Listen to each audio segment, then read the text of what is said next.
Ladies and gentlemen, the House will come to order. Representative J.T. Larson, please, Mr. Speaker, privilege of the floor. by all means. Members in our West Gallery, the lady up in the blue coat is our Rock Springs Councilwoman, Jeannie Demas, and just want to welcome her to the House.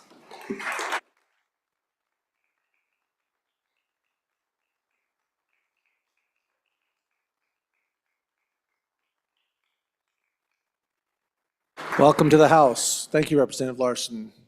Glad to have you here with us today. Okay, ladies and gentlemen, without further ado, we are going to stand at, this House will stand in at ease until the sound of the gavel, and we will adjourn ourselves down here to the Supreme Court room, and we'll be back shortly, and we're going to do a little House call, House caucus.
Are we good? Awesome. Members, we are back. The House will come to order. We're going to do some enrolled acts here right quickly, and then we're going to move on to some conference committee or concurrence reports. And so announcements here too. Let's get this stuff out of the way so we can get on here. We are at that order of business of signing of enrolled acts. First enrolled act for our consideration, enrolled act number 50. Senate Enrolled Act Number 50 being original Senate File 195. An act relating to emergency loan programs, establishing an emergency bridge loan program for small businesses during declared natural disasters, specifying eligibility and requirements for the bridge loan program, specifying terms, conditions, and obligations for the bridge loans, specifying duties, creating an account, requiring reports, providing a loan, requiring rulemaking, and providing for effective dates, being enacted by the legislature of the state of Wyoming. I am about to sign enrolled act number 50, having originally been Senate File 195. I have so signed. Next enrolled act for our consideration, enrolled act number 51. Senate Enrolled Act Number 51 being original Senate File 84. An act relating to food labeling, authorizing country of origin labeling for beef that is the product of the United States of America, authorizing labeling for beef that is a product of the state of Wyoming, providing definitions, making conforming amendments, and providing for an effective date, being enacted by the legislature of the state of Wyoming. I am about to sign enrolled act number 51, having originally been Senate File 84. I have so signed. Okay, we've also got Representative Banks. You've got a announcement for us. He's up and he's on his way. Representative Banks, please proceed. Thank you, Mr. Speaker. Your Joint Conference Committee on Senate File 43 will be meeting tomorrow, Friday at noon in room 110. Thank you, Representative. Now, we have another one. Representative Andrew on House Bill 199.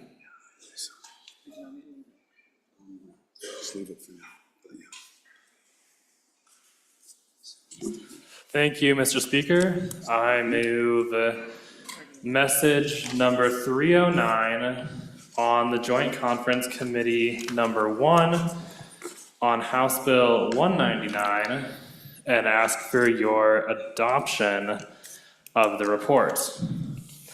Members, we had our meeting with the other body this morning, and we adopted most of their amendments. The one that we had a discussion on in particular was the portion that creates a program for the pre-kindergarten, which is also based on an ESA. What passed out of this body is no pre-kindergarten program, and what they passed was a universal pre-kindergarten program. So we went back and forth, and what we discussed was, or what the conclusion we came to is that we would means test the pre-K program at 250% of the federal poverty level. So that limits the availability significantly. And I think the main reason we want to do that is to control the appropriation, because the state of Wyoming does not currently provide universal pre-K in any system. So I'd ask for the adoption of the report. Thank you. Members, is there any discussion? Representative Kelly, please, sir. Thank you, Mr. Speaker. I encourage an aye on this if you are for school choice. I understand there are people in here who don't like the program, they don't like the ESAs, they don't like the competition with public schools. I understand you're going to vote no. But if you have been supporting school choice, a no vote here will really be shooting ourselves in the foot. So please vote aye. Thank you, Representative Kelly. Any other members for their first time? Representative Clouston, first time. Thank you, Mr. Speaker. It's interesting, following Mr. Kelly, I always have to lower the mic down, so. 250% is what I shot for last year, right? That was really what I wanted. I never intended last year when I ran the ESA to have universal pre-K. That was not it. So just thank you to the Education Committee and to the good chairman for fighting for this and having this. And I'm comfortable where this is at. Please vote aye. Any other members? Representative Straught, please. Thank you, Speaker. I just would also encourage an eye on this. We worked really hard on it. We spent quite a bit of time this morning on it, and I think we came to a very good middle ground. I think everyone left very happy.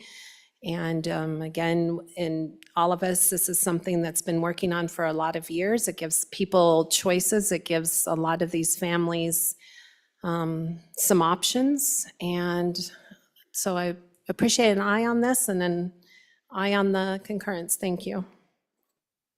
You, Representative Straught. Representative Baer, first time. First for a second, Mr. Speaker. First for second.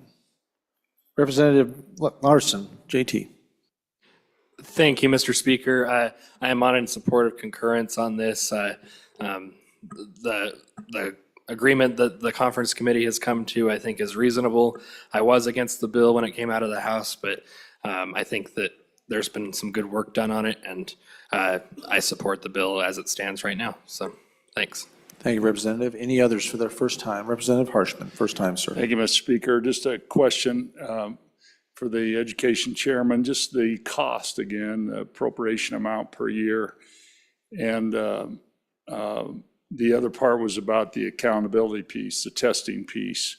Are we going to be taking the state accountability test with these appropriations as well? So those are two of my first questions that I think, Mr. Speaker and members, Article 3, Section 36 prohibited appropriations. And I want us to be, I want to, no appropriation shall be made for charitable, industrial, educational, benevolent purposes to any person, corporation, or community not under the absolute control of the state, nor to any denominational or sectarian institution or association. We read early when we started some of the budget work, about the American folk hero who was killed at the Alamo. Whose money is it to give away? And I just want us to be really careful about this, our Constitution. I don't want this to turn into a lawyer feed bill. And how we can give state money to people for those purposes is prohibited in the Constitution. And so I'd like to know the cost. And again, I guess if the accountability piece is in there, maybe it starts moving a little closer. So thank you, Mr. Speaker. Representative Brady, for your first time. Thank you, Mr. Speaker. Just a comment on, I am against the preschool portion of this, and so I'll be against the concurrence. Thank you. Any other members? Representative Eklund, for your first time, sir. So I think the question was just asked over at this other mic about accountability assessment. It left here without any of that, which I think we need. We're giving away public money to private purposes, which is disturbing if you're looking at the Constitution. I thought what we didn't do last year wasn't necessarily constitutional. It's not been tested. But I guess I would, if we vote no on this, if this bill were to die, then do we go back to the position we had last year, which we thought we were at a pretty good place, even though I'm not sure it was constitutional? If somebody could answer that, it would help me. Other members, first time. First time. This is discussion on the motion to concur. No other first, second time. Second time on the motion. Representative Kelly, please. Thank you, Mr. Speaker. Obviously, I'm not a court, I'm not a judge, but I do understand as far as constitutionality goes with this, there are no appropriations to private schools. That's not where the appropriations go.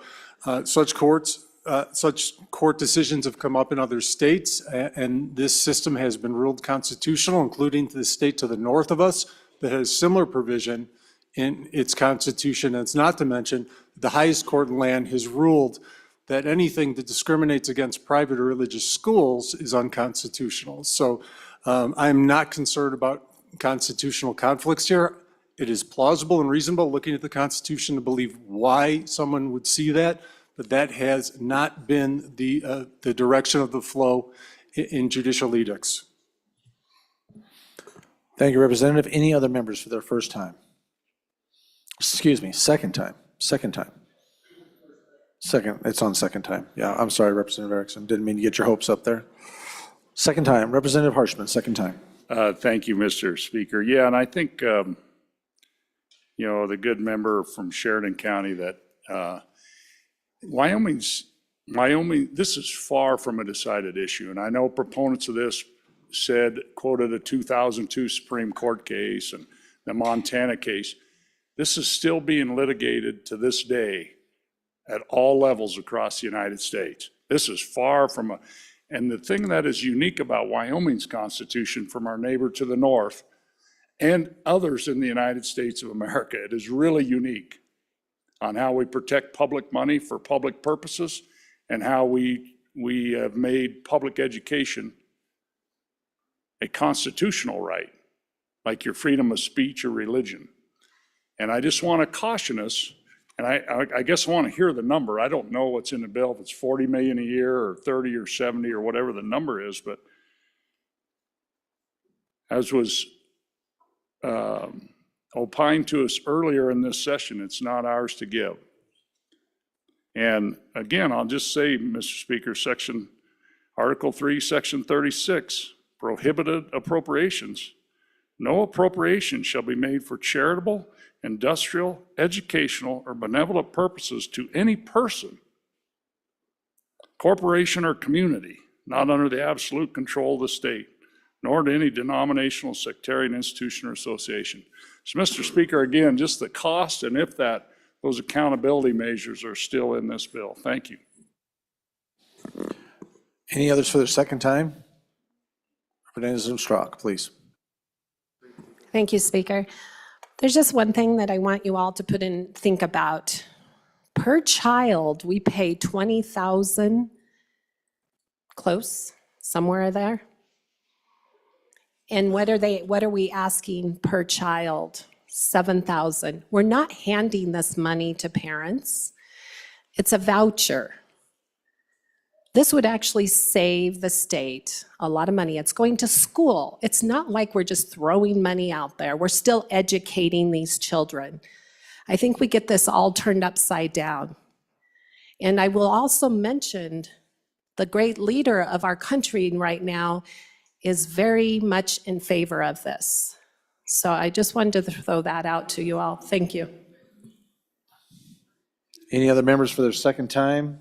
I have Clouston, Bear, and JT Larson, Brady, and Eklund. Still have an option. Okay, seeing no one else, back to the bringer. Representative Andrew, please. Thank you, Mr. Speaker. Yes, the appropriation is $30 million per year. The standardized testing portion is on there in a way that when we got to the committee, we believed it was flexible enough to work for everybody. You can take the state test, or you can take any nationally normed exam. There's a long list of what that is. So there's something that should work for any learning style that is out there. So those two things are there.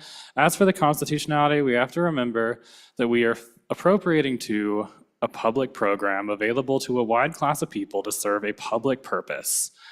And that is a constitutional thing to appropriate to, Mr. Chairman. Thank you. All right, body, we are voting on a motion to concur with Senate amendments to House Bill 199. The majority of the elected members is required. The chief clerk will call the roll. Allemand. Andrew. Angelos. Banks. Bear. Brady. Bratton. Brown Gary. Brown Landon. Byron. Campbell Elisa. Campbell Kevin. Chestick. Clouston. Connolly. Davis. Eklund. Erickson. Filer. Geringer. Guggenmoss. Haroldson. Harshman. Heiner. Heft. Jarvis. Johnson. Kelly. Knapp. Larson Lloyd. Larson JT. Lawley. Lean. Locke. Lucas. McCann. Nicholas. Ottman. Pendergraft. Posey. Provenza. Riggins. Rodriguez Williams. Schmid. Sherwood. Singh. Smith. Storer. Strock. Stivar. Tarver. Thayer. Washut. Wasserberger. Webb. Weber. Worf. Williams. Winter, excused. Wiley. Yin. Mr. Speaker. Are there any changes? Are there any changes? Closing vote. Vote closed. 42 aye, 19 no, 1 excused. By your vote, you have voted to concur with Senate amendments to House Bill 199. Okay. Let's see here.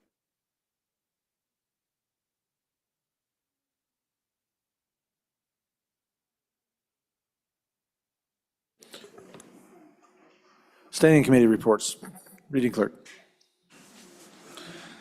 Senate Joint Resolution 8, sponsored by Senator Cooper, political expenditures. A joint resolution requesting Congress to propose a constitutional amendment to authorize states and Congress to establish reasonable limits on political contributions made to influence elections. Mr. Speaker, your committee number 6, Travel, Recreation, Wildlife, and Cultural Resources, to whom is referred Senate Joint Resolution 8, political expenditures, respectfully report same back to the House with the recommendation that do pass. Ayes. Representatives Byron, Campbell, Connolly, Harshman, Jarvis, Provenza, Storer, Thayer, Worf. Representative Byron, Chairman. Senate File 27, sponsored by Transportation. Wyoming National Guard member, referral, amendments. An act relating to Defense Forces and Affairs.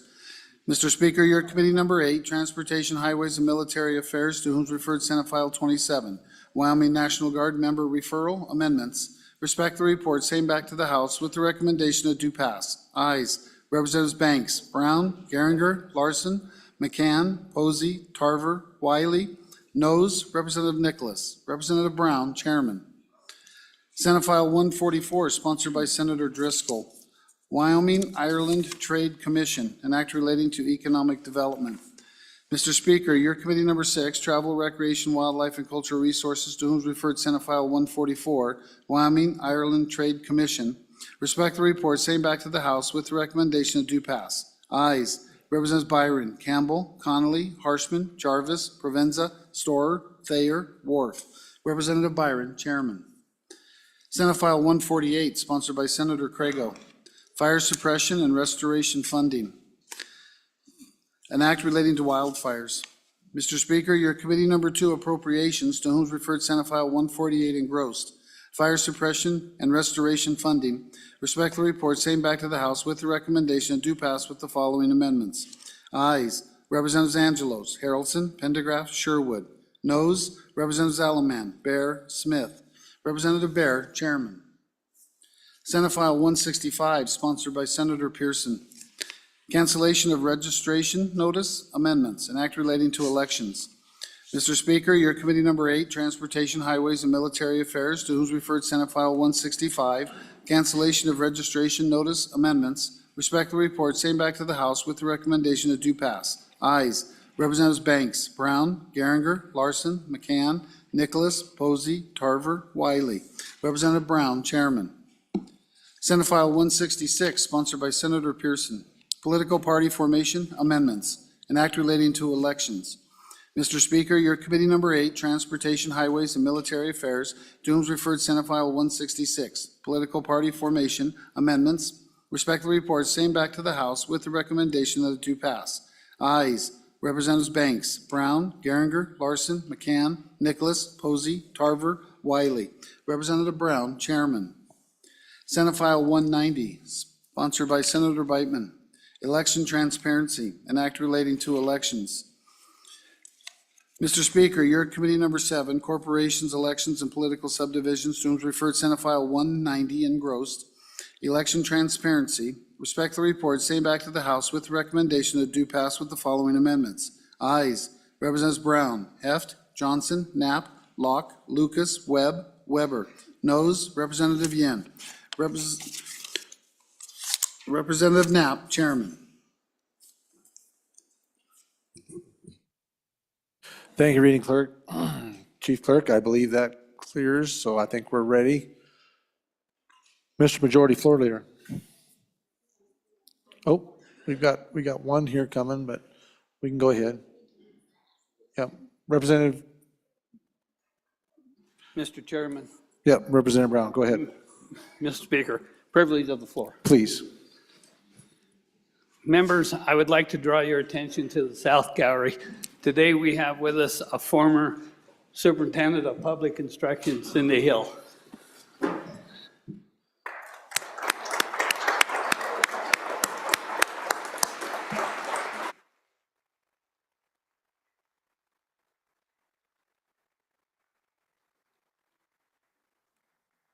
Welcome to the House. Glad to have you. All right, Majority Floor Leader, I think we're ready to head to some general file. Yes. Mr. Speaker, I move that the House resolve itself into Committee of the Whole. You have heard the motion. All those in favor signify by saying aye. All those opposed, no. Congratulations, Representative Singh.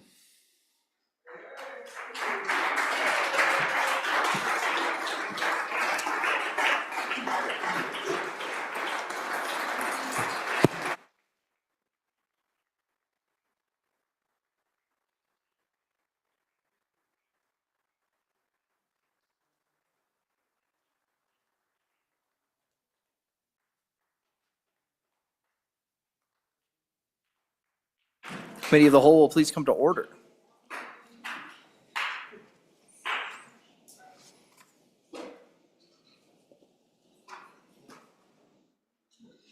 The first bill for our consideration is House Bill 125. The reading clerk will please read the bill. Senate File 125, sponsored by Senator Steinmetz, defining health care and protecting the people's welfare, an act relating to statutes and rules of construction. Mr. Speaker, your committee number 10, Labor, Health, and Social Services, to whom is referred Senate File 125 engrossed, defining health care and protecting people's welfare, respect the reports, same back to the House with the recommendation to do pass with the following amendments. Ayes, Representatives Klauston, Guggenmoss, Heft, McCann, Ottman, Rodriguez-Williams, Wasserberger. Noes, Representative Yen. Excused, Representative Stibar. Representative Rodriguez-Williams, Chairman.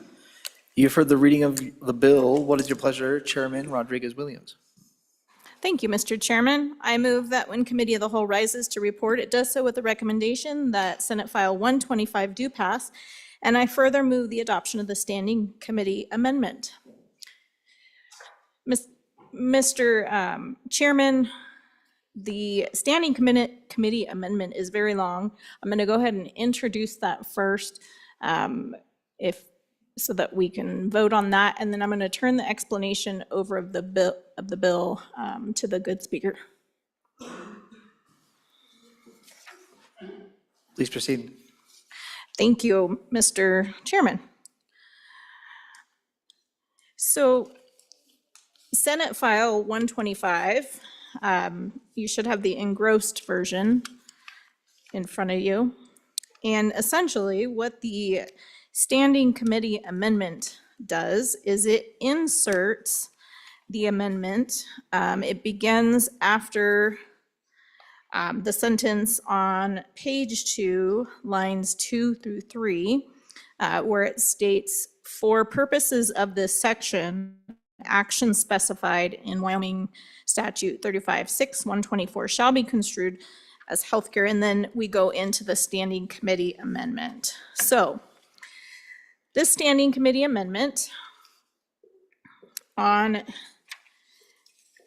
the majority of it on page 1, lines 15 through 42, come from Wyoming Statute 35.6.124. If you move on to page 2 of the Standing Committee Amendment, the amendment states that the legislature finds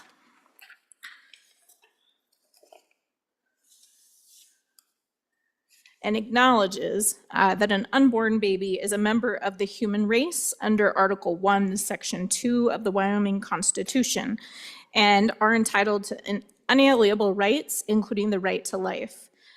This Standing Committee amendment also acknowledges that it is within the authority of the state of Wyoming to determine reasonable and necessary restrictions upon abortion, including prohibition of abortion as defined in this act, which you'll find on page 2, lines 25 through 45.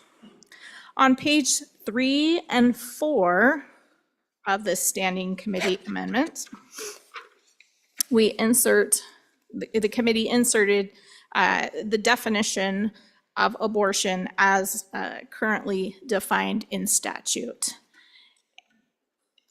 And I would stand for any questions on the Standing Committee amendment.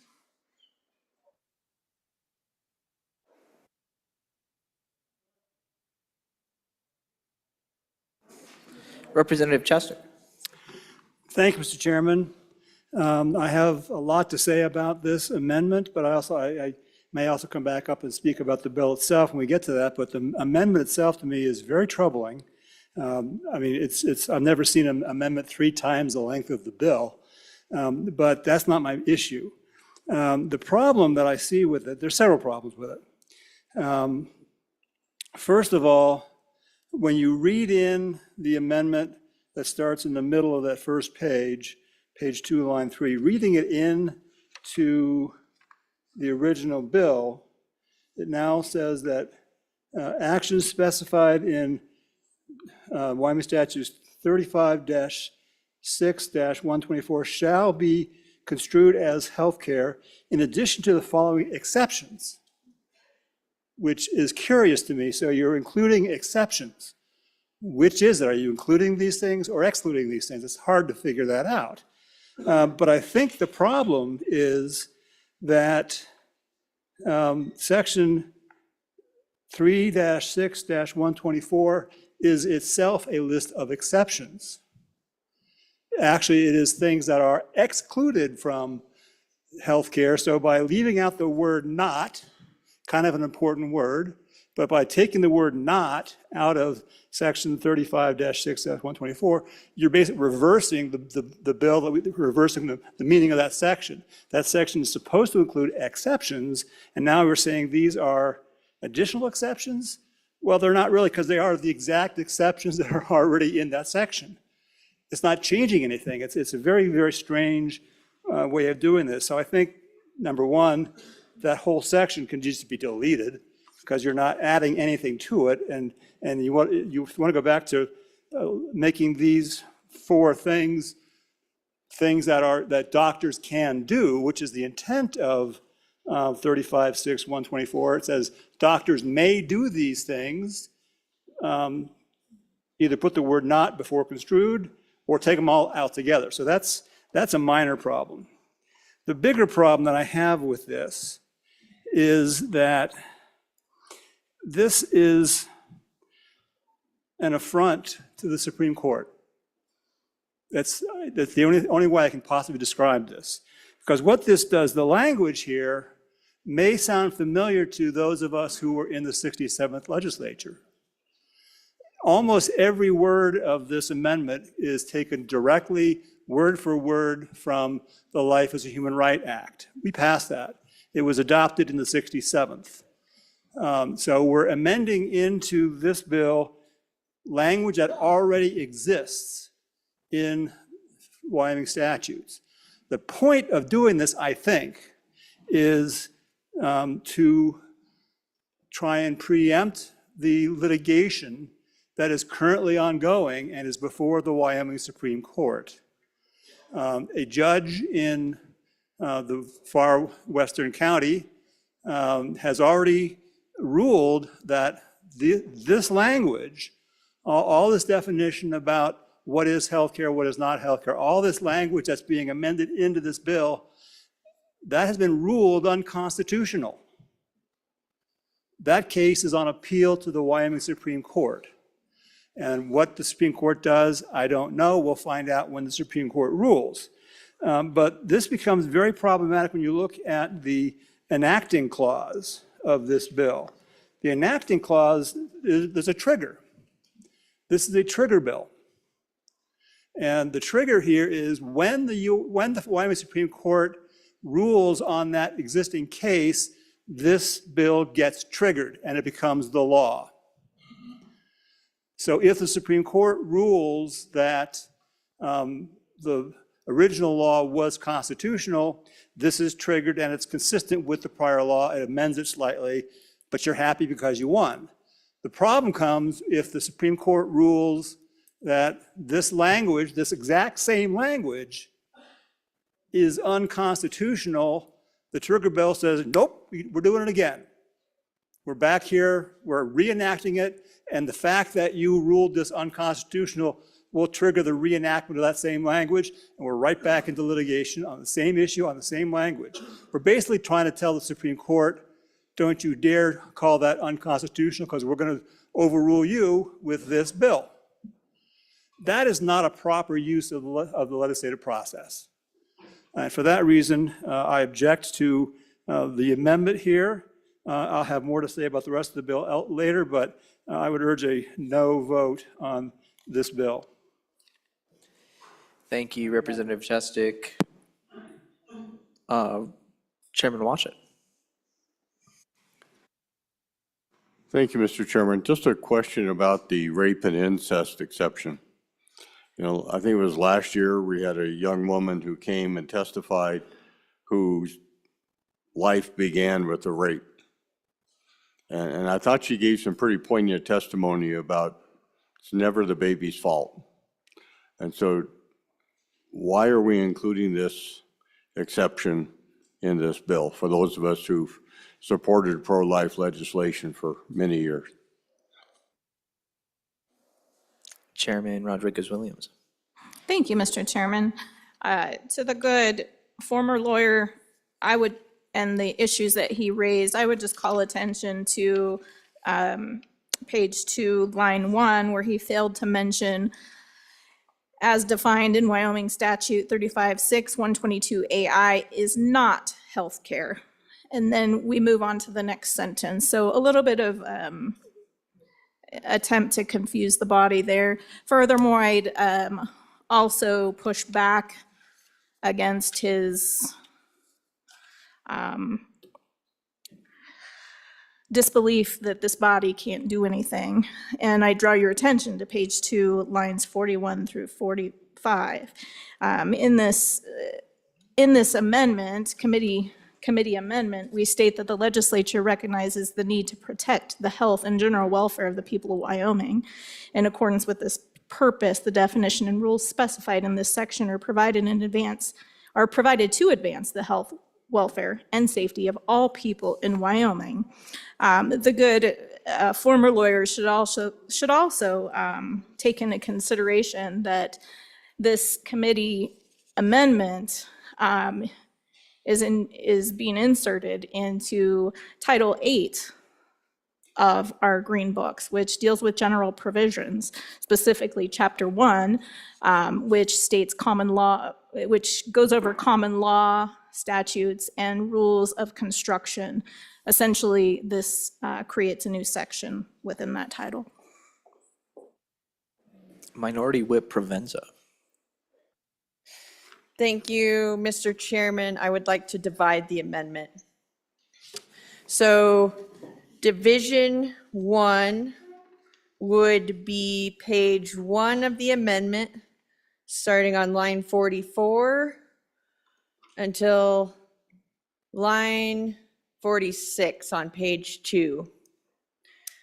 And then the rest of the amendment would be Division 2.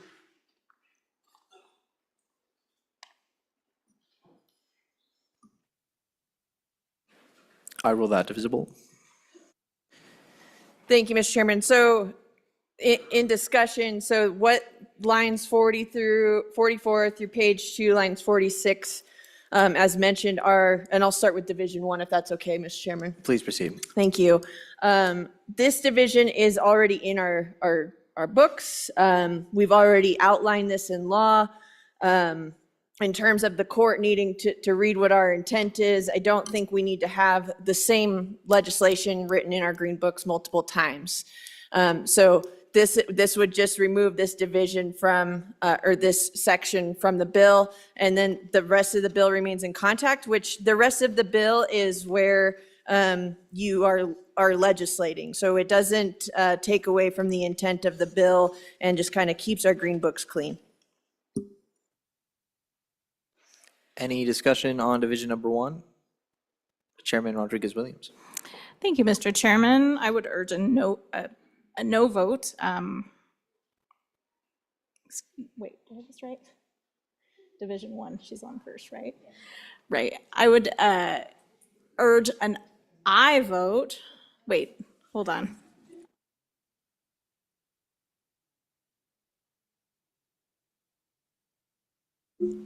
Forgive me. I'm trying to jot notes down here. Mr. Chairman, I would urge a no vote on Division 1. This is new language, and furthermore, I would just state that that in this committee amendment, we do acknowledge that an unborn baby is a member of the human race, and we specifically cite the Wyoming Constitution, specifically Article 1, Section 2. We acknowledge that all members of the human race are created equal. All this is very similar language, which is already embedded in our United States Constitution. Furthermore, we're stating too that we're promoting and furthering this article in our Wyoming Constitution, which guarantees that no person may be deprived of life, liberty without due process of law. We have passed legislation, yes, that states that abortion is not health care. And another part of this Division 1, which I assume the body would want to uphold, is that it is within the authority of the state of Wyoming to determine reasonable and necessary restrictions, including prohibition. And so again, I appreciate the body standing behind the committee's amendment. Thank you. Any further discussion? Speaker 9. Thank you, Mr. Chairman. On and for the division, ladies and gentlemen, this is an integral and vital part of this particular piece of legislation. We can't be breaking this up. I mean, this lays out all of the requirements. This lays out all of the definitions. And ladies and gentlemen, our courts do desire definitions. Our courts do desire the intent of the legislature and what their intent was. And so that's why this is critical to this piece of legislation. We need these pieces in here to help the courts to know what the intent of this legislature was. You know, legislatures make laws, courts interpret those laws based on their constitutionality. We'll leave that to the court. Our job right here is to lay these out, and the courts have told me, I've had conversations with former justices, Supreme Court justices, that have said specifically to me, we like findings because findings show us intent. So on and for this division. Thank you, Mr. Speaker. Representative Johnson. Thank you, Mr. Speaker. I am for this amendment, and the reason is, by 10 o'clock this morning, there were 9 women that visited a building in the largest city in the middle of the state. We don't know what happened, but there could be 9 dead children. That's what we're talking about. These are our children. They're not, that's what we're talking about. Let's pass this and be done with this. Thank you. Thank you, Representative Johnson. Representative Chastek. Thank you, Mr. Chairman. Just to clarify something, the language of division number 1 is not new language, as was represented to you a moment ago. I have a copy here of section 35-6-121, existing statute, which was added to the Green Books in the Life as a Human Right Act. And the existing language is nearly identical. There's only, I think, 6 Romanettes in the existing language. There's 7 in what's being, so there's one new piece here, but the 6 that are already here are repeated in the amendment. That's what we're debating in Division 1. So it's not all new language. There's a little bit of new language, but mostly it's existing language, and it's that existing language that has been challenged in the existing court case and was part of the decision that the original act from last session was unconstitutional. On and opposed to this division, we should vote no on this to division so that this language is not included in the final bill. Thank you, Representative Chestick. Any other discussion? Minority Whip Provenza, yes. Thank you, Mr. Thank you, Mr. Chairman. You know, I'll wrap us up on this part of the division, but as you heard, it's already in our statute books. Our courts have already seen it. They've read it. They've heard from you. And I'll add, you know, to the point that 9 women went to make their own personal health care decisions this morning with their doctor. They did so without the government. So I would ask for a no on this Division 1. Thank you. All right, seeing no further discussion on Division number 1 to Standing Committee Amendment number 1 to Senate File 125. All those in favor say aye. Aye. And those opposed, no. No. The chair is in doubt. All those in favor, please rise.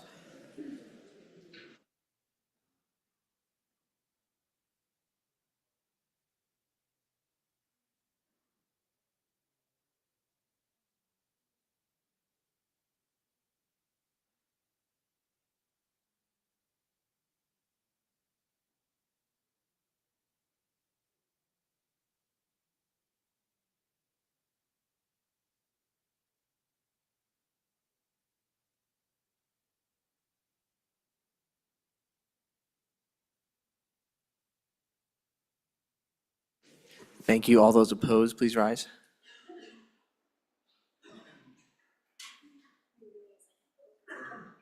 Okay. All right, please be seated. Less than 42, Division number 1 has passed. We're on to Division number 2. Representative Provenza. Thank you, Mr. Chairman. So just to the original point of the division, this is language that's not in current statute already. So vote your conscience and then we can debate the bill. Any discussion on Division number 2?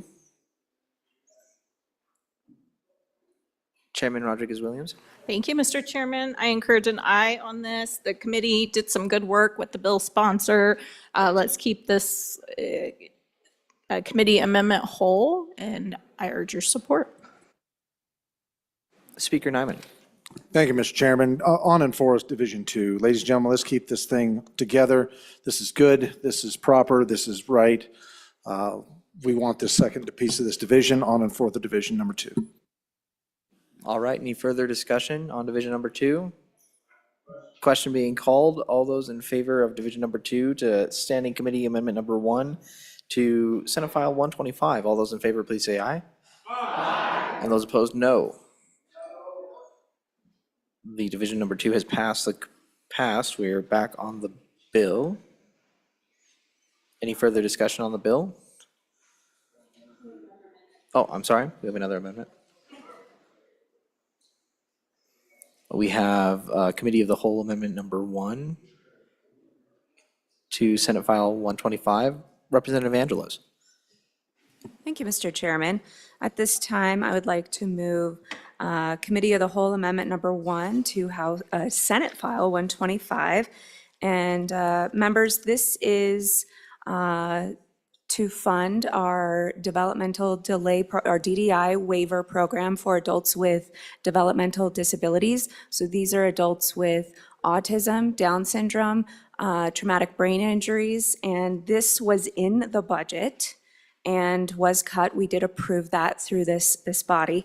It is $3.8 million in general funds, 3.8 million in federal funds. It is one-time funding. We've asked the agency to come back and request this in next year's budget. The reason why we did it in 1 year is because we're at the end of the biennium. So, but I would recommend an aye vote on this, and let's get it to the end. Thank you. Any discussion on the amendment? Representative Lawley.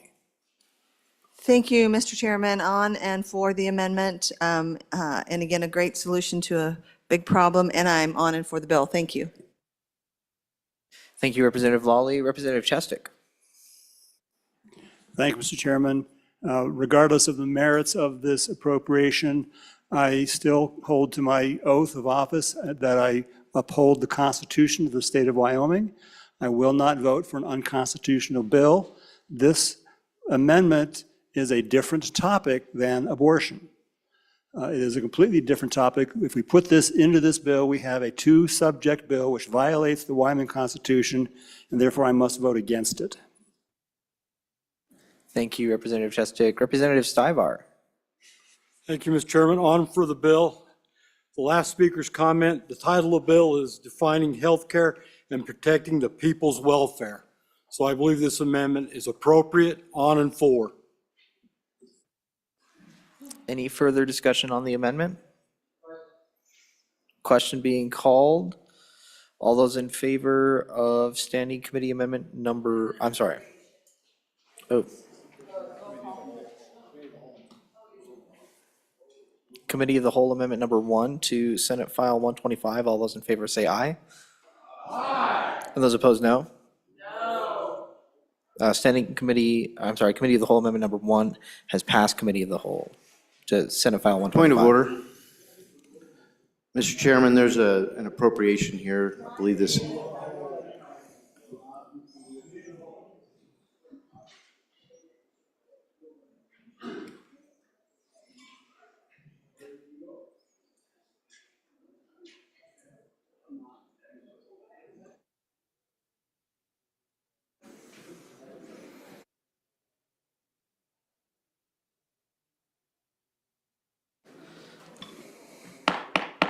Body, we're back on the bill.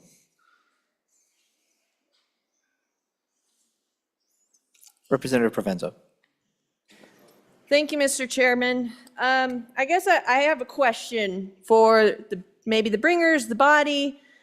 If abortion is not health care, then I would like it explained to me on page 3 of the Standing Committee Amendment, line 15 and 16, why we would use abortion to save the life or preserve the health of a pregnant woman. I would like to know why on lines 21, subparagraph D, why abortion would need to be treated to treat a woman for an ectopic pregnancy. I would like an answer.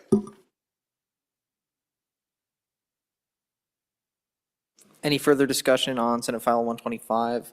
Representative Chestick. Thank you, Mr. Chairman. I was going to make a similar point to my colleague from next to my district. This amendment is completely incoherent for that very reason. Abortion is either health care or it's not. It's not, abortion is not health care unless we want it to be health care. That's us trying to pick winners and losers. Okay, for some things we think is okay. Healthcare is either healthcare or it's not. And I think you weaken your position in the court case even by saying, yeah, we understand that sometimes abortion is healthcare, but most of the time it's not because we don't want it to be. That's you telling the Supreme Court what you think healthcare means. And that's my main objection to this bill. The main reason why the Life is a Human Right Act was held by the court in the western part of the state to be unconstitutional was that it intruded upon the role of the courts. It is the role of the Wyoming Supreme Court and only the Wyoming Supreme Court to determine what the Constitution of Wyoming means. So yes, the Wyoming Constitution does protect the right of every individual to make their own health care choices. What does health care mean? That is up to only the Supreme Court to decide. We can't tell the Supreme Court what that means. Why not? Because the words in the Constitution are not our words. They are the words of the people of the state of Wyoming. This is a constitutional amendment voted on by the voters. What did the voters want? What did the voters think they meant when they voted to put those words into our Constitution? We can't speak for the voters. They voted, and what they thought those words meant is not up to us to decide. Only the Supreme Court can decide what the voters meant when they enacted that part of the Wyoming Constitution. This bill is blatantly unconstitutional, and I will urge a no vote on the bill. Thank you, Representative Chustik. Mr. Speaker. Thank you, Mr. Chairman. I would like to push back on the last speaker, and with a great deal of respect for his efforts in what he's saying, but my Constitution I'm getting ready to read out of would give us quite a different tale. Article 1, Section 38 of our Constitution, which was just cited, also has a Section C. And I cannot for the life of me understand why this is overlooked in these conversations, but for the edification of the body, I'm going to read it one more time. The legislature may determine reasonable and necessary restrictions on the rights granted under this section to protect the health and general welfare of the people or to accomplish the other purposes set forth in the Wyoming Constitution. I don't know how much clearer it can be in that. We as a body have the right. And when the Dobbs decision was overturned, it was sent back to the states to make the determination that we're talking about here right now. Wyoming as a state is working and has been working to support life and to identify life and to recognize human life. The life that has a right and responsibility, our responsibility is to protect that life as it is clearly established in our Constitution, our Bill of Rights. Life, liberty, and the ability to be able to pursue happiness. I've said it on this floor before, and I'm glad to say it again. Liberty does us precious little good without life first to enjoy it. Life is what is government's job is to protect. Clearly enumerated in this Constitution, my Wyoming Constitution, Section C clearly says that this body has the right to be able to make those determinations and to say what we will or will not restrict. This bill provides protection and definition and direction for protection of human life. And what's ironic to me, and if you'll indulge me just briefly here, as I look through the statutes, we already recognize life before it's born. We recognize life from conception. And I will cite in our statutes, in our green books, Wyoming Statute 6-2-109, sentencing for enhancement. Let me just read some of this to you, which has just always amazed me, as we have these in our statutes, but we struggle with this when we make our determinations. So you guys, this is for your decision. You tell me what you think this means. Upon sentencing of a defendant who is convicted of an offense pursuant to this statute, 104, if the jury has found that the victim was pregnant at the time of the commission of the offense, and that of defendant knew that the victim was pregnant at the time of the commission of the offense, the court shall impose a sentence as follows. They are charged for the life of the unborn child. There is no determination on length of gestation in our statutes. There's no determination, ladies and gentlemen, on how far along that child is. Our statutes already provide for the identification of the life of the child in the womb of that mother. and they double the fine if it was premeditated.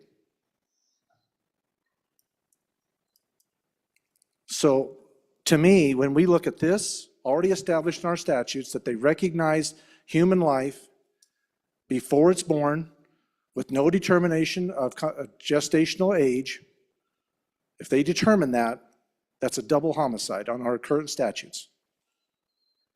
It's a human being with rights, punishable rights for the taking of its life. Clearly, in our Constitution, it determines that this legislature has the right to determine under Section C of Article 138 that we have the ability to make these determinations.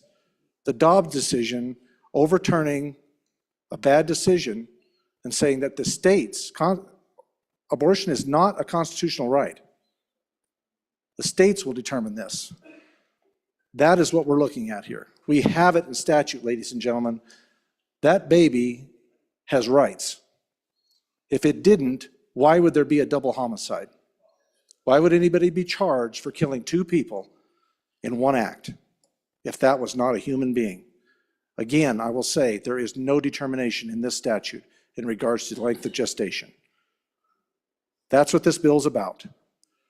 We're fighting here, ladies and gentlemen, to provide definitions and determination of life. Our statutes already carry it. This bill is codifying it. On and for the bill. Thank you, Mr. Speaker. Representative Connolly. Thank you, Mr. Chairman. After that, I'm not sure my simple little thought is going to matter much, but I've been wrestling with the idea of health care being one word, because it is, or health care being two words. Now, which way do you look at that as far as abortion? Is it the overall branching of health care in general, or is it health care? And I think if we can look at that, tie it to the previous speaker, I think that'll help make things a little bit clearer. Minority Floor Leader Yin. Mr. Chairman, thank you. So members, for some of you that have been here before, this it feels like deja vu, right? It's because the reason it feels like deja vu is because we're just copying the text from one bill and putting it in a different section. So we've duplicated the text. Okay. The ultimate question is why would we do that? I guess to make that apply to all of the statutes across the entire Green Book. So all of them, not just in the title where the Life is a Human Right Act is, which is 35. But then we come to this weird part in Section 2. Section 2, it's either effective earlier of March 12th, 2026, or it's effective when the Supreme Court makes a decision. So when we say it's effective when the Supreme Court makes a decision, this is what we have colloquially called a trigger bill. So it isn't effective until then. So then we have the situation where we're voting on a bill that will either be constitutional if the court deems it constitutional, or the exact language that we're putting in here is going to be unconstitutional when we vote on it, but we won't know it's unconstitutional until the Supreme Court decides it's unconstitutional. So it's kind of this Schrodinger's cat. So you have this cat in a box where we don't know if the cat is going to make it all the way or not, and that's the bill we're voting on. Copying, cloning that cat and putting it in a new box that's linked to the existing box.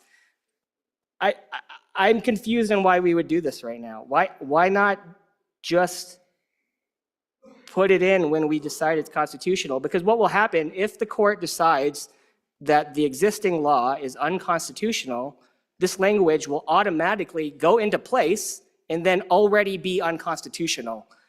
So then someone would have to go to court again and challenge it again. So this bill, like many other bills that we have before this body, one, give us a platform to speak about the topic. I mean, I think we all enjoy doing that. That's a little bit of our job. Whether that's the right thing for us to do by drafting bills, I don't know. But we've got lots of bills like that. But really it takes away time from one of the shortest sessions in the entire country. Probably, I think we have the shortest constitutional days in the entire country from debating other legislation.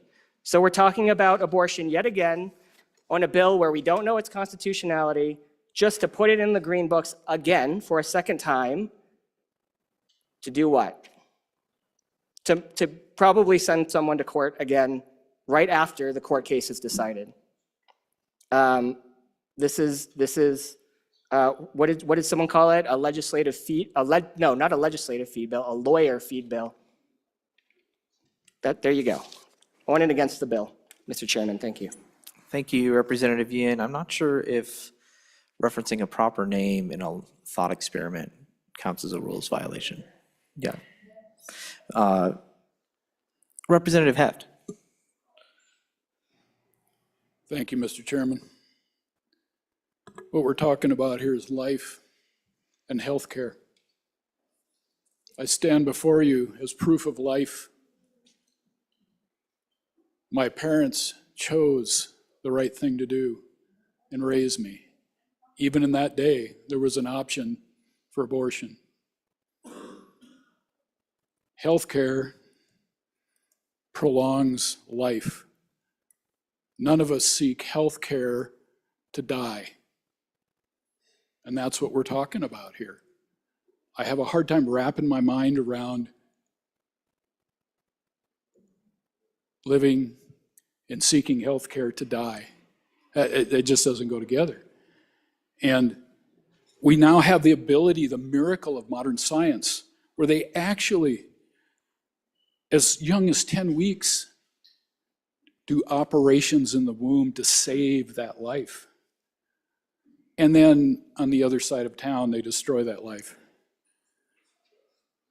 I'm sorry, but I have to hold up life. It's that important. It's that important. On the bill. Thank you, Representative Heft. Representative Chastik. Thank you, Mr. Chairman.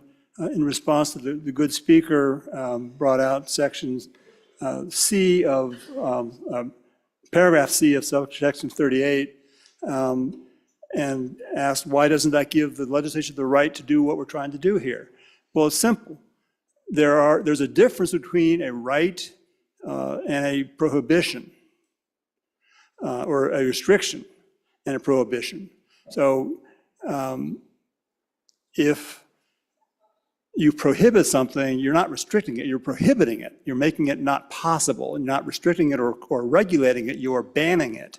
You're depriving a woman of her right to choose. I want to point out that Article 1 of the Wyoming Constitution is a list, it's basically our Bill of Rights. We're lucky to live in Wyoming. We have 38 rights, as opposed to 10 in the federal Constitution. We have 38 rights. Every one of these rights protects individual liberty.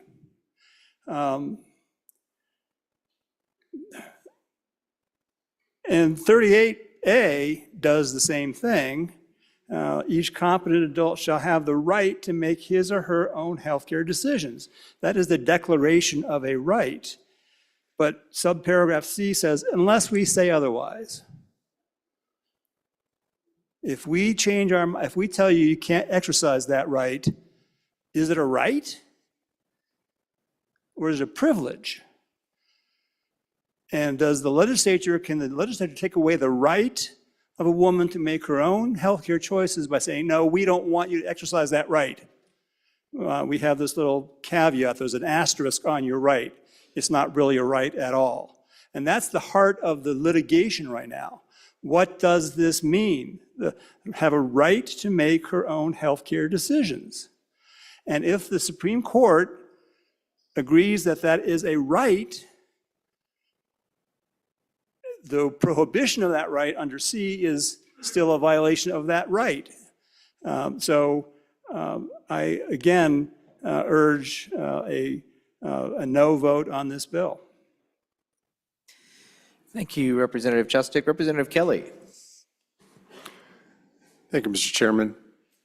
On and for the bill.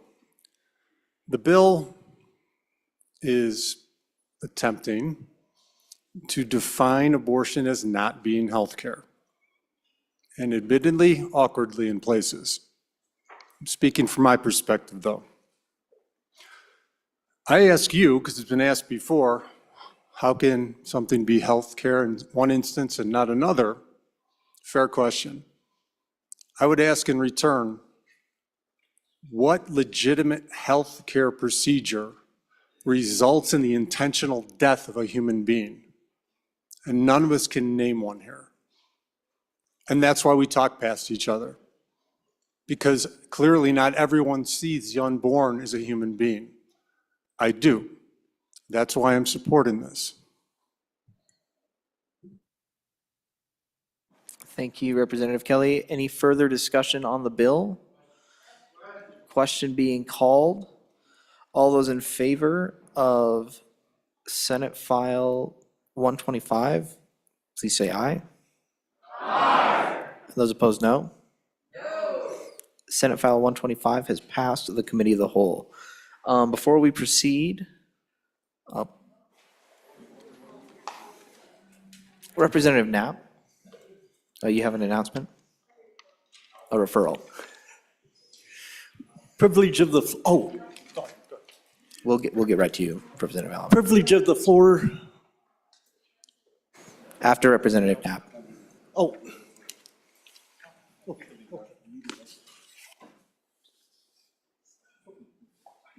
Mr. Chairman, thank you.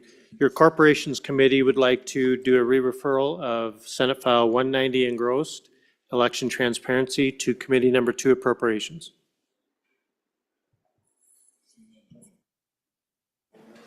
Absent any objection, Senate File 190 has been re-referred to Committee Number 2. All right, we're good. Representative Alaman. Thank you, Mr. Speaker. Privilege of the floor. Please. It's been a long tradition of this body to allow past representatives to speak for a minute. And I have one here today I'm very proud and honored to introduce you to. She was in this House for 5 terms between 98 and 2007. And I would like to introduce you all to one of my past reps out of House District 58. Very honored to introduce you to Mrs. Ann Robertson.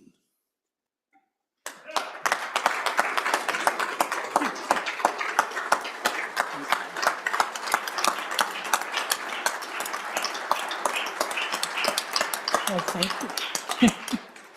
Representative Robbins, welcome. Mr. Speaker, members of the House, I know you're extremely busy, but I have one little short piece of history that I want to share with you. Back in the middle of the 1960s, my father was in the legislature. His name was Lefty Graham, and he was from Thermopolis. And Al Simpson brought a rule proposal in the morning to the House that they could no longer smoke on the floor of the House. And my dad was a hardcore smoker, so he said, I have an amendment, and that was back when they had to write their own stuff. Thank God for LSO, right? Anyway, he said he had an amendment and he would bring it after lunch. So his amendment, and it's been amended a little, is still in your rule book that says, upon request, that cuspidors or spittoons have to be provided for the House. Now, I'm sure they're not doing it. They didn't do it when I was there. Was that provided by the House? Woo-hoo, that's progress. But my dad and probably Al Simpson would get a smile and maybe a giggle out of the fact that you members of the House are eating candy out of a spittoon. But do good work. I know you're at the end, you're all frustrated and wanting to go home and hide. I know that feeling, but thank you for the work that you do, even if sometimes I don't agree with it. But thank you so much for all the work you do. I know the sacrifices that you make, and thank you.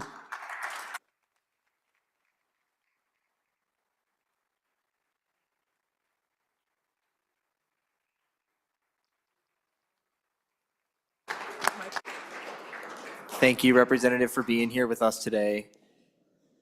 Mr. Chairman? Representative Harshman. I just want to, Mr. Chairman, privilege, I just wanted to add to Representative Robinson's Wyoming Nights, it took her 8 years to accomplish this, but Wyoming Nights don't pay sales tax on their groceries because of her bill.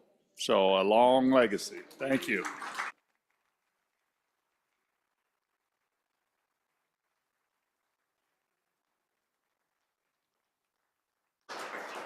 Oh. On behalf of Wyoming, thank you very much for that. All right, any other, Representative Posey? Thank you, Mr. Chairman.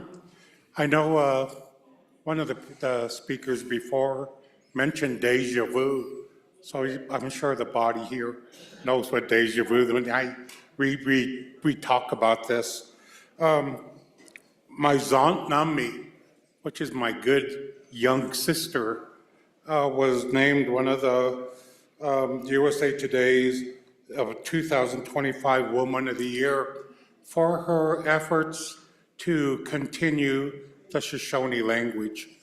Her name is Lynette Gwynna St. Clair. She's younger than I am. I think almost everybody's younger than I am.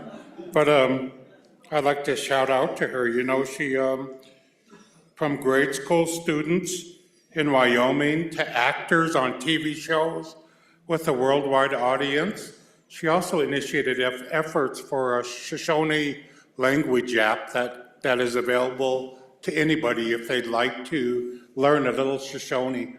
I've been trying to do my part, but I'm not good as a teacher as her. But I know some of you know some Shoshone words. So her quote was, "By knowing your language, I feel it makes you feel more whole." And I'd like to say hoo-wee-hoo for the USA Today for recognizing her. She's a good young girl. Hoo-wee-hoo.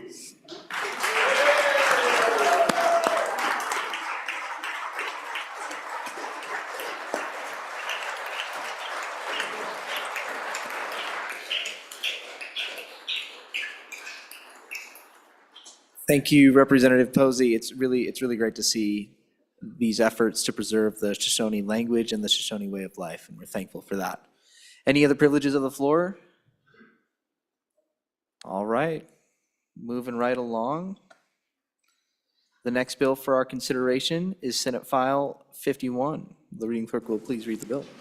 Senate File 51, sponsored by corporations, Wyoming Telecommunications Act revisions, an act relating to the Wyoming Telecommunications Act.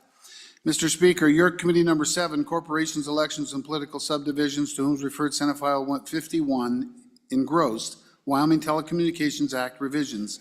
Respectfully report, same back to the House with the recommendation it do pass with the following amendments.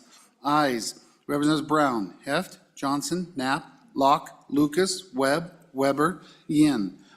Representative Yin, Vice Chairman. You've heard the reading of the bill. What is your pleasure, Chairman Knapp? Well, ladies and gentlemen, it's late in the afternoon, and we are bringing a nice little bill here. I move that when the Committee of the Whole rise to report, it do so with recommendation that Senate File 51 do pass, and I further move the adoption of the Standing Committee Amendment. And with the good representative who shares the last name of a famous director who brought you Star Wars. Help me, Obi-Wan, I'm your only hope. And The Empire Strikes Back, Luke, I am your father. we give you the telecom bill. Pew, pew, pew, pew, pew. Thank you, Chairman Knapp, for that. Representative Lucas. Thank you, Mr. Chairman. Well, let me tell you, folks, this is the bill you've been waiting for. It is 24 pages of stirring and riveting language, all about telecom updates, language revisions. But first, let me move that bill, or the amendment, right? Okay. I move move Standing Committee Amendment Number 1 to Bill Senate File 51. And I ask for your favorable consideration. And now I will explain that amendment. This amendment is fixing a mistake. It's striking out language that says, well, let's do some rulemaking. And after rulemaking, here's the deadline. There's no rulemaking, so we're deleting the word requiring and rulemaking. And then we're deleting entirely the passage that says after we do all of these things, then move on to this deadline. And then it just adjusted the numbering, so forth. The deadline is July 1st, 2025. The Telecom Act started in Wyoming in 1995. I dearly love to tell you every single thing about it, and I will tell you that I have learned quite a lot about this. We are updating language, folks. It has been a few years since we've done this. Also, this bill sunsets in July of this year, and so we need to move it forward because otherwise Wyoming loses the ability to control the Telecom Act, which was a federal act, and then the FCC will have it. You want to hear all about it? I ask for your favorable consideration, and I would stand for questions. All right, any questions on the Standing Committee? Question being called on Standing Committee Amendment Number 1 to Senate File 51. All those in favor, please say aye. Aye. And all those opposed, no. The amendment has passed. We are back on the bill. Representative Lucas. Well, you are too kind. I really am capable of talking for hours. Just ask my friends. Thank you. Discussion on the bill, question being called. Wow, you guys are moving fast.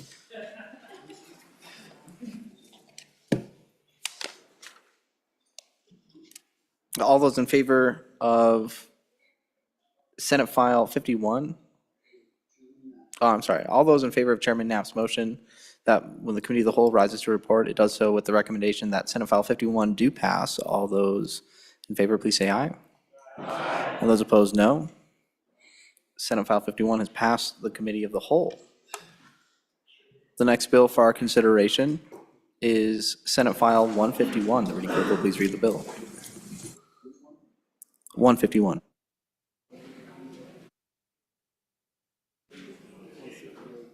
I'm sorry, 158. The next bill for our consideration is Senate File 158. The reading clerk will please read the bill. Senate File 158, sponsored by Senator Jones. Virtual credit cards and network leasing, dental services, an act relating to the insurance code. Mr. Speaker, your Committee Number 10, Labor, Health, and Social Services, to whom is referred Senate File 158 engrossed. Virtual credit cards and network leasing, dental services. Respect the report, same back to the House with the recommendation that do pass. Ayes, Representatives Klauston, Guggenmoss, McCann, Ottman, Wasserberger, Yin. Noes, Representative Heft. Excuse, Representative Rodriguez-Williams and Representative Stivar. Representative Ottman, Vice Chairman. You've heard the reading of the bill. What is your pleasure, Vice Chairman Ottman? Thank you, Mr. Chairman. I move that when the Committee of the Whole rises to report, it do so with the recommendation that Senate File 158 do pass. And Representative Brown will be presenting.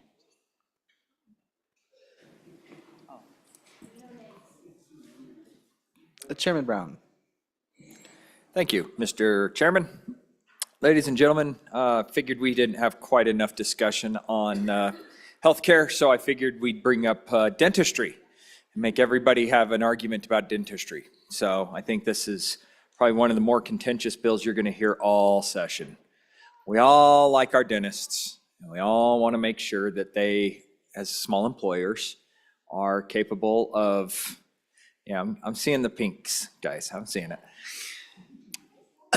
We want to make sure that we're taking care of all of our dentists. So that's exactly what this bill does, ladies and gentlemen. There's a couple of things that this bill does. First and foremost is it's leveling the playing field with our dentists in Wyoming that operate their own small businesses, many employing more than 10 people. This legislation helps alleviate the growing administrative burden of insurance reimbursements. So the first thing that we're talking about is virtual credit cards, or VCCs. This is basically when somebody goes into a dentist, they're going to be given a virtual credit card, and when they swipe that credit card, they're charged 3.5%. So instead of being charged or getting 100% reimbursement, they're only getting 97 or maybe 96.5%. Well, what this bill does is it alleviates from those dentist companies or these dentistries from having to accept that as a form of payment, and requires the ability for these dentists to accept another form of payment so they can get paid at full reimbursement rates. And then the other thing this does is it ensures that dental offices have the availability to opt out of being included in lease network spaces and guarantees when they are not forced into a business relationship. So basically, this is a good bill. It's supported by not only your dentists in your community, but also by the insurance companies that are out there. It's, again, kind of like the telecom bill, and if you want to hear more about dentists and what's going on, I can talk all afternoon on that too. With that being said, I'll stand for any questions. Thank you, Chairman Brown. Any further discussion on the bill? Representative Clauston. Thank you, Mr. Chairman. We heard this in committee, and I really only have one problem with this bill, is that it only includes the dentists. This is a problem we see throughout healthcare.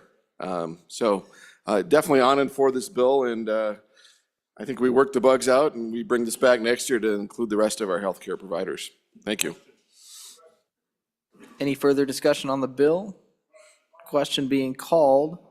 All those in favor of Vice Chair Ottman's motion that when the Committee of the Whole rises to report, it does so with the recommendation that Senate File 158 do pass. All those in favor say aye. And those opposed, no. Senate File 158 has passed the Committee of the Whole. The next bill for our consideration is Senate File 10. The reading clerk will please read the bill. Senate File 10, sponsored by Judiciary, Settlement Agreements for Minors, Parental Authorization, an act relating to children. Mr. Speaker, your Committee Number 1, Judiciary, to whom is referred Senate File 10, Settlement Agreements for Minors, Parental Authorization, respect the report, same back to the House with the recommendation that do pass. Ayes, Representatives Brady, Bratton, Chestick, Filer, Kelly, Lean, Singh, Washit, Webb. Representative Washit, Chairman. You've heard the reading of the bill. What is your pleasure, Chairman Washit? Thank you, Mr. Chairman. I move that when Committee of the Whole rises to report, to do so with the recommendation that Senate File 10 do pass, and I turn over explanation of the bill to the good representative from County Number 1.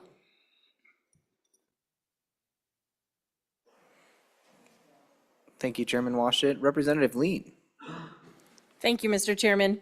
The bill before you today is Senate File 10, and the meat of the bill goes like this. Those minor children that are involved in any kind of accident that requires a settlement, we're now making it so that the guardian or parent can enter into an agreement for that child.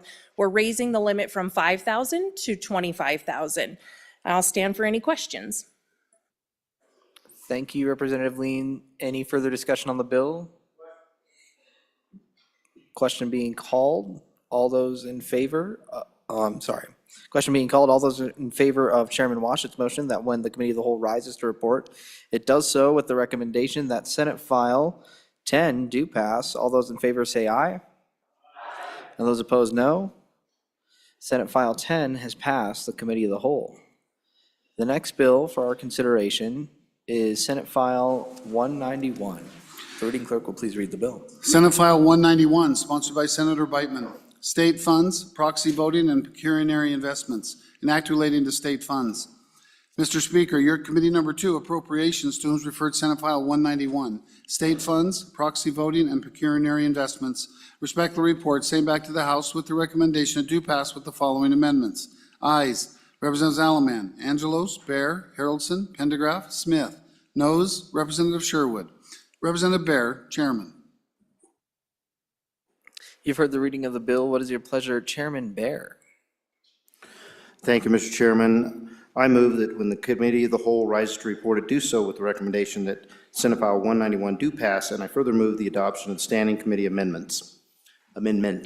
And I will pass the description of both the amendment and the bill over to the good representative from our eastern border. Thank you, Chairman Bear. Representative Scott. Smith. Representative Smith. It's contagious. Thank you, Mr. Chairman.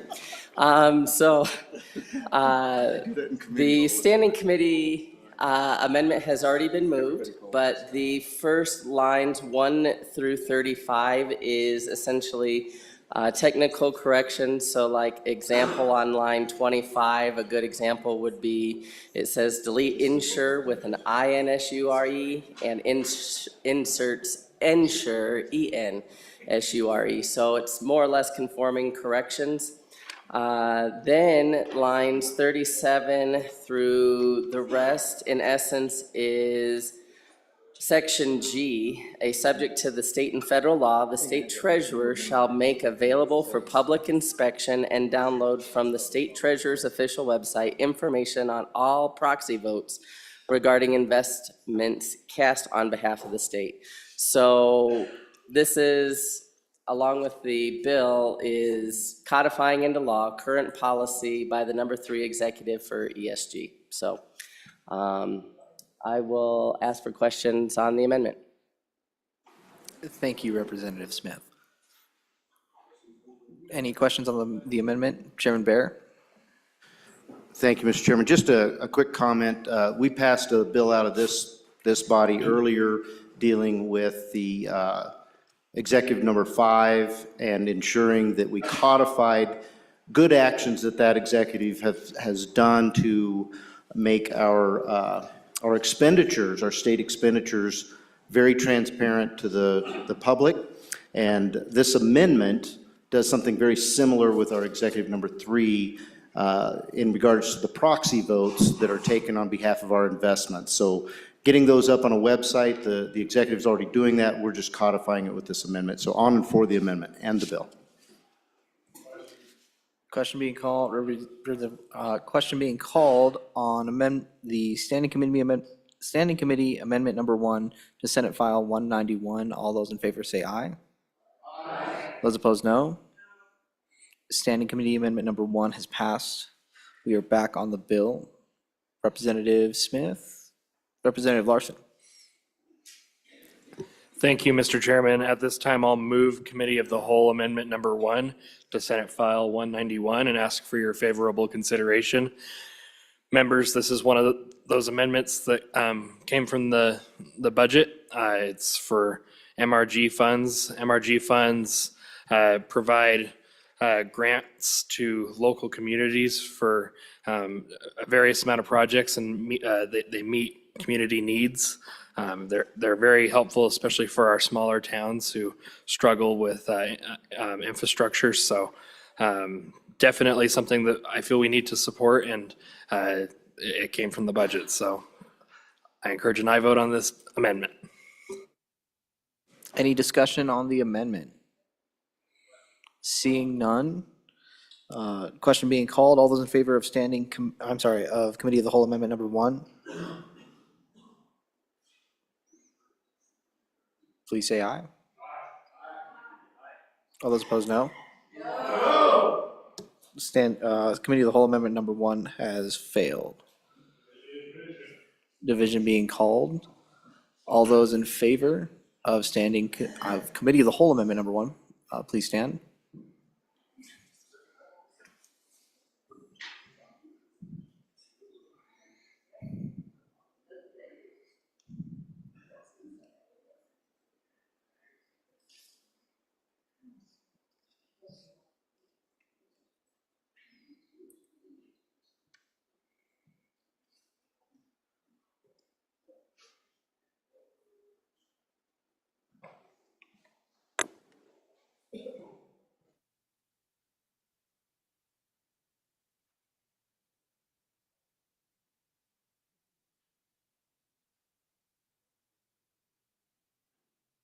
Thank you. And all opposed, please stand.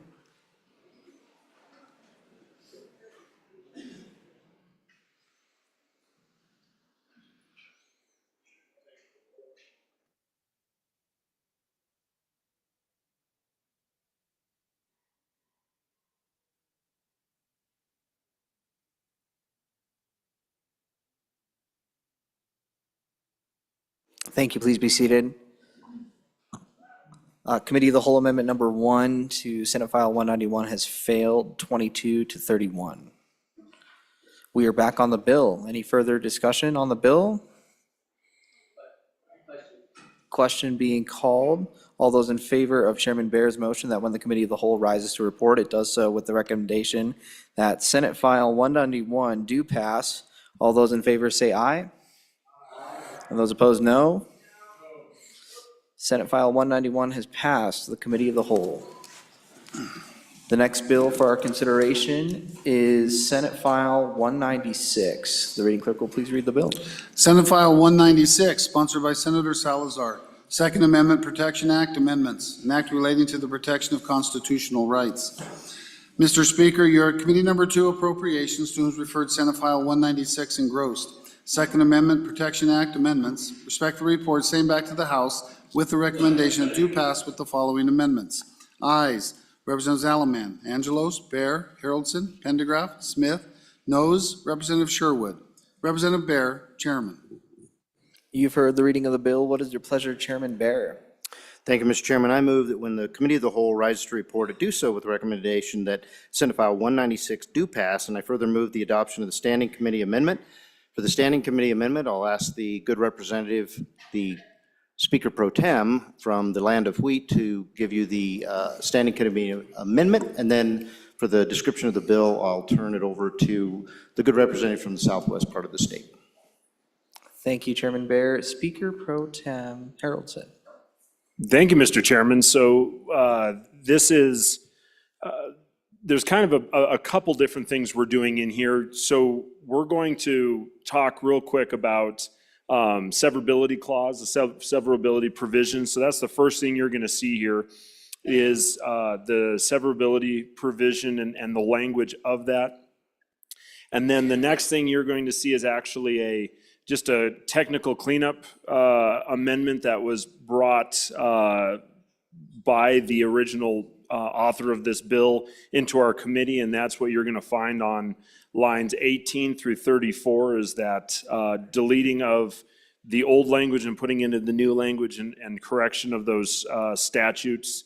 And then if you look down here, we had line 36.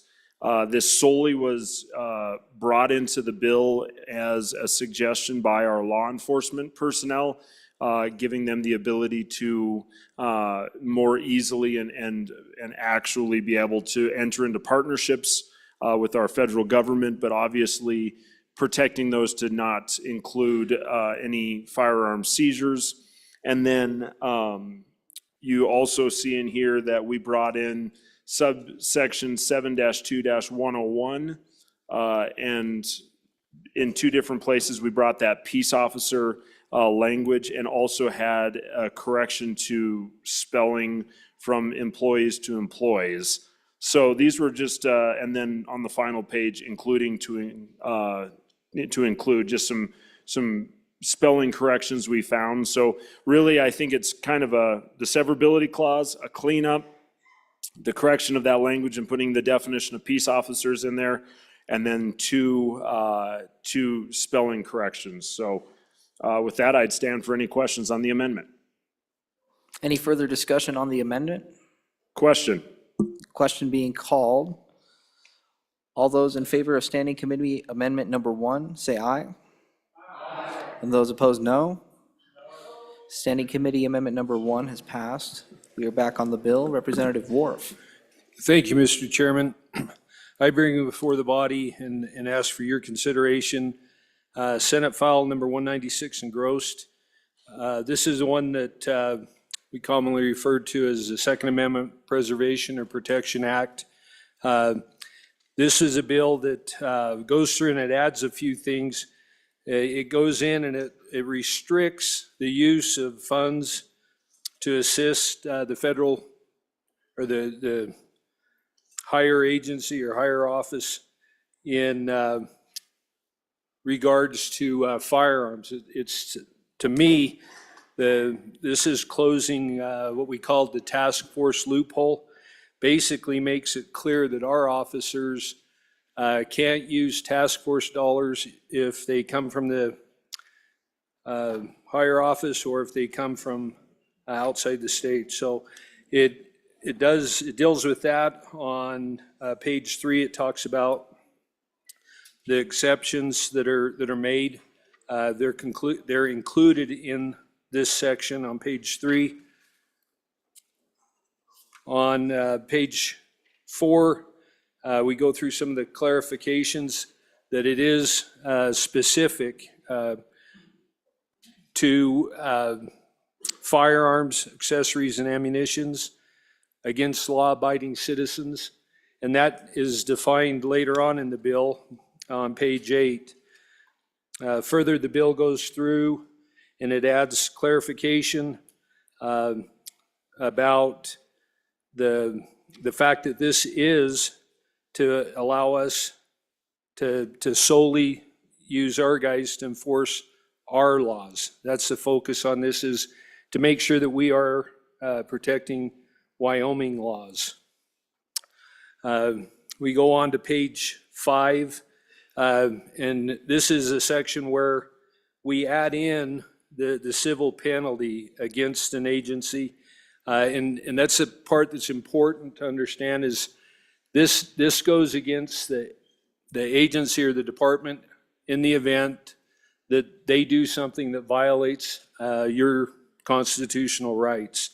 And this sets up that process where they can be taken civilly to court and imposes those penalties.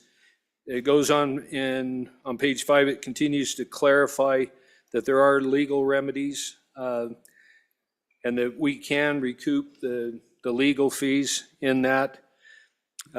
Talks about the sovereign immunity that can't be used as an affirmative defense pursuant to this subsection.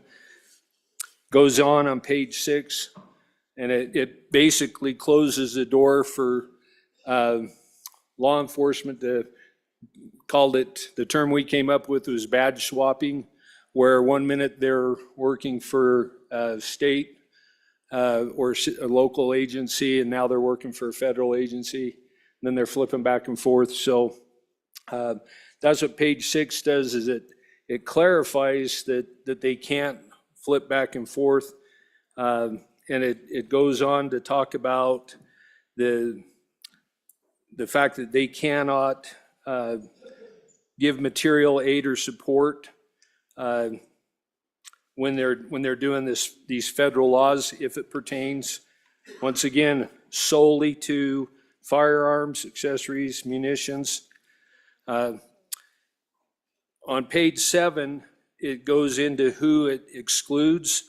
This doesn't apply to people, and only you have to be a resident. If you're a non-resident or somebody that's not a citizen, this doesn't apply to you. So it only applies to Wyoming people. It sets up to where the law enforcement guys can, in fact, assist the other agencies if they're dealing with felony violations, dealing with controlled substances, if they're doing things that would allow them to pursue, they can still pursue those individuals.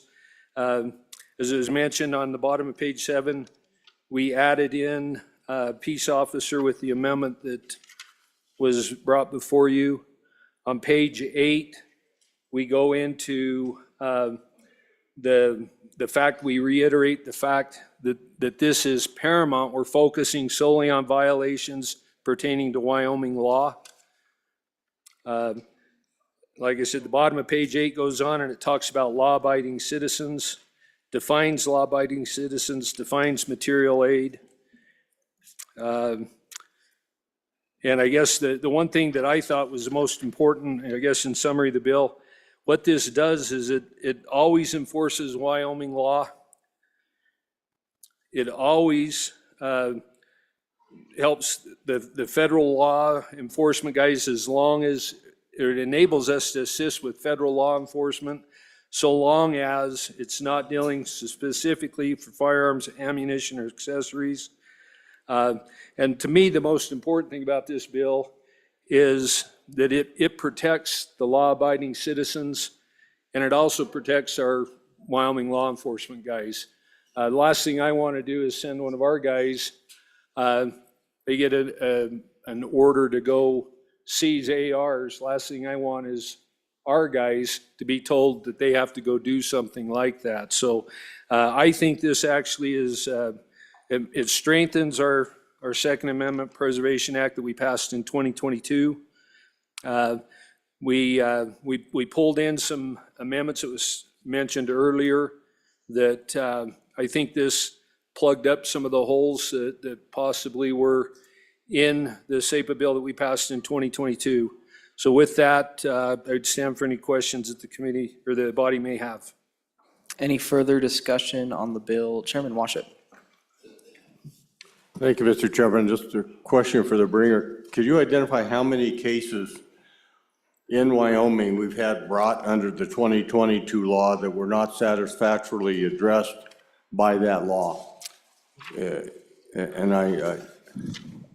my reason for asking this question is I'm not sure we really need this. We've already got a good Second Amendment Preservation Act on the books, and if we haven't had actual cases in our state where that law has been inadequate, it just troubles me that we keep bringing forth bill after bill. So anyway, tell me the cases. Representative Worf. Yeah, Mr. Chairman. Yeah, I guess that's one thing that's important for the body to understand. As far as I'm aware, there haven't been any cases, but we haven't had any orders that have been issued from the higher office telling our officers to go seize firearms. This is a preemptive bill. This is one that protects us in the event that should ever happen. So this is a progressive preemptive strike to stop us from having to face that situation. Speaker Pro Tem Harrelson. Thank you, Mr. Chairman. So I'm going to add on a little bit to the last speaker and push back a little bit. I think that we've actually had one situation in the state where this could have applied. Well, this body passed a restoration of rights bill that we actually just passed some corrections on just today out of third reading that in reality probably set some people up for failure and individually set one person up for failure. There was a federal action on that, and there was some local action as well. Now, I will say this, what this does is it makes it a lot more clear as well, I believe, of what that looks like and what that means. And so I think that I agree, preemptive, absolutely. But at the same time, also, there's a point where we want to make it incredibly clear to our law enforcement personnel, when the federal government comes in and does action in this way, you don't be a part of that. This is not your place to be, and this is not your stance to have. And so I think that there's a point where bringing the civil side into this, we have a criminal in our current statutes, this brings the civil conversation in. At that point, if someone feels like their rights have been violated, their Second Amendment right has been violated, they have the opportunity to pursue a civil suit. Not against the individual officer, which is incredibly important. This does not in any way, shape, or form breach qualified immunity of an officer, which we never want to touch in here. I believe that's incredibly important. But what this does do is it brings in a conversation for the agency to be liable civilly if there were to be a breach of the SAPA or the Second Amendment Preservation Act. And so I think that there is a point where this has been, there might have been one case this could have been used in a civil way. And so I think that's important to understand. Now, does it mean we should rush out and say we have massive problems and this is happening everywhere? Absolutely not. But in that one situation, I do believe that this could have come into play and would have given an individual the right to take a step in the realm of a civil suit, not against an individual officer, but against an agency. Any further discussion? Chairman Watchett. Thank you, Mr. Speaker. So in that one case, was the existing SAPA law utilized? Was there an action brought? I don't think there was. Representative. Mr. Chairman, if I may, perhaps there's a little bit of confusion. I guess it depends on which SAPA bill you're talking about. The SAPA bill that's on the books today would not have stopped, was not capable of stopping what happened. The language we have today couldn't have stopped it from happening, but it would have severely restricted what happened. We were told in testimony that there were multiple local agencies that were involved with and I don't know what the proper term is, the bigger brother that lives on the other end, the higher agency, to me, the people that aren't law enforcement, but that's my biased opinion, but they still can enforce federal laws, even with this language, if it were to pass. However, had this statute that we're talking about, had it been in statute, they would not have been able to have the local agencies, whether they were county or city or state, none of those agencies could have participated alongside the federal agencies. That's what this does, is it tightens that down and it makes it to where our guys can't be used as tools for federal law enforcement applied to firearms, ammunition, or what's the other one? I'm embarrassed I forgot it.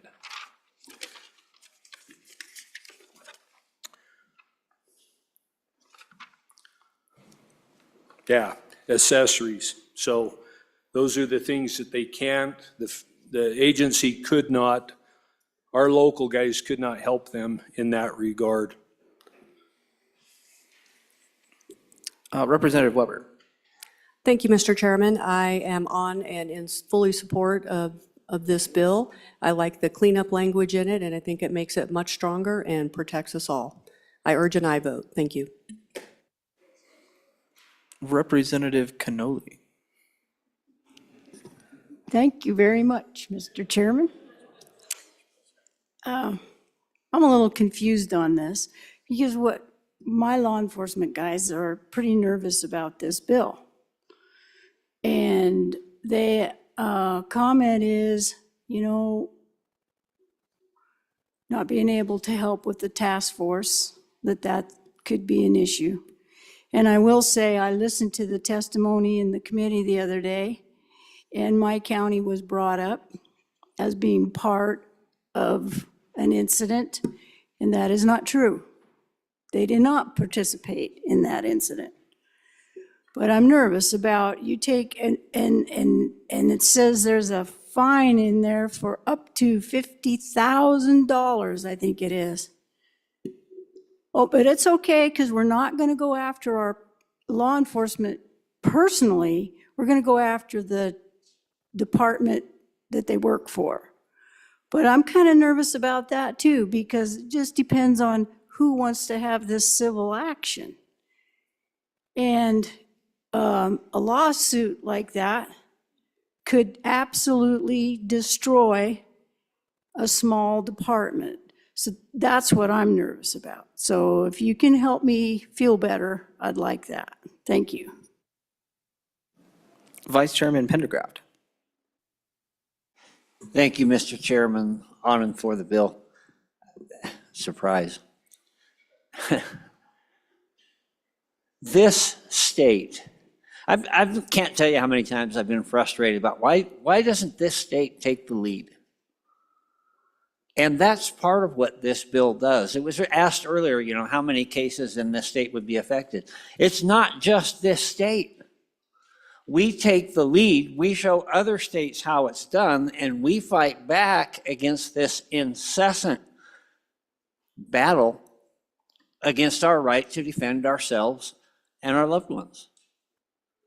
So everything that we can do to push that envelope and push it out there a little bit farther and show other states, it might never affect anybody in this state, but other states will copy what we do. They will be emboldened by what we do, and it may well affect people in those places. We don't live in isolation.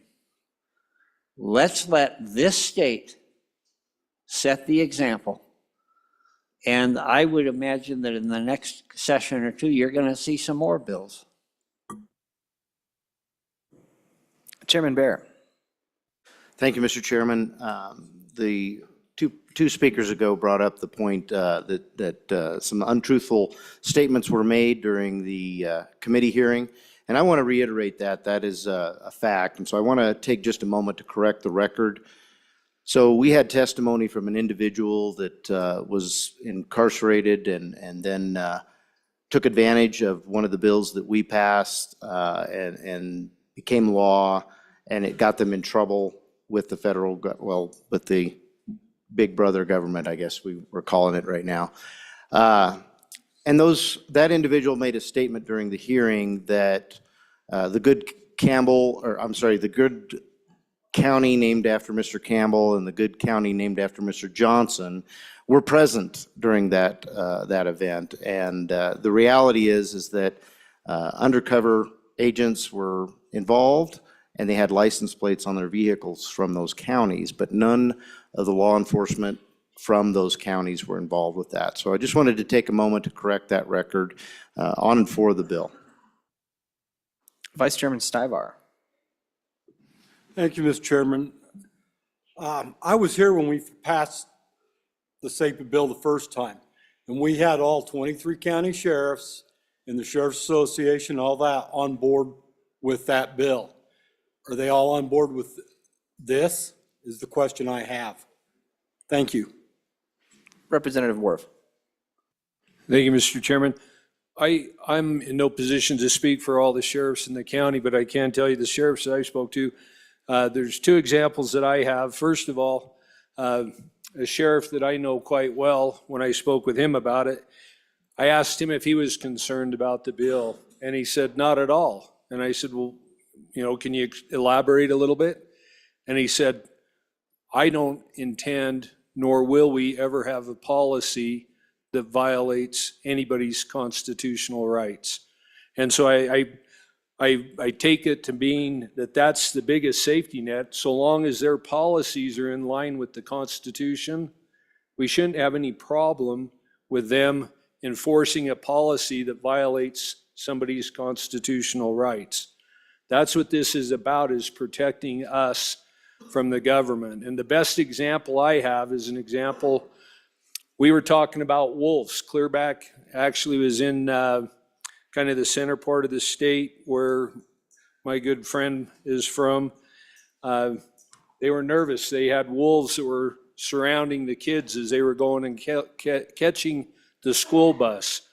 The parents had a meeting and they said, can we shoot those wolves to protect our kids? And the sheriff in that county told them, you have to, if you shoot them, the first call has to be made to the U.S. or the wildlife agency that deals with our endangered species. And he told them the second one needs to be to me, because my role changes from that being a law enforcement officer to being there to protect your constitutional rights, to ensure that the government doesn't violate them. That's when the little light switched in my head, and that's when I started seeing things a lot differently. As citizens, as sovereign citizens of the state of Wyoming, we have inalienable rights that are ours. Whether it's the federal government or our local government, they cannot infringe upon those rights. That's what this does. That protects us against them walking on our rights. Representative Heft. Thank you, Mr. Chairman. I've heard it a number of times from this floor that, have we ever had a problem before? Why, as Americans, do we always wait for something to happen before we act? Let's strengthen our SAPA, and it'll prevent the incidents from happening. I support this bill. Representative Provenza. Thank you, Mr. Chairman. I have a question in the bill to the bringer about the language with public officers. And it's defined in 65101. And so what public officers says means a person who holds an office which is created or granted authority by the Constitution or the legislature and who exercise a portion of the sovereign power of the state.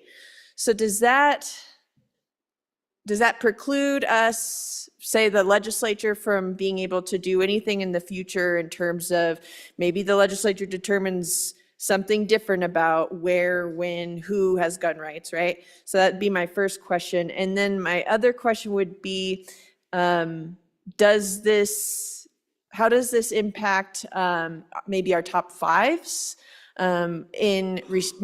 Maybe they have certain rules that are like, someone has, if you act out in this way under our rules, you no longer can have a firearm in these public meeting spaces. So it's based on someone's behavior. Can they no longer do that under the public officer portion that says that civil action can be brought? So that was just my question. If you could speak to the public officer versus peace officer in your bill. Thank you.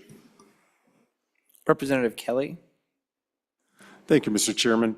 I wasn't in the legislature a couple of years ago when the competing bills on the same subject were going back and forth, but I was following them very closely, and I do recall the urgency at that time because of the then occupant of the chief executive's office. I'm sensing now there's less of a sense of urgency because of the current chief executive. I would just remind you from 2018, take the guns first, go through due process second. Representative Worf. Oh, Speaker Pro Tem Harrelson.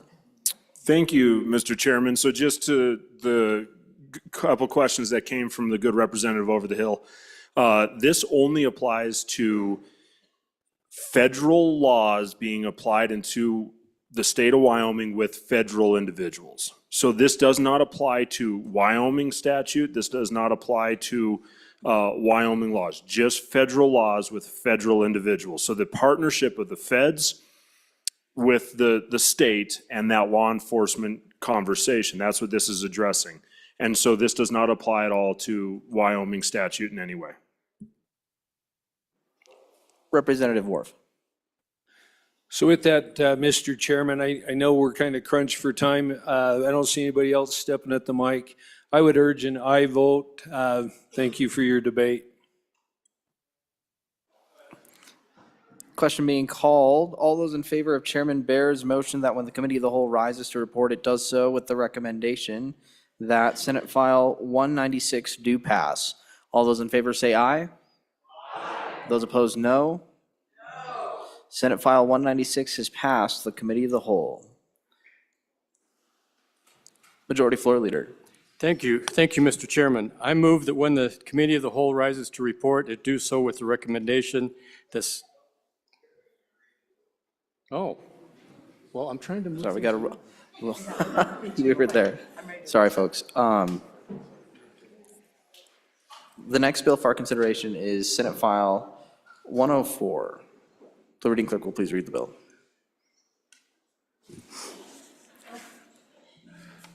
Senate File 104 is sponsored by Senator Crago.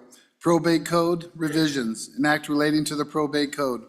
Mr. Speaker, your Committee Number 9, Minerals, Business, and Economic Development, to whom is referred Senate File 104 engrossed, Probate Code Revisions, respectfully report, same back to the House with the recommendation that do pass with the following amendments. Ayes, Representatives Campbell, Heiner, Knapp, Larson, Lawley, Riggins, Schmid, Weber.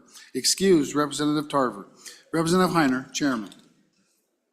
You've heard the reading of the bill. What is your pleasure, Chairman Heiner? Thank you, Mr. Chairman. I apologize for that error. I always had a hard time waiting for Christmas as well. I move that when the Committee of the Whole rises to report, it do so with the recommendation that Senate File Number 104 do pass, and I further move the adoption of the Standing Committee amendment.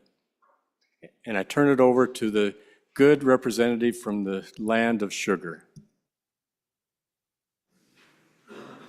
Vice Chair Lawley. Thank you, Mr. Chairman. I bring you Senate File 104, Probate Code Revisions, and I ask for your favorable consideration. I think we'll start with the Standing Committee amendment, which is very simple. It's actually, the whole bill is a simple little bill. But what we're doing, I would say with our Standing Committee amendment is what I would call a drafting error that was in the bill. And so on page 4, line 13,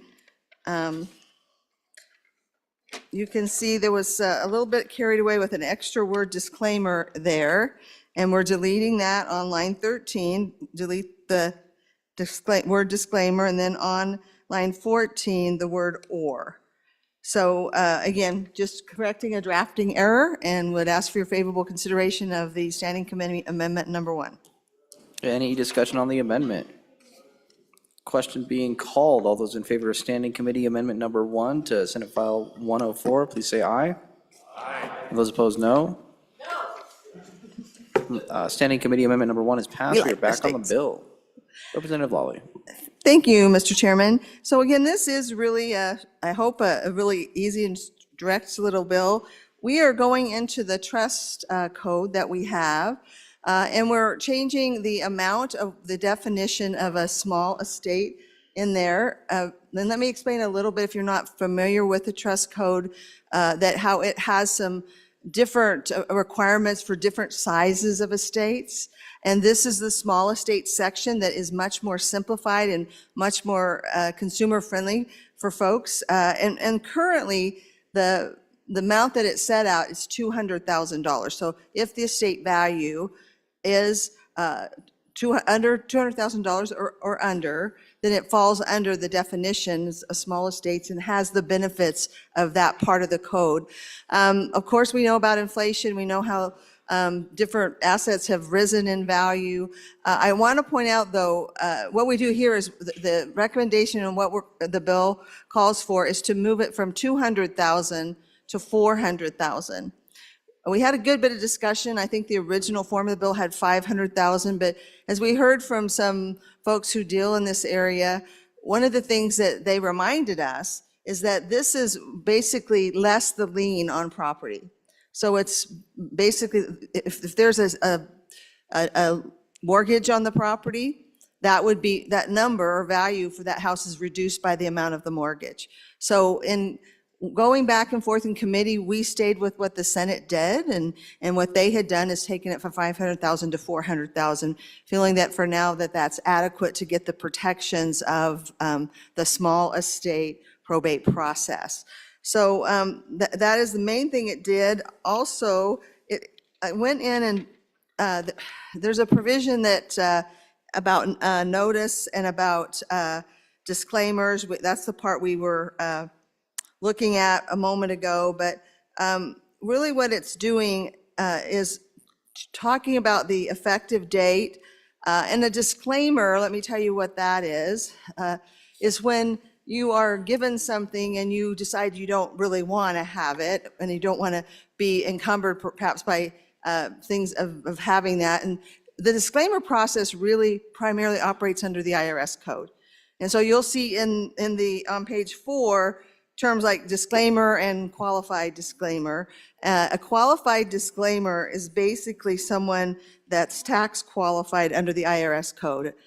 And again, without that, you're non-qualified is you're not qualified under the IRS code. So we're kind of getting into the IRS weeds, but there are times that under state law, it might be important that someone has made a disclaimer for state law purposes. And so what this is really doing is saying that if you make your disclaimer after the period of time to qualify under the IRS code, but make it in time to qualify under the state code, that you can still qualify later under the state for state purposes. That's all it's saying. So because there could be those reasons, but to be a qualified disclaimer, you have to meet the IRS code, because that's actually what you're getting, is that designation through the IRS code requirement. So just a small matter for folks that, again, in a smaller estate, there might be reasons for them to have a disclaimer that doesn't have to be qualified. It simply is a disclaimer that will help them in the processes of the state law process of probate. So that's just clarifies that. And that's really the extent of the amendment. It was actually requested by the Wyoming Trust Association. This is kind of in common with what other states are doing as there's inflation and rising of costs, but to still include, it is really a valuable thing to some folks that have small estates to have the benefit of this small estate process, probate process. So we want to acknowledge that even a $400,000 estate is considered small in Wyoming. So with that, I'll answer any questions. Any further discussion on the bill? Question being called. All those in favor of Chairman Heiner's motion that when the Committee of the Whole rises to report, it does so with the recommendation that Senate File 104 do pass. I'm sorry, Senate File 117 do pass. Oh, 104. Senate File 104 do pass. All those in favor say aye. Aye. Those opposed, no. Senate File 104 is passed to Committee of the Whole. The next bill for our consideration is Senate File 17. The reading clerk will please read the bill. Senate File 17, sponsored by Minerals, Carbon Dioxide Enhanced Oil Recovery Stimulus, an act relating to the administration of government. Mr. Speaker, your committee number 2, or committee number 9, Minerals and Business and Economic Development, to whom is referred Senate File 17 engrossed, Carbon Dioxide Enhanced Oil Recovery Stimulus, respect the report, same back to the House with the recommendation that do pass with the following amendments. Ayes, Representatives Campbell, Heiner, Knapp, Larson, Lawley, Schmid, Tarver, Weber. Excused, Representative Riggins. Representative Heiner, Chairman. This bill was re-referred to Committee Number 2, Appropriations. Mr. Speaker, your Committee Number 2, Appropriations, to whom is referred Senate File 17 engrossed, Carbon Dioxide Enhanced Oil Recovery Stimulus. Respect the report, same back to the House with the recommendation that do pass. Ayes, Representatives Alaman, Angelos, Bear, Haroldson, Pendergraft, Sherwood. Noes, Representative Smith. Representative Bear, Chairman. You have heard the reading of the bill. What is your pleasure, Chairman Heiner? Thank you, Mr. Chairman. I move that when the Committee of the Whole rises to report, it do so with the recommendation that Senate File Number 17 do pass, and I further move the adoption of the Standing Committee amendment. And I turn over the explanation of this Senate file to the Chairman of Committee Number 7, and from the land of razors, but they really don't make razors there. Chairman Knapp. Mr. Chairman, thank you. So first I'll explain the background of this bill, and I'll talk about the amendment when we come to it within the bill. So during the first presidential administration of our current president of the United States, Congress passed a big increase in a tax incentive for CO2 sequestration, and it was called the 45Q tax exemption. This federal exemption is for companies that capture and store CO2. The government wanted to incentivize permanent storage of CO2 underground, and so it established a tax credit of $85 per ton of CO2 permanently stored. They set the tax credit for using CO2 in enhanced oil recovery at $60 per ton. So this was truly government intervening in the market to try to get the industry to favor permanent storage sequestration by giving $25 more per ton for permanent sequestration over oil enhanced recovery. The Minerals Committee took this into the interim to create a program for our oil and gas industry. It's funded by taxes to fight back against the federal overreach and bring oil into the same level of permanent sequestration for EOR. This bill is only about making sure that if a person captures CO2, they get a similar tax credit no matter what they use the CO2 for. So why do we want to make sure that there's a level playing field for enhanced oil recovery?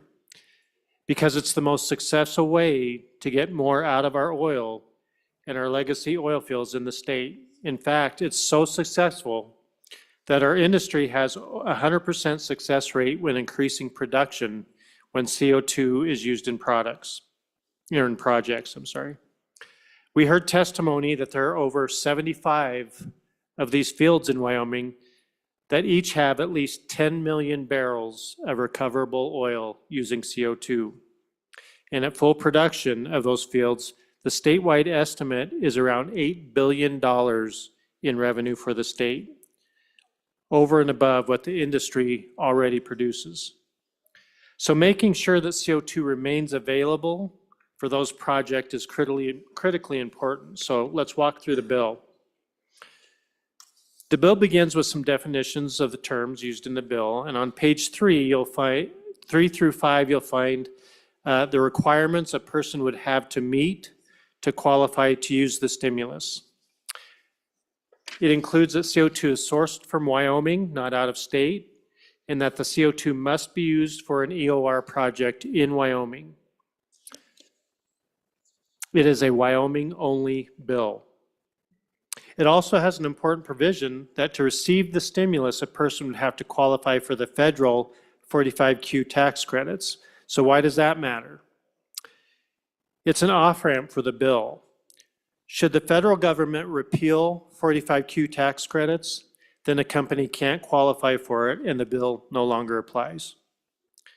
Another very important off-ramp for the bill provides that if the federal government brings EOR up to match sequestration, like the bill introduced by Wyoming's senior senator would do, this bill would also be repealed.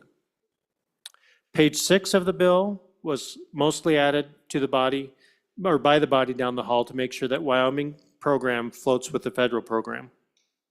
Page 7 outlines that it is the Wyoming Energy Authority that will manage the program. They are named in the bill, so that's why I'm using their name. The rest of the bill sets up for EOR stimulus account and how it would be funded. And this is a very important part of the bill. Under this bill, a CO2 producer would receive a $10 per ton for every CO2 ton sold or delivered to a Wyoming EOR project. And where does the money come from to do that? Eventually, it comes from the severance taxes paid by the oil producing company for the new production. This bill provides seed money for the project at $10 million, but that money is a loan. Once an EOR project under this program begins producing oil and starts paying severance taxes at 3%, that tax, or 3% of that tax will first refill the stimulus account, and then it will pay back the LSRA where the seed money came from. After that, the 3% will self-fund the program. The other 3% severance from this new program would go to the Permanent Mineral Trust Fund and be distributed like normal. So this bill is not a tax cut for the oil and gas industry. Instead, it uses oil and gas severance taxes to specifically reinvest in more oil and gas production for the state. The amendment you'll find on page 10 is just a amendment of reporting. So it's a simple one of the authority shall report the amount of stimulus provided under this chapter, and then lane 13 reported by the Department of Revenue under section C of this section. So with that, I would, the amendment's been moved, but let's dispatch of the amendment first, and then we'll go to the bill for questions. Any discussion on the amendment? Question being called. All those in favor of Standing Committee Amendment number 1 to Senate File 17, say aye. Aye. Those opposed, no. Standing Committee Amendment number 1 is passed. We're back on the bill. Chairman Knapp? Yes, questions on the bill? Representative Eklund. Mr. Chairman, so a question I've got, does the $10 million limit how much of this carbon sequestration would be done, or do we think this would be a pilot bill, or is that the amount we really need to be able to sequester? more and produce more oil? Chairman Knapp? Thank you for the question. So the $10 million is basically seed money. Now, many of these projects are already being done by larger producers, but many of these projects you'll find are done by smaller producers. And those are the people that actually need the funds to go to the smaller fields or other fields to do the EOR projects. So that $10 million is simply seed money. And then as we collect those taxes, it goes to pay that back. Minority Floor Leader Yin. So, Mr. Chairman, I think this is a very interesting bill that so the seed money basically primes the pump with the idea that it will create more pumping of oil, essentially, where we would get more in tax money that goes into the account, and then the account will fill to $10 million and then start tipping over. So it really only works if it actually incentivizes producers to pump more oil that gives us more severance tax money. I'm curious on where the tip over part on the severance tax. So if oil prices drop, I assume that at some point it's not going to be worth paying $10 per ton of CO2 to pump out oil. But as long as oil prices stay high, I think this is going to make us more money because we will pump more oil out of the ground. So I'm curious if there was a number about that tipping point, like what is the price where this doesn't pay off, and what is the price where it does pay off? Because right now it does sound like it will pay off. Chairman Heiner. Thank you, Mr. Chairman. Excellent questions. Members, I just want you to realize how quickly this can prime the pump, as was mentioned. There's an oil field in my part of the country that started CO2 injection in the 90s. That whole field, combined field, it was an older field, was producing about 19 barrels of oil a day. They started injecting CO2, and within 8 months, it was producing almost 10,000 barrels a day. And here it is 30 years later, it's still producing 9,000 barrels a day. So $10 million to prime the pump, and I think it's a pretty big pump. It's going to put out a lot of fluid and revenue for the state of Wyoming, and I think it's going to happen pretty quick. Now, at what point does that $10 become so it's not quite economical? The field that I'm familiar with, and I started out on this down in Texas on EOR projects, but the rate of return and the break-even point was in the 50s, $50 a barrel. So it's just because of the volume of oil and because you're not drilling more wells, you're just installing facilities, you have to buy the CO2. That's the biggest cost, is buying the CO2. So what we're trying to do is incentivize companies, rather than sticking the CO2 in deep ground saline solution without any beneficial use, let's utilize it to bring revenue back to the state. And there's a difference of $20 a ton, but by the time you build transportation and everything and all the associated costs, we think that $10 will be enough incentive to get these things started. We haven't had a new EOR field for quite some time here in Wyoming, but there's a tremendous potential, as the good chairman of committee number 7 mentioned. $8 billion, $8 billion with a B. That's the potential revenue that could come from additional EOR projects here in Wyoming. It's significant. Oil is one of the biggest revenue generators for the state right now. So let's continue to generate and prime this pump. Thank you, Mr. Chairman. Vice Chairman Tarver. Mr. Chairman, so another thing about this bill is it hinges on Q45 tax credits. So if the Q45 tax credits go away, this bill goes away. So, a lot of these companies are looking at trying to make money off the Q45 tax credits, and instead of incentivizing them to put it into a wellbore that, of course, we will get no return on, this will incentivize them to go to old legacy fields and resurrect them. As previous information, going from 25 barrels to 10,000 barrels will definitely help our revenue stream here in our great state. Representative Lee. Thank you, Mr. Chairman. On and in favor of this bill, we've seen oil and gas take care of our state for a long time. Let's give them a little revenue to take care of us for the future, too. Representative Riggins. Thank you, Mr. Chairman. I guess my question is, are they not going to flood fields if they don't get that extra $10 per metric ton? They're getting 65 free federal tax rebate dollars now a ton. So I just don't think I don't think it's that necessary to give them an extra $10 per metric ton. Representative Lawley. Thank you, Mr. Chairman. On and for the bill. And back to the last question, the issue is more than money, it's availability of the CO2. Because of the preference in the federal law for permanent sequestration, that it doesn't give the use for the oil and gas EOR. So it's more than just the money, it's the issue of availability because of that price difference, and we're trying to level it up.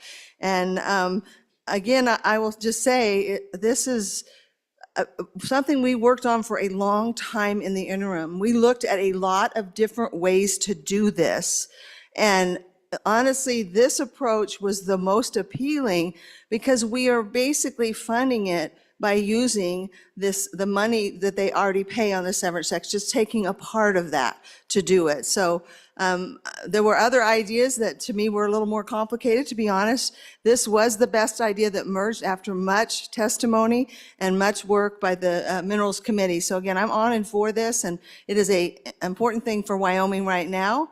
If 45Q goes away, as someone already pointed out, this doesn't apply. If 45Q levels up itself, our own great senator there in Washington, D.C., has a bill that to actually do something with 45Q itself, which would be a great solution as well, and then this would go away.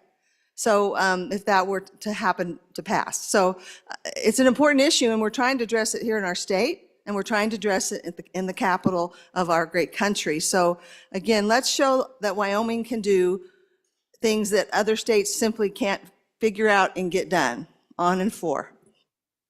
Any further discussion? Representative Tarver. Mr. Chairman, thank you. So to answer some of the questions brought by the previous speaker 2 times ago. So the $10 will come from their oil. So they won't get paid anything until they start producing, and then their severance tax will go back to pay for the CO2. So it actually comes from developing the oil field is where the money will be paid, and it's 3% out of that severance tax that'll go back into this fund to pay them to offset them not wanting to take it to a permanent storage facility that we will get no revenue from, and that's really, we're just trying to incentivize them to do EOR. If we don't incentivize them to do EOR, they'll go to a permanent storage facility of which we will get absolutely nothing for. Any further discussion? Question being called. All those in favor of Chairman Heiner's motion that when the Committee of the Whole rises to report, it does so with the recommendation that Senate File 17 do pass. All those in favor say aye. Aye. And those opposed, no. Senate File 17 is passed the Committee of the Whole. The next bill for our consideration is Senate File 97. The reading clerk will please read the bill. Senate File 97, sponsored by Senator Case, Trust Code Revisions, an act relating to the Uniform Trust Code. Mr. Speaker, your Committee Number 9, Minerals, Business, and Economic Development, to whom is referred Senate File 97, Trust Code Revisions, respectfully report same back to the House with the recommendation that do pass. Ayes, Representatives Campbell, Heiner, Knapp, Larson, Lawley, Riggins, Schmid, Weber. Excused, Representative Tarver. Representative Heiner, Chairman. You've heard the reading of the bill. What is your pleasure, Chairman Heiner? Thank you, Mr. Chairman. I move that when the Committee of the Whole rises to report, it do so with the recommendation that Senate File 97 do pass, and I further move the adoption of, no, there's no standing committee. Oh, I just turn it over for a repeat performance from the lady from the city of Sugar. Representative Lawley. Thank you, Mr. Chairman. So this one is a tad more complicated, but we can do it. I know we can do it at this late hour. This is, again, something brought to us by the Wyoming Trust Association concerning partly some IRS guidance that was issued that is causing us to look at some of this. But I'm going to walk through several changes with you, and then we'll stand for questions. So the first thing it does is clarifies the definition of what is a qualified trustee. And you'll see that on page 2 of the bill. Turn there.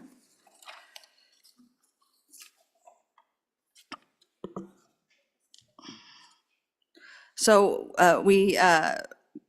in section B there on page 2, so that is at line 11, clarifies that one but not all of the enumerated activities that are required to be considered a qualified trustee under the trust law. So the next thing it does is in C, section C, right below it, it says is to clarify that the limitation on the settler's authority extended to indirect roles consistent with the limitations on the settler's authority to serve as the qualified trustee in the Wyoming Spendthrift Trust area.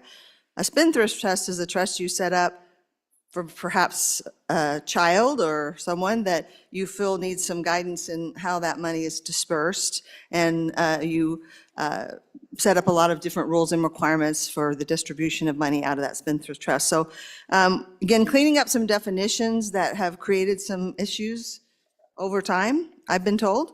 I'm not practicing in the trust law area.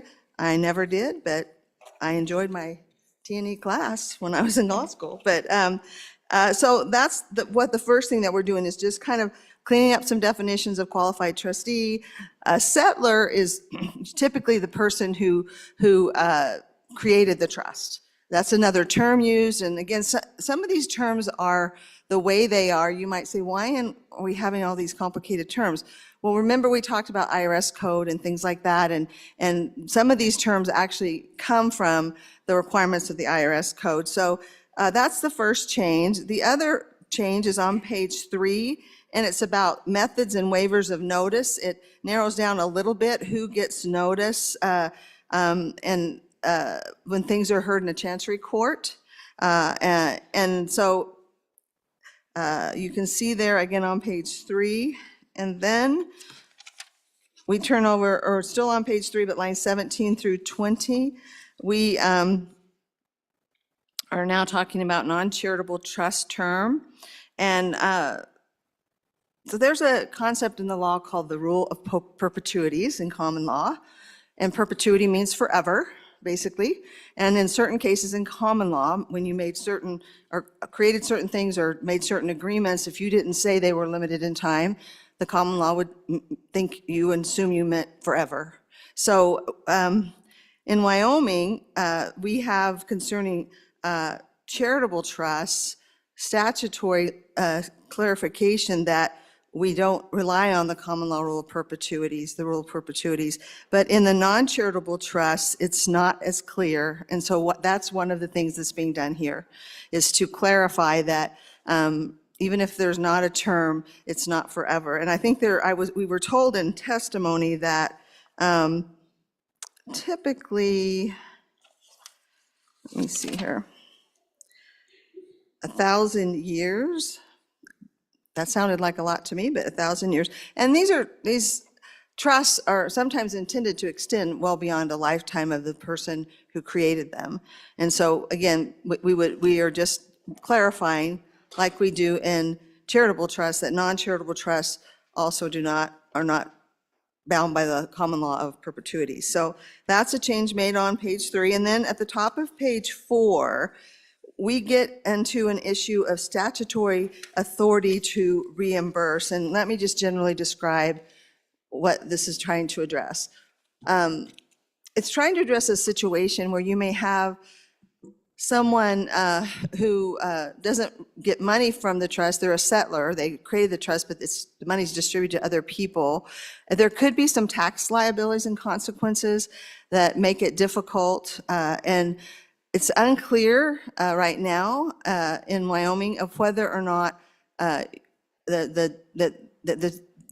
person that's handling trust can make these discretionary distributions, they don't have to, but to reimburse for taxes incurred by someone who didn't actually get any money from the estate, but because of the federal tax law.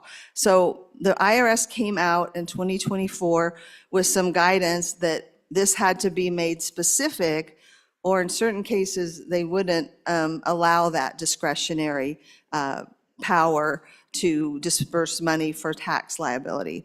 So that's what we're doing here, is providing language that will meet the IRS code. You see it cited on page 4.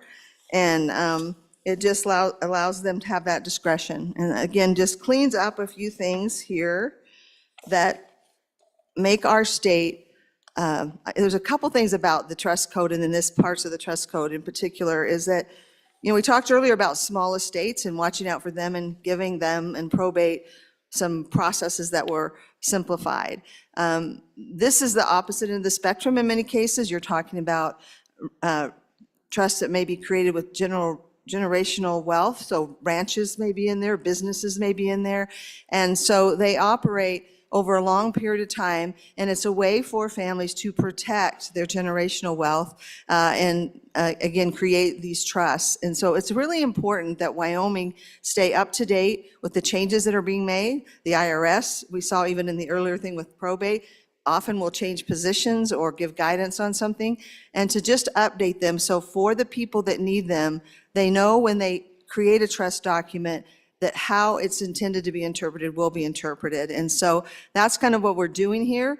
Also, we had testimony in committee of how Wyoming is becoming a preferred state, almost up with Delaware, for creating trusts. And that actually creates business and revenue for the state of Wyoming, for people to set up trusts in Wyoming. And that makes it also important that we keep up with the laws, and they're clear and they're up to date, especially as the IRS gives different guidance. And we see different situations that point out that maybe there's lack of clarity in a certain area. So cases come up and then you realize the statute isn't exactly as clear as they thought. So that's really what's happening here, and I ask for your aye vote, but I'll stand for any questions. Any further discussion on the bill? Question being called. All those in favor of Chairman Heiner's motion that when the Committee of the Whole rises to report, it does so with the recommendation that Senate File 97 do pass. All those in favor say aye. And those opposed, no. Senate File 97 has passed Committee of the Whole. The next bill for our consideration is Senate File 102. The reading clerk will please read the bill. Senate File 102, sponsored by Senator Landon, Surviving Parents of Gold Star Veterans Exemptions, an act relating to taxation and revenue. Mr. Speaker, your Committee Number 8, Transportation, Highways, and Military Affairs, to whom is referred Senate File 102 engrossed, Surviving Parents of Gold Star Veterans Exemptions, respectfully report, same back to the House with the recommendation that do pass. Ayes, Representatives Banks, Brown, Geringer, Larson, McCann, Nicholas, Posey, Tarver, Wiley. Representative Brown, Chairman. You've heard the reading of the bill. What is your pleasure, Chairman Brown? Thank you, Mr. Chairman. I move that when the Committee of the Whole rises to report it, do so with the recommendation that Senate File 102 do pass. And I will turn the explanation over to the curly-haired football coach. Representative Harshman. Thank you, Mr. Chairman. I had to think about that for a minute. I've had a butch for like 40 years, but thank you, Mr. Chairman.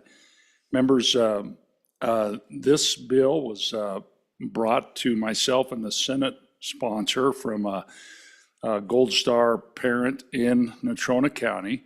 And you know, the Blue Star and Gold Star tradition, I think, began in World War I, where, you know, moms would generally hand make these that would hang in windows to let them, they had family members either serving with a Blue Star, or if they were killed in combat, that would be switched to a Gold Star. So what this exemption, it's all on page 2.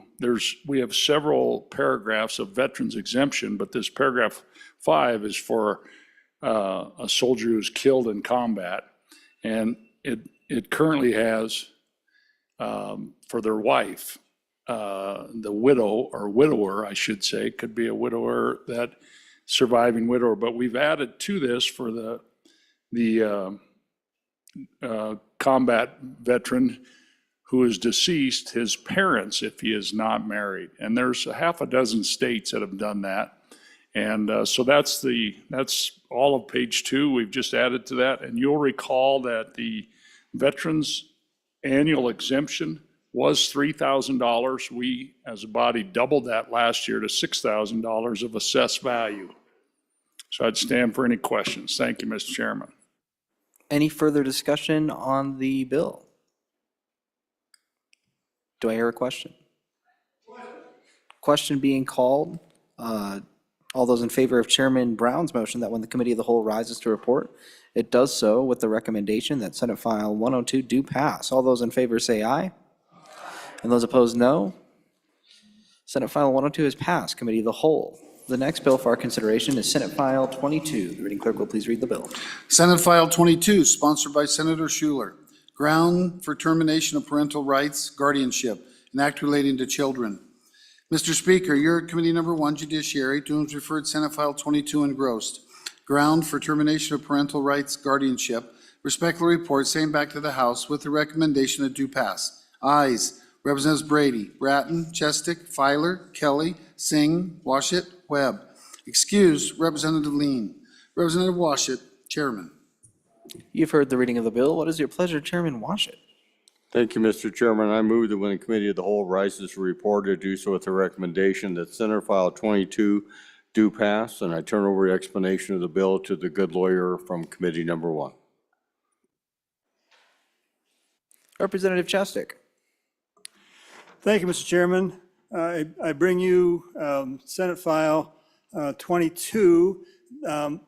This is intended to address a growing problem in not just Wyoming, probably, but lots of places. I'm not going to ask for a show of hands, but I bet you probably everybody in this body knows a couple who is raising their grandchildren, because and the problem is very typically where the parents of the child get involved in drugs and become unfit, become unreliable. The problem of drug abuse is getting worse, and a lot of grandparents end up stepping up to take custody of minor children, providing a safe environment for them and providing them the stable home and the loving care that they need while the parents are unfit or are unable to do so because of their drug conditions. It's not just drug conditions, but that's the most common situation that we have.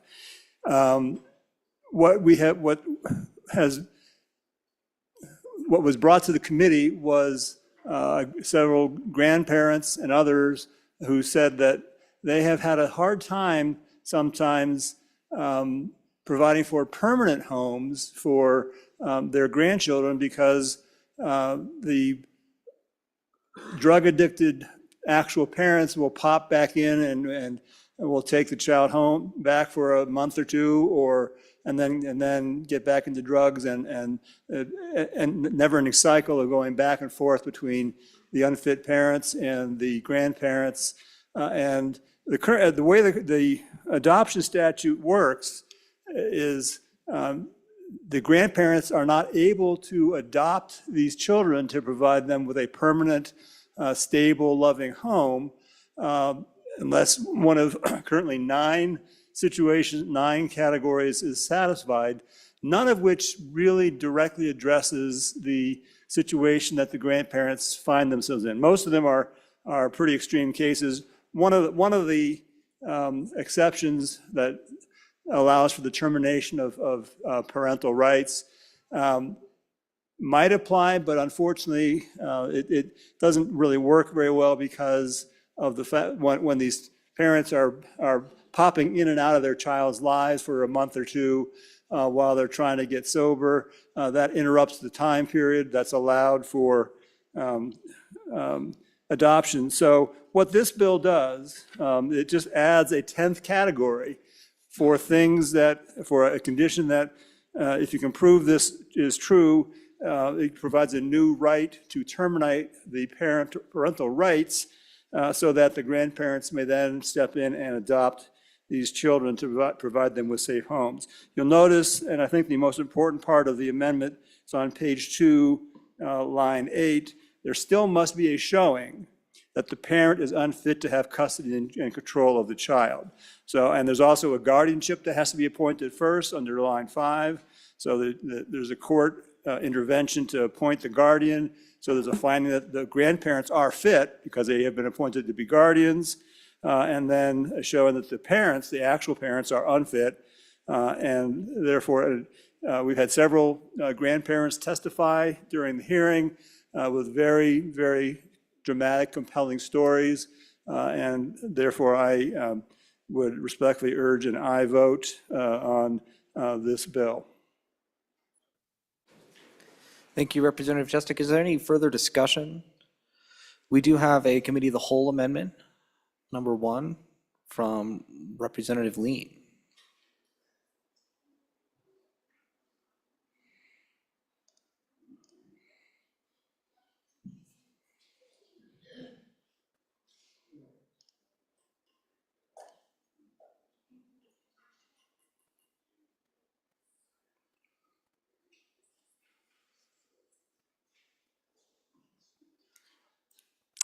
Representative Lawley. Thank you, Mr. Chairman. On and for this bill, I have some situations in my community that, much like what have been described, one is a particularly difficult situation because it involves the sexual abuse by an older step sibling. And so there are just tragic stories out there. What I like about this approach is it contains due process in it. This isn't a quick way to really just take some kids away. It has some of the normal processes, but what we found in the, even just helping some of folks in my district, is that there is this sort of gap in the law where they don't have standing really to come in and start a process to address the issue that would include fact-finding and determinations. And this bill does that. It provides the access that they need to, they either prove their case or they don't. And nothing is decided outside of the due process. And so anybody that thinks that it's just, they can go in and just take these kids back or no, it's process, but that's what's missing. I worked again with several people in my district, and there was just no way we had constructed some of the laws. There just wasn't a pathway for them to deal with this unique issue of grandparents and some of their children that are struggling with drug addiction and other things, and the back and forth. And in the meantime, in some cases, horrific things were happening to children. And so, there's no perfect solutions in these situations, and we live in a very broken world. But I am on and for this bill because I think it approaches it in the right way. Thank you. Thank you, Representative Lawley. Representative Lean. Thank you, Mr. Chairman, and thank you for your patience. I move Committee of a Whole Amendment number 1 to Senate File 22 and ask for your favorable consideration. On page 2, line 9, after child, insert as used in this paragraph relative means as defined by Wyoming State Statute 32301A Romanet 123. That way there's clarity on on who's a relative, who qualifies that can be able to take possession of the child, and that this child will be spoken for adequately. On and for the amendment, and ask for your favorable consideration. Is there any discussion on the amendment? Question being called. All those in favor of Committee of the Whole Amendment number 1 to Senate File 22, all those in favor say aye. Aye. Those opposed, no. Senate Committee of the Whole Amendment number 1 has passed. Committee of the Whole. And we do have another Committee of the Whole Amendment. Representative Campbell.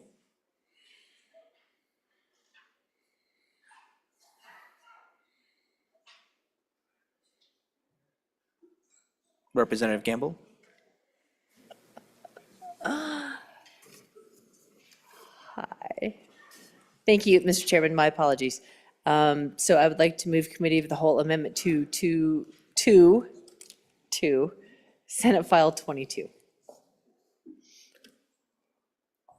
Please proceed. Thank you. So in talking to both of our senator bringers of this bill, And the discussion we had about a couple of the amendments that I'm going to share with you are the kiddos that primarily are affected, especially in terms of these very unfortunate negative situations.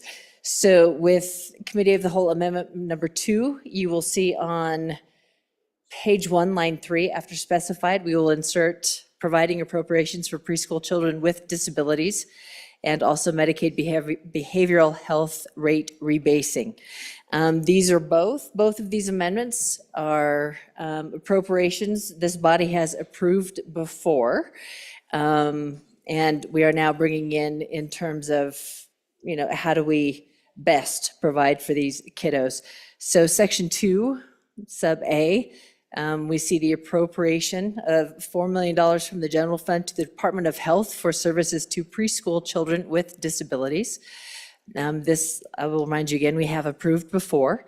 And subsection B, there's an appropriated $833,153 from the general fund that is then matched through federal funds, through Medicaid, and this is for that behavioral health rate rebasing. So these are the services often, well, always, provided to those local centers and our youth kiddos in crisis. So when there are behavioral health issues, when there are drug issues, especially disruptions in family, a lot of times these kiddos will spend 1, 2, or 3 days in these crisis centers until things are figured out. So this amendment truly just does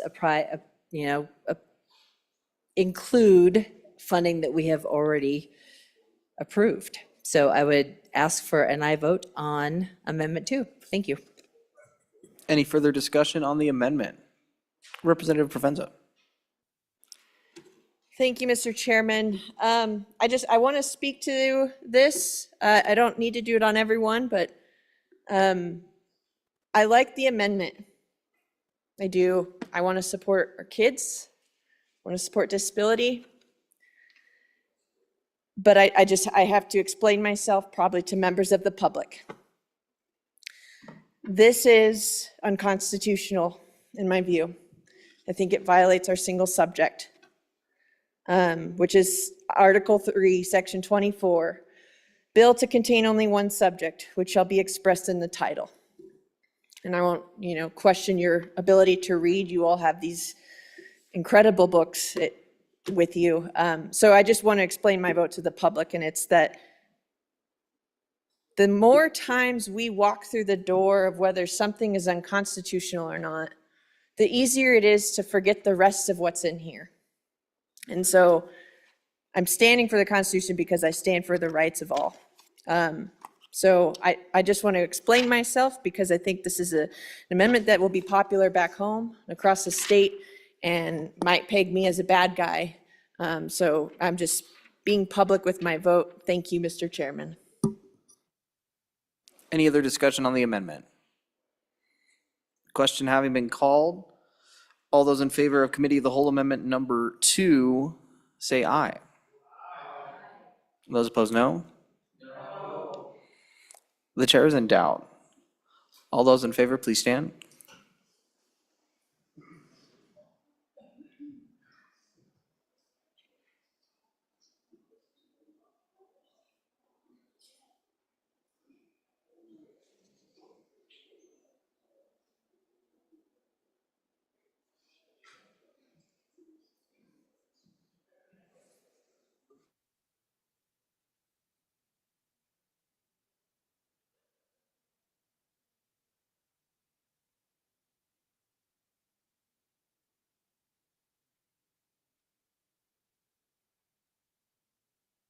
Thank you. All those opposed, please stand.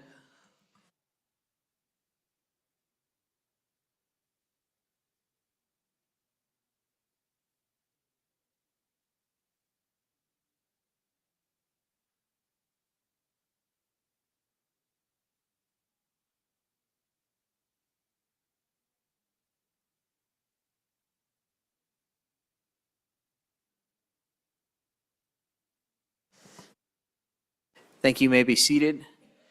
The amendment has failed on a vote of 23 to 24.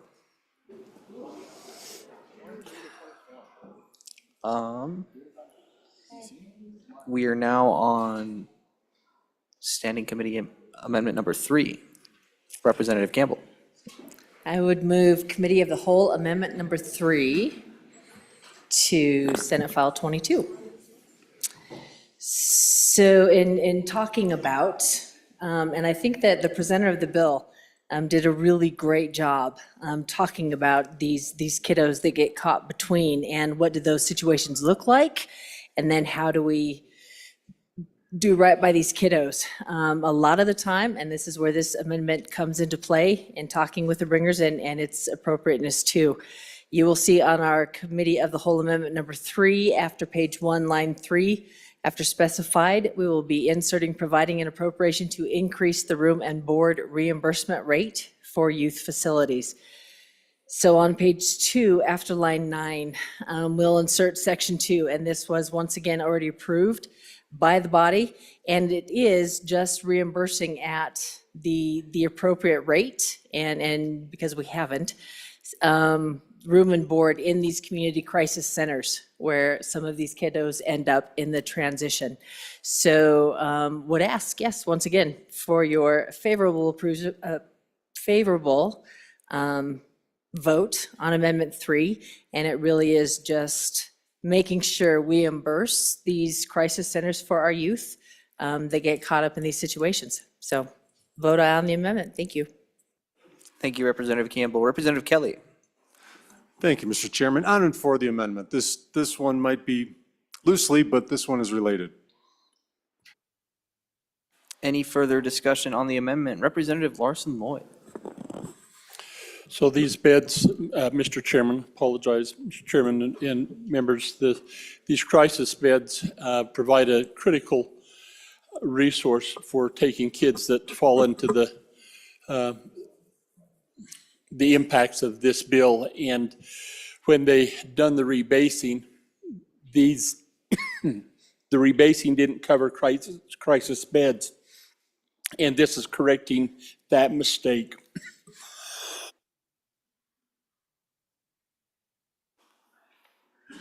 Chairman Watchett. Thank you, Mr. Chairman. So if there is anyone in the room worried about the single topic, I just invite you to open your drawer and take out some of those files, those blue files and white files, and look at the length of the titles on some of those bills, and tell me that they only deal with the single topic. It's A and B and C and D and E, and they're not always closely aligned with one another, but they fit inside a bill under a general topic. And we've always considered those to be constitutional. So given the circumstances that we're working on, I think give each other a little grace. Any further discussion on the amendment? Amendment number 3 to Senate File 22. Am I hearing a question? Question having been called. All those in favor of Committee of the Whole Amendment number 3 to Senate File 22, say aye. Aye. Those opposed, no. Amendment number 3, Committee of the Whole Amendment number 3 to Senate File 22 has passed. We are back on the bill. Any further discussion on the bill? Representative Yin. Mr. Chairman, thank you. So members, we talk about parental rights a lot in this body, and I really don't want to argue against my good colleague from over the hill a lot, but grounds for termination of a parent-child relationship should meet a very, very, very high bar. A parent and child relationship is one that's extremely important. If you look at the list of other reasons to terminate parent-child relationships, they're very valid. You abandon your child, there's some bit about sexual assault, etc. So there are extremely good reasons to terminate the parent-child relationship. But the issue with the bill as written is that it only depends on the guardian being in the care of the child who is a relative, only being in that guardian's care for 24 consecutive months, and so they have to have a showing that the parent is unfit custody and control of the child. So they do go to a courtroom and have that discussion, but I think that that the bar still isn't high enough. Just to say unfit isn't as high a bar as the types of grounds that are in the rest of that section. So I need to hear about, and I think that there were some good examples brought, right? So there was like a stepbrother, a stepsister that was committing sexual assault. Great. So then let's figure out a way to put that kind of issue in the language. But this kind of catch-all where we don't know, there could be a lot of situations where maybe the grandparent is really unhappy about the parents, but there's not a good enough reason to convince this body that it would be a real reason to terminate the relationship. That means there's no chance of it going back to the parent at all. If there were, maybe if there was language about like being able to create more options for the guardian or put more control to the guardian, but once you terminate the relationship, there seems to be a higher bar to get back, put that parent and child back together. So I need a high bar. Thank you, Mr. Chairman. Representative Bratton. Thank you, Mr. Chairman. I agree with my colleague from where the mountains are pointy. It is the parent-child relationship. I mean, it's primary, and it is a really serious thing to add another reason to terminate that.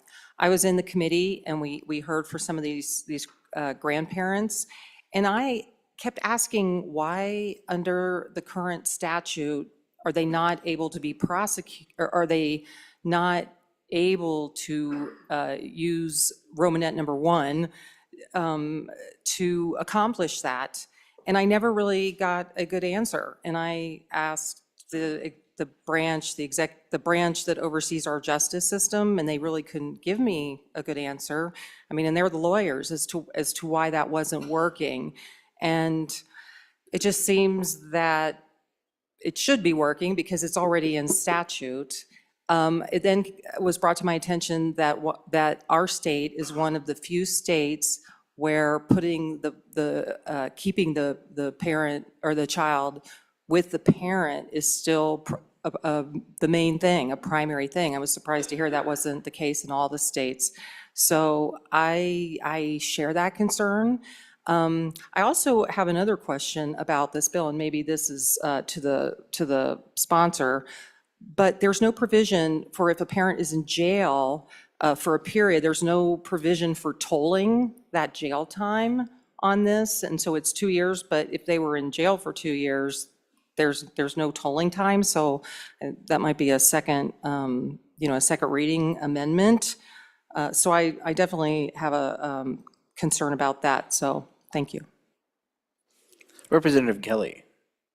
Thank you, Mr. Chairman. This is a bill that my knee-jerk reaction was a no on originally, but after studying it further, looking at the history behind it, looking at the stipulations of 24 straight months of no contact, no relationship, and then clear and convincing evidence of an unfit parent, and then hearing the testimony, the bill made more sense to me at this point. We have to understand we're conflating some terms here. This is talking about termination of parental rights, not termination of a relationship. There's nothing in here that would stop a mother and a son from trying to form or continue a relationship as this goes on. What we're dealing with here is we know about the increasing addiction and mental health crisis we're seeing across the country. We're seeing parents struggle with things like addiction, in and out of jail, and the kids get caught in the crossfire because a parent may get sober, go away for a while, get clean, and then come back after this child has been under the guardianship of a grandparent or an uncle for a year. And the parent comes back and says, I want my child back, and then relapses, and then goes back to the grandparent. So this is no way the state looking to rip children away from their parents. It's about protecting kids from an increasing social problem that we're all seeing here. So I'm for the bill. Chairman Washit. Thank you, Mr. Chairman. So for the body's knowledge, case law indicates that the parental right is a fundamental right, which means that the court will apply the highest strict scrutiny standard in deciding whether or not to sever those parental rights. That's already case law, it's already built in. And so in these cases, the court is making a determination that the parent is first unfit and then deciding whether or not to terminate these parental rights. It's a very high standard. As far as the 24 months, if this same child were under the custody of the department that takes care of families, the standard is 15 out of 22 months. Any 15 months out of 22. But this one for the grandparents, 24 months. Representative Larson Lloyd. Thank you. I was just curious that I was contemplating that because there's really been some good discussion and this is a very serious termination. Is that termination, once it's granted, is that irrevocable or can that be reversed? Chairman Brown. Thank you, Mr. Chairman. I tend to agree with my the stretch representative from the northern part of the state. On my first gut reaction was a no on this, and even talking with my good friend and listening to the representative from the Pointy Mountains area, you do have to really start thinking about when you start terminating a parent's rights. You're really, really pressing on something serious. But what gives me belief that what we're doing right in this is that it is the 24 months, because as the good chairman of judiciary just mentioned, you have a high standard when it's not a grandparent or somebody else along those lines. 15 out of 22, we're doing 24 consecutive, right? That's a big bar to cross right there. But then number two, the other portion that I really find is the showing of unfit.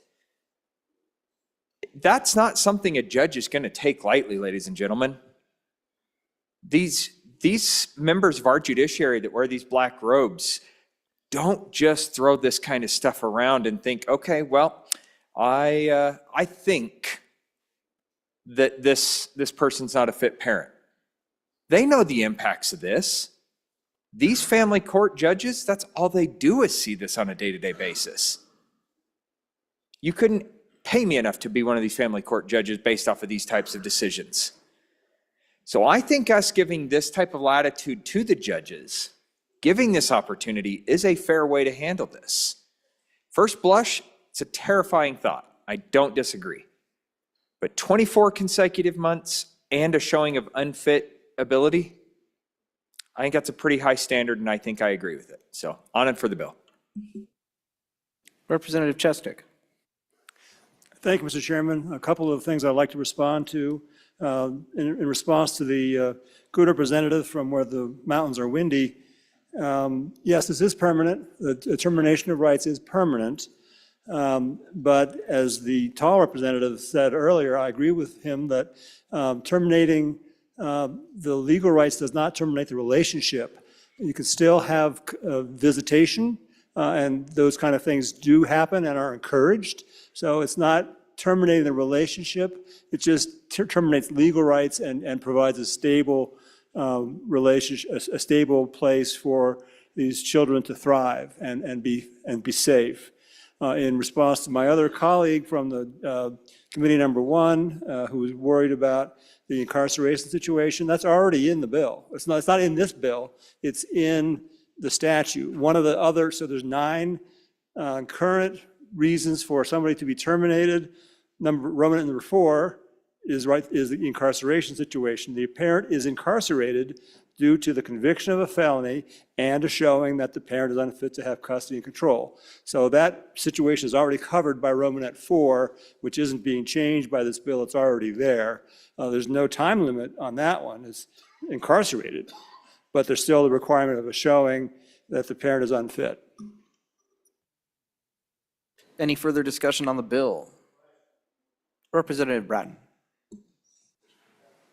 Thank you, Mr. Chairman. I actually pulled up the statute. This is the one I was curious as to why it isn't sufficient to do what this bill is requesting, and it's actually even for a shorter period of time. Under Title II, 309A, the parent legal relationship may be terminated if one of the more following facts is established.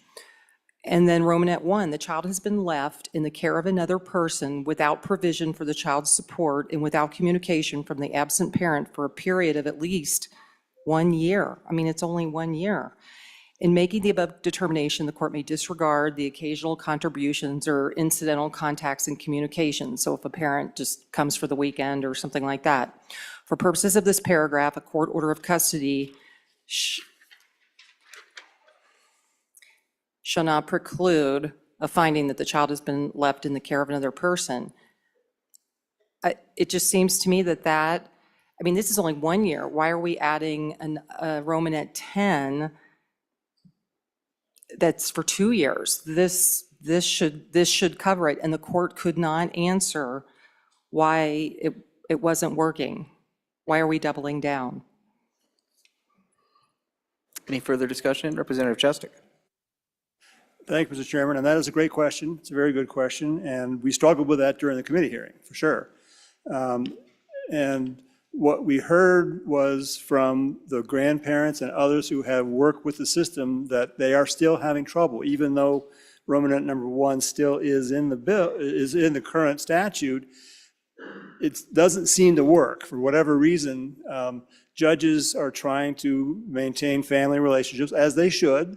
And for whatever reason, these grandparents, we heard many horror stories from grandparents about how they struggled for years to get, to be able to adopt their grandchildren and get the legal rights that they need. So good question, and you're not satisfied with the answer. It's a tough question, and it's a close case, but I trust the people on the ground who have been struggling with this and say this doesn't work for them. Let's provide this additional safety net. It doesn't make this one any worse. Actually, it's tougher to meet this. The number 10 is a tougher one to meet, so it's not going to really change number 1 at all. Any further discussion on the bill? Do I hear a question? Question having been called, all those in favor of Chairman Washet's motion that when the Committee of the Whole rises to report, it does so with the recommendation that Senate File 22 do pass. All those in favor say aye. And those opposed, no. Senate File 22 is passed. The Committee of the Whole. The next bill for our consideration is Senate File 100. The reading clerk will please read the bill. Senate File 100, sponsored by Senator Schuler. Child witnesses, courtroom procedures, and act relating to criminal procedure. Mr. Speaker, your Committee Number 1 Judiciary, to whom is referred Senate File 100 engrossed. Child witnesses, courtroom procedures, respectfully report, same back to the House with the recommendation that do pass. Ayes, Representatives Brady, Bratton, Chestick, Filer, Kelly, Lean, Singh, Washet, Webb. Representative Washet, Chairman. You've heard the reading of the bill. What is your pleasure, Chairman Washet? Thank you, Mr. Chairman. I move that when Committee of the Whole rises to report, to do so with the recommendation that Senate File 100 do pass, and there are no standing committee amendments. I turn over an explanation of the bill to the good representative from County 3. Representative Kelly. Thank you, Mr. Chairman.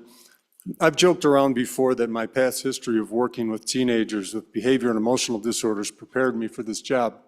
But that's a bit of dark humor there to cover up some of the pain I've gone through working with teenagers with behavior and emotional disorders. Many of these people I became friends with. They're adults now, and I still see them struggle with their past. Some of the most horrific things haven't happened to some of these students, and this is difficult for me to talk about because it brings up some dark memories. But some people who have been violated, betrayed by the people who are supposed to protect them, some of the most horrific circumstances that we were alluding to in the previous bill.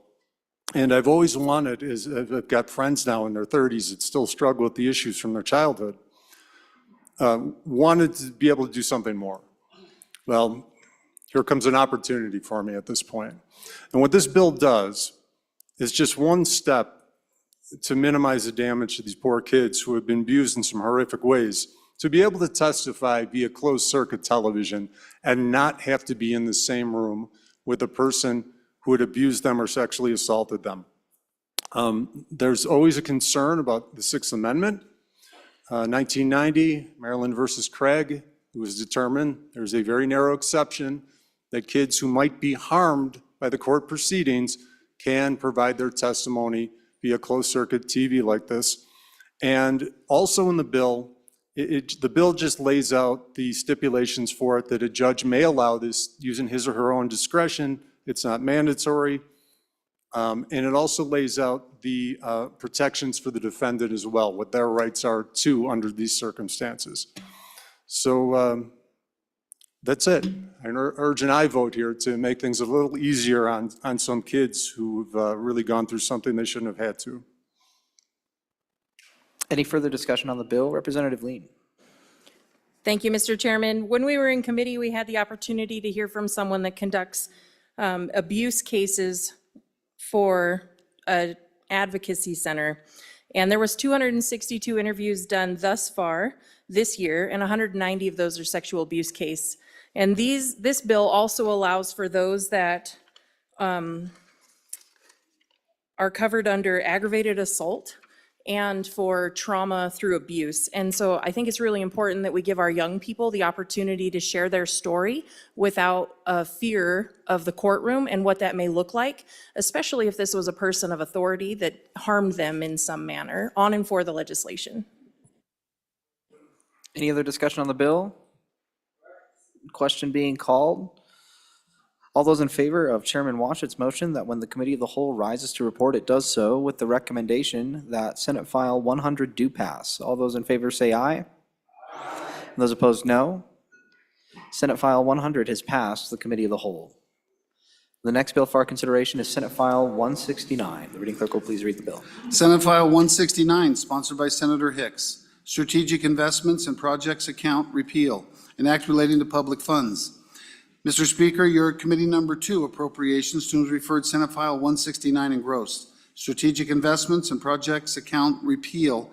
Respectfully report, same back to the House with the recommendation that it do pass. Ayes. Representatives Alaman, Angelos, Bear, Haroldson, Pendergraft, Sherwood, Smith. Representative Bear, Chairman.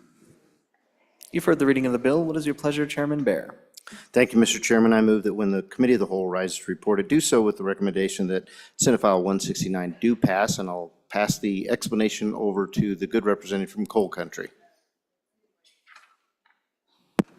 Representative Angelos. Thank you, Mr. Chairman.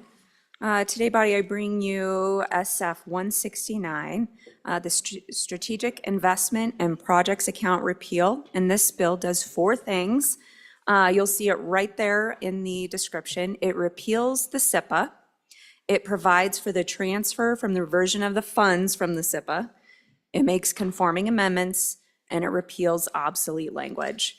And I did hand out a couple of handouts on your desk. There's 2. There's our summary of profile accounts, which you can find in page 31 of your budget book.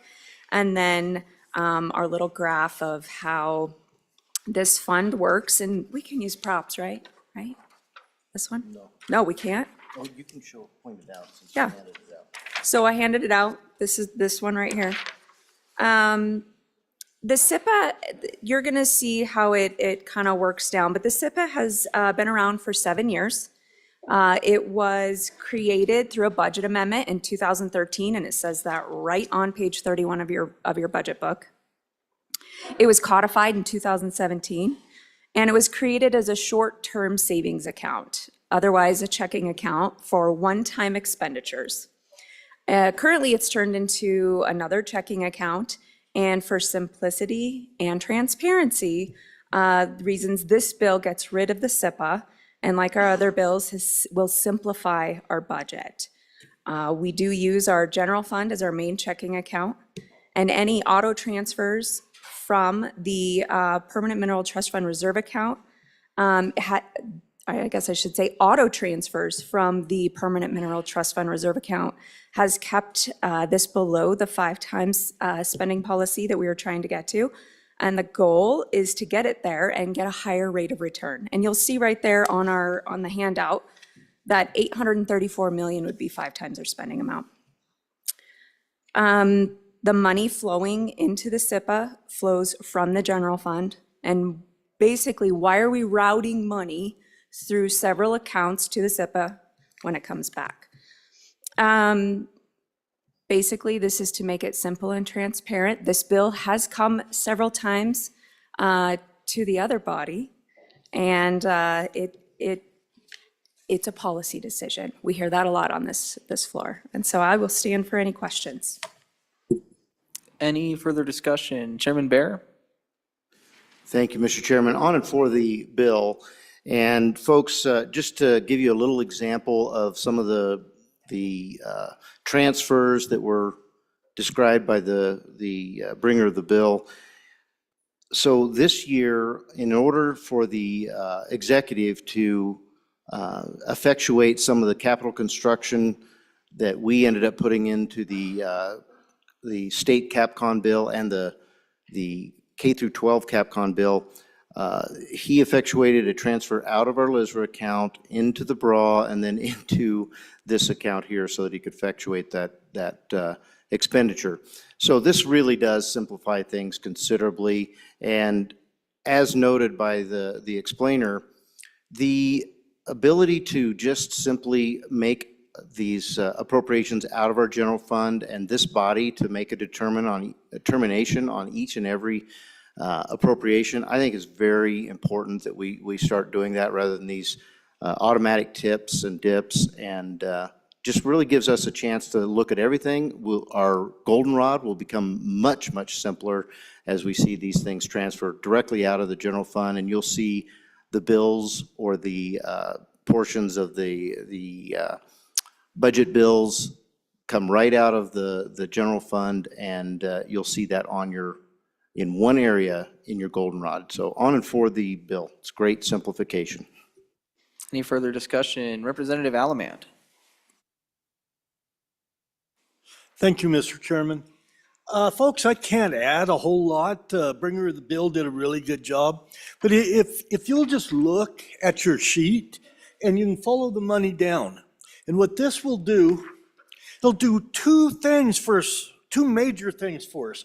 It will show transparency, a lot of transparency for the people, so much easier to track. It will be getting rid of one checking account, and we will get a lot higher interest on the money that we do save. It will go into a savings account. Does not hurt school funding, does not hurt any funding, because the funding will come out of the general fund. Thank you. Representative Thayer? Thank you, Mr. Chairman. So agreed, simplify, clarity, transparency, 100%. But my question to the bringer of this bill is, as we tip, the SIPA tips over to the penitentiary capital construction account, where is that money going to come from now? Because we're going to get to a point where we're going to have to build that facility. Representative Angelos?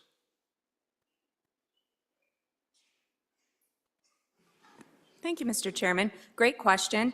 And since we do take care of that department through our general fund, that will automatically tip out of the general fund into that account every year. So it is provided for. So $10 million will just continue to go into that account that handles our corrections. Representative Yin? Mr. Chairman, thank you. Supported the repeal of the bra burning.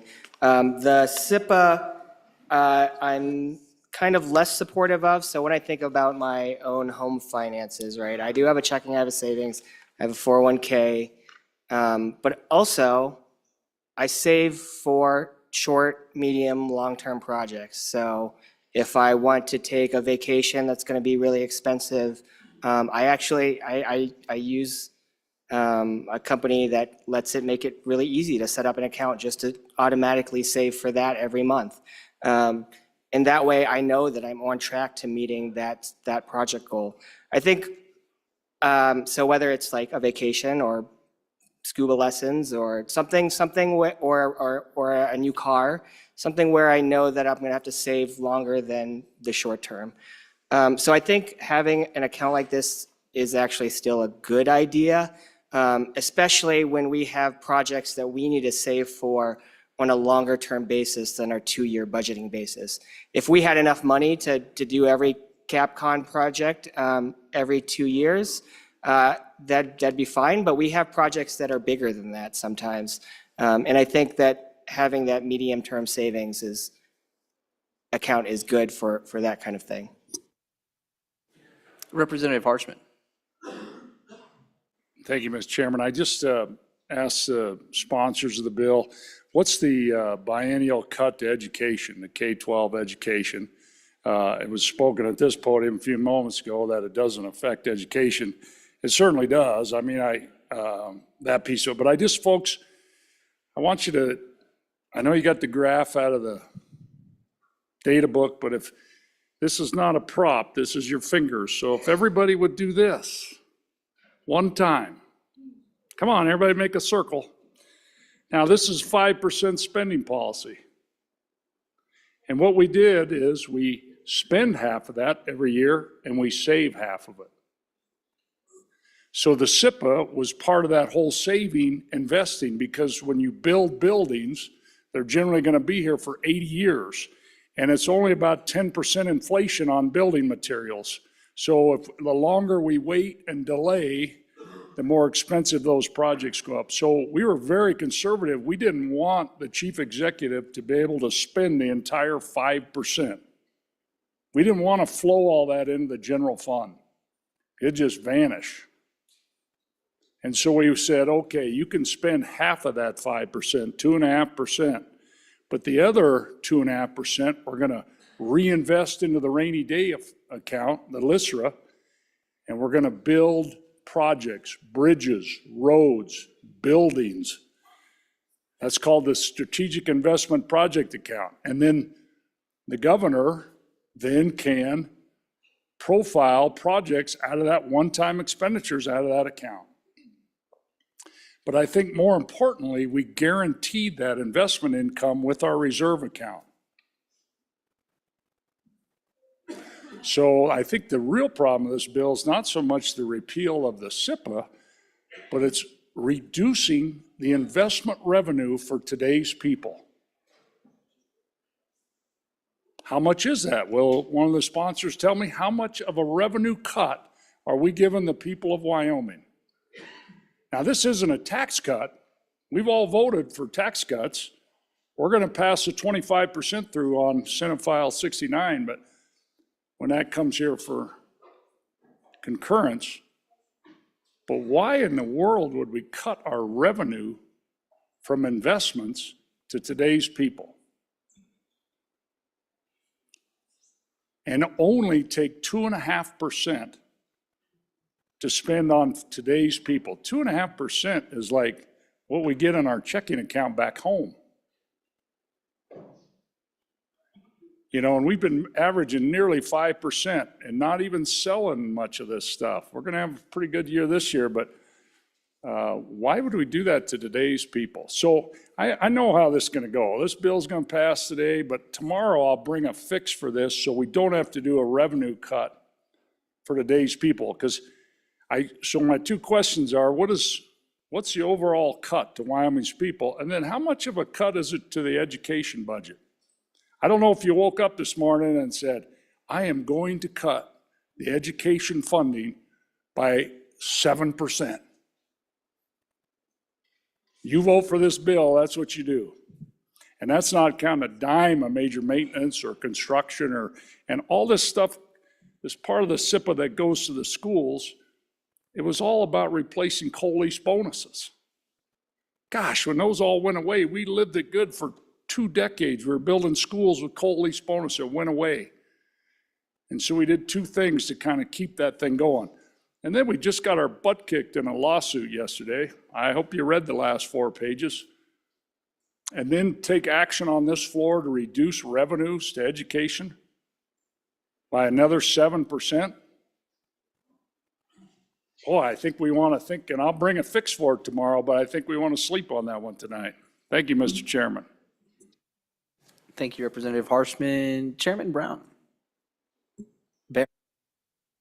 That's the brown bear. Thank you, Mr. Chairman. So let's just correct some of the conversation that just took place. This is not eliminating any spending. We still spend for education exactly what we've been spending. We determine what the block grant is. We fund it entirely. We fund K through 12 capital construction, at least in this body we do.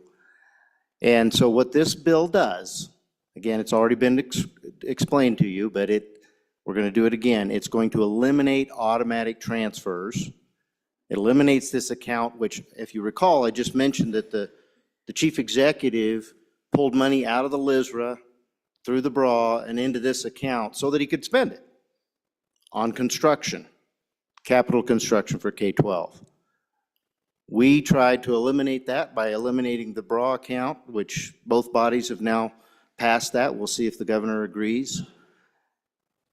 But this eliminates those automatic tips. I guess maybe that's what the previous speaker was talking about, some automatic spending, and it puts it upon this body each time we want to do one of these projects to say, we're going to spend this money. Now, if we want to have a set-aside account to save for a project, we have accounts like that. There's one described here at the bottom right-hand corner of this handout. It talks about that facility where we incarcerate people. We already have these accounts. We can continue to build those accounts as sub-accounts of the LISRA. If you have a project and you convince this body and the other and the executive that we want to start saving money for a future building project, we can do that as a sub-account. And it's going to be in an account where we're going to build greater return on investment while we're waiting to build up enough money for that project. Probably make the project get funded a lot sooner. But if we want to continue to have things happen automatically and be confusing, we can do that. We can just leave everything the way it is because it's already pretty darn confusing. I think all of you know that already. You can look at your data book. But this is simply moving one account away from existence and turning it into something that we are going to pretty much always determine. Now, the good representative from the middle of the state and I spoke back there. Some of this stuff that's already automatic, we mentioned the $10 million for our future prison. That is conforming language, so we moved that over to the general fund so we can continue to build that account up for that eventual construction. And we can do that on other things, but I would recommend we get away from these automatic tips and dips, and we begin to look at these things each year, unless we're going to have an account that builds up.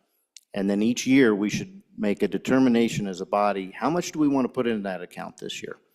So on and for the bill, and hopefully we can keep this very simple. Chairman Brown, for real this time. Thank you, Mr. Chairman. See a lot of heads down. I'm hoping I can get a few of them to perk up and just listen for just a few minutes, folks. The words were almost perfectly stated from my friend up in the land of the Pointy Rocks up northwest here, but at the end of the day, this is one of those that I hear being touted as another checking account. And I would submit to this body, this is actually a savings account. And I don't know about you guys, but when I run my business, I put a lot of money into my savings account.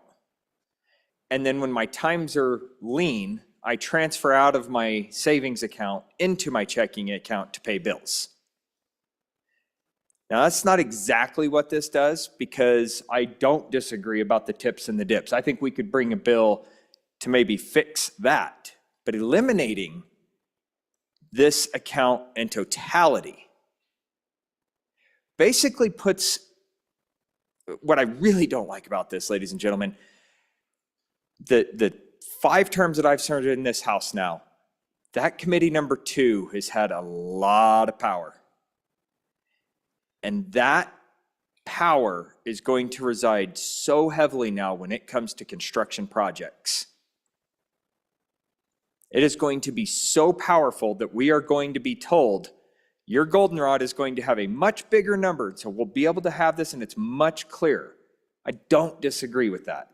It's all going to come out of one account. It's all going to be broken down by each bill, and we're going to have those things lined out. The problem that I have with that is then we have competing priorities. Do we want to put money in for DD waiver, or do we need to build a school? Those are things I don't think need to compete against one another. And frankly, after the court case that I literally just finished reading, it actually says that we can't. And actually Campbell 4 says that we can't. It says that we have to provide for education above all else that's not constitutional. So I supported wholeheartedly getting rid of the BRA. I think that the BRA was I think it was a unique mechanism back in the day, and it served its purpose, and I think that purpose time is over, right? This one, however, ladies and gentlemen, I do believe has its purpose still in this body and the other body, and to say we have strategic projects that need to be saved for. I'm actually kind of disheartened we didn't go after the penitentiary savings account first. I have fond memories of watching after that one, right? Why didn't we go after that one? Well, that one's only got $10 million in it. This one has a lot more money, and so it has a lot better appetite in this body and the other to fill that general fund up. Make it look like we can spend a lot more out of our general fund and make it sound in the name of transparency that we're doing these things right. I would submit to this body that we are doing things right when we have a savings account and you put a little bit of money away every single month for those unanticipated massive projects that, I don't know, a fire in the tunnels over on I-80. A landslide up in the northern part of the state that the state might have to cover. Those are road projects. What about a failing prison that we had 8 years ago? I remember that discussion. That's why we put that $10 million in that account. So I understand, I don't disagree with the last speaker that was at this podium. This bill's going to pass. But I don't think it should. I really don't. And it's because I see the name strategic, and that strategic implementation is what holds this body responsible for spending. We put it all into one account, then you have everybody grabbing for that account. Right now, it's set aside for correct things. When you put it into the general fund, everybody can go after it. So, on and against the bill. Representative Pendergraft. Thank you, Mr. Chairman. Folks, what we're hearing here is a conflation of two different issues. There is an issue of where the money is stored and what is earned on it while it's being stored. And then there's an issue of how that money is appropriated and how it's spent. And they're not the same. What matters is you, the appropriators here, you're the ones that determine how this money is spent. So just because it's in one pile or it's not in 3 piles, that doesn't change the mindset of this body. We still spend what we need to spend, and we save what we can save, and we make the most of those savings. This process, I can't overemphasize what my good chairman said earlier. We've got a lot of automatic tips and balances, and this thing is set up, I've often said, like a big Rube Goldberg machine. And it is so complex and so difficult to try to understand what is going on that it makes it very difficult to make wise decisions, especially your first few years in here. What we need to do is simplify it so that someone can walk in and their votes matter the first couple of years they're in this building because they can understand what's going on. On and for the bill. Chairman Bear. Oh, Representative Angelos. Thank you, Mr. Chairman. I do want to draw your attention that in the bill, any unobligated funds in their general fund will tip back. And that's the important thing, is we are trying to get that reserve account to 5 times the spending policy. We can have a higher rate of investment and a return on that, and that is the point of the bill. So we are not looking at the general fund as a bigger account, more money to spend. It puts the power here, just like we did with our K-12 construction bill. You get to see exactly what you are appropriating for major projects, for school building. We are constitutionally obligated, obviously by yesterday's court case, that we have to fund those schools. And it's important that you get to see that. And so that is why we're doing that. We're making sure that the money is earning a higher rate of return for our taxpayers, who then are paying taxes to pay for schools, and we want to make sure that those are funded as well. And so on and forth. Chairman Bear. Thank you, Mr. Chairman. I want to address 2 things that were brought up. They were brought up from those that are proponents of this bill and those that are opponents of this bill. And that is that should 5 or 6 or 7 people be making all these decisions? Well, I can tell you, if you simplify things by reducing the number of accounts, and every decision is made by this body, brought in front of this body, voted on, things like court decisions are witnessed to as we make those decisions, we're going to do a better job of making sure things are funded the way they should. It was mentioned priorities. Why do we have to have competing things? Well, people, that's what we do all the time.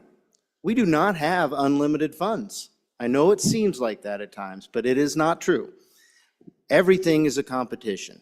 And the better we can see where we're spending our money, where maybe a court decision determines where we're going to spend our money, the better we're going to do at making those decisions of prioritizing.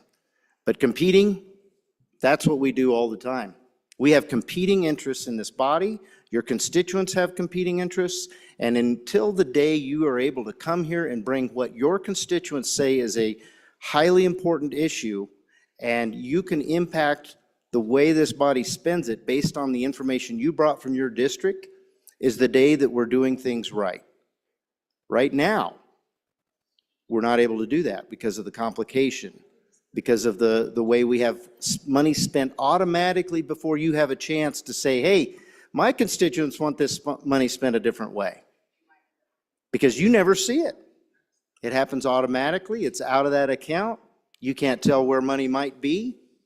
I can tell you that those people that have been appropriators for a long time, they know where money is. And if they want to spend something for their district, they're pretty adept at being able to find a way to get it done. And that's wrong. This entire body should have that opportunity. So I agree with those opponents to this bill that have said, hey, we need to keep the power away from the appropriators and make it part of this body. That is absolutely right. And this is how you do it. This is how you go about doing it.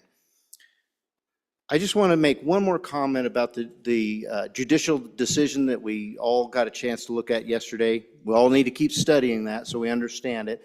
And we need to get legal advice so we understand exactly how it impacts our actions, our future actions. But every one of us needs to be able to answer the questions that these court decisions bring up. Why did the previous bodies not do a better job at this? Why do we have this decision against the legislature? And should we be able to appeal it and win it? And are there good arguments that maybe this is a bad decision made by the judiciary? Mr. Chairman, point of order, please. I think we're straying off the bill a little bit here. Chairman Bear. Mr. Chairman, I'll try to tighten it up a little bit because I'm coming to the conclusion, and this is where it is. If the judiciary has as much difficulty as we do determining where the money's going and where it's coming from, do you think they're able to make any better decisions than you are? On and for the bill. Representative Larson Lloyd. Thank you, Mr. Chairman. I think that there's been a lot of conversation from those that are in favor of the bill, expressing some long-term experience in this body understanding what it was like prior to having the SIPA account, and knowing that this will be better, having never experienced it otherwise. Some of us have. And you've heard some explanation, Body, that there's these automatic tips that are in the dark of night and money is automatically spent. Where? That's just not true. So what we've done, again, and I agree with some previous comments, this bill's probably going to get passed this way, but what we heard an idea from the good chairman up there that if we needed to fund something, we could do a special account. Or if we had to fund a couple of special things, we could do a special account. Welcome to SIPA. Okay? And so what we tried to do and what we did and what we've lived through is we take 2.5% and we move it over there. We split it. 1.2, 1.25 goes to the LSRA, and then the other goes to SIPA. And when it goes into SIPA, first 10 million goes to the prison account. We divert, and over time, as we've seen our funds for schools deplete, we then started diverting more over to school major maintenance. But we have that pot of money there in SIPA every year for the world to see. And when we go through the standard budget, we say how much is in SIPA, and we look at all the projects that are being requested, whether it be community college, University of Wyoming, state, whatever those needs are. And we say, how much do we have there? And if there's more worthy projects than we have money in the SIPA, we create more special accounts like we did when we was funding the water project up in Campbell County, the state hospital, and the Life Resource Center. There's 3 or 4 things, and we had to put a little in each one of those out of SIPA each year till we fully funded it. This is no different than what you do at home. And then to imply that this body doesn't see or get to decide on how those funds are used, it just wouldn't be accurate, because that's capital construction bill or other bills that we vote on that then use that SIPA money. We have been far more, it's been my experience, having been on both sides of SIPA prior to and with, that we are far more efficient and we are far more transparent, knowing where those monies are for these one-time projects. And we're making sure that the people know what they're doing and they have a say in it. I don't think any offense was intended, and I didn't take any, but I think I want to be careful to suggest that anybody in this room that was a former appropriator or that's been here long enough, now that they understand this, that they can get these special things for their district. We vote on that. You vote on that. Doesn't matter where the money comes from. All of you have to vote on if Lloyd wants a special doghouse in Fremont County. You have to vote whether he gets that or not. So I don't think that was that, but it could have been taken that way. I don't think it was, but let's just make sure that we all vote, we all get to vote on it. I think that this is a mistake. We have this conversation regularly, and just wanted to share some of that history with you. Any further discussion on the bill? Chairman Bear. Thank you, Mr. Chairman. This is a mistake. This is stuff we've done before. Things have worked fine. Are we going to continue with the status quo? That's my question. You've heard these comments that this is the wrong path to go down. We don't want to change anything, anybody. Let's not change a thing. Everything's good. I'm here to tell you, it's not good. We need to clean up our finances. This should be so easy for the people of Wyoming to tell how we're doing our work here. Everybody in Wyoming should understand that. We need to take action. We need to start moving down a path. This body did some good work on a couple of bills earlier that would have funneled money into our 5X, 7X accounts. Unfortunately, we lost those today. So we're not gonna, that good work is gone. But we can still take the work from the other body in this bill here and get something done as far as cleaning things up. Let's not vote for the status quo. Let's take a new path and simplify our accounting. On and for the bill. Representative Harshman. Thank you, Mr. Chairman. You can sense the body is getting tired of this debate. Just real quick, a lot of stuff's been said. Most of it doesn't pertain to this bill. If you want to explain what 5X is, I'd love for the co-sponsor, she mentioned 5X. Talk about that. I'll have a handout for you tomorrow on 5X. It's not the point of this. That's being sold as a deal, and it's not about spending. This is not about spending. This bill is not about spending. We decide spending levels. This bill is about revenue. This bill is about revenue. This bill is about revenue from our trust funds. We are all trust fund babies in this state. And now we're going to reduce that. We've had 3/4 of the spending policy being able for revenue to offset tax increases. That's why we don't have an income tax in this state. And now we want to reduce revenue from our investments. Nobody ever did say a co-sponsor bill. How much?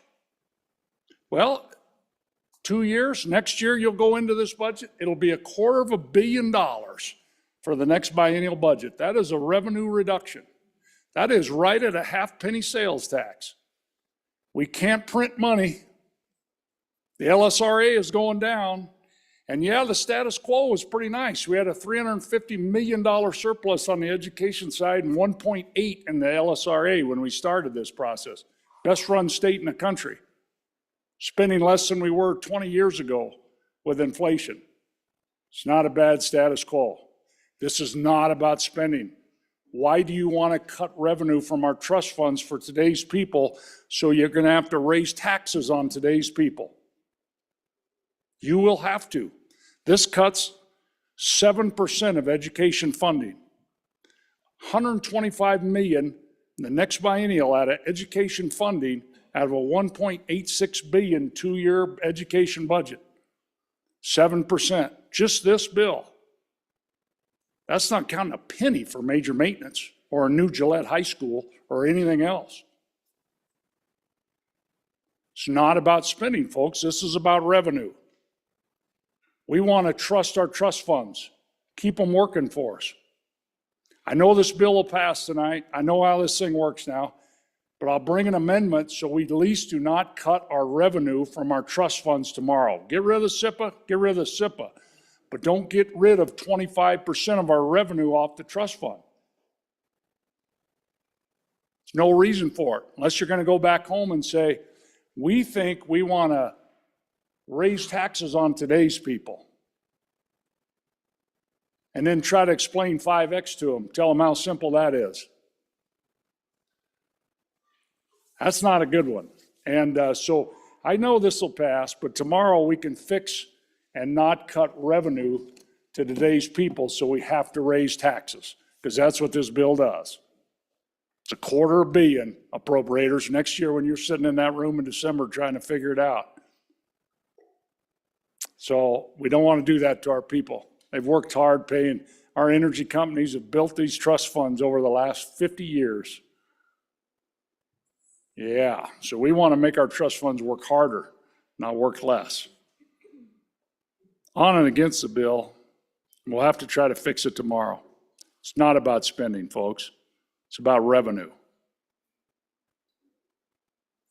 I get cutting revenue from taxes. Why cut revenue from our trust funds? Representative Larson. Thank you. And I know, and I apologize when I get under the skin of the good chairman of appropriations and he gets, and I don't mean to do that.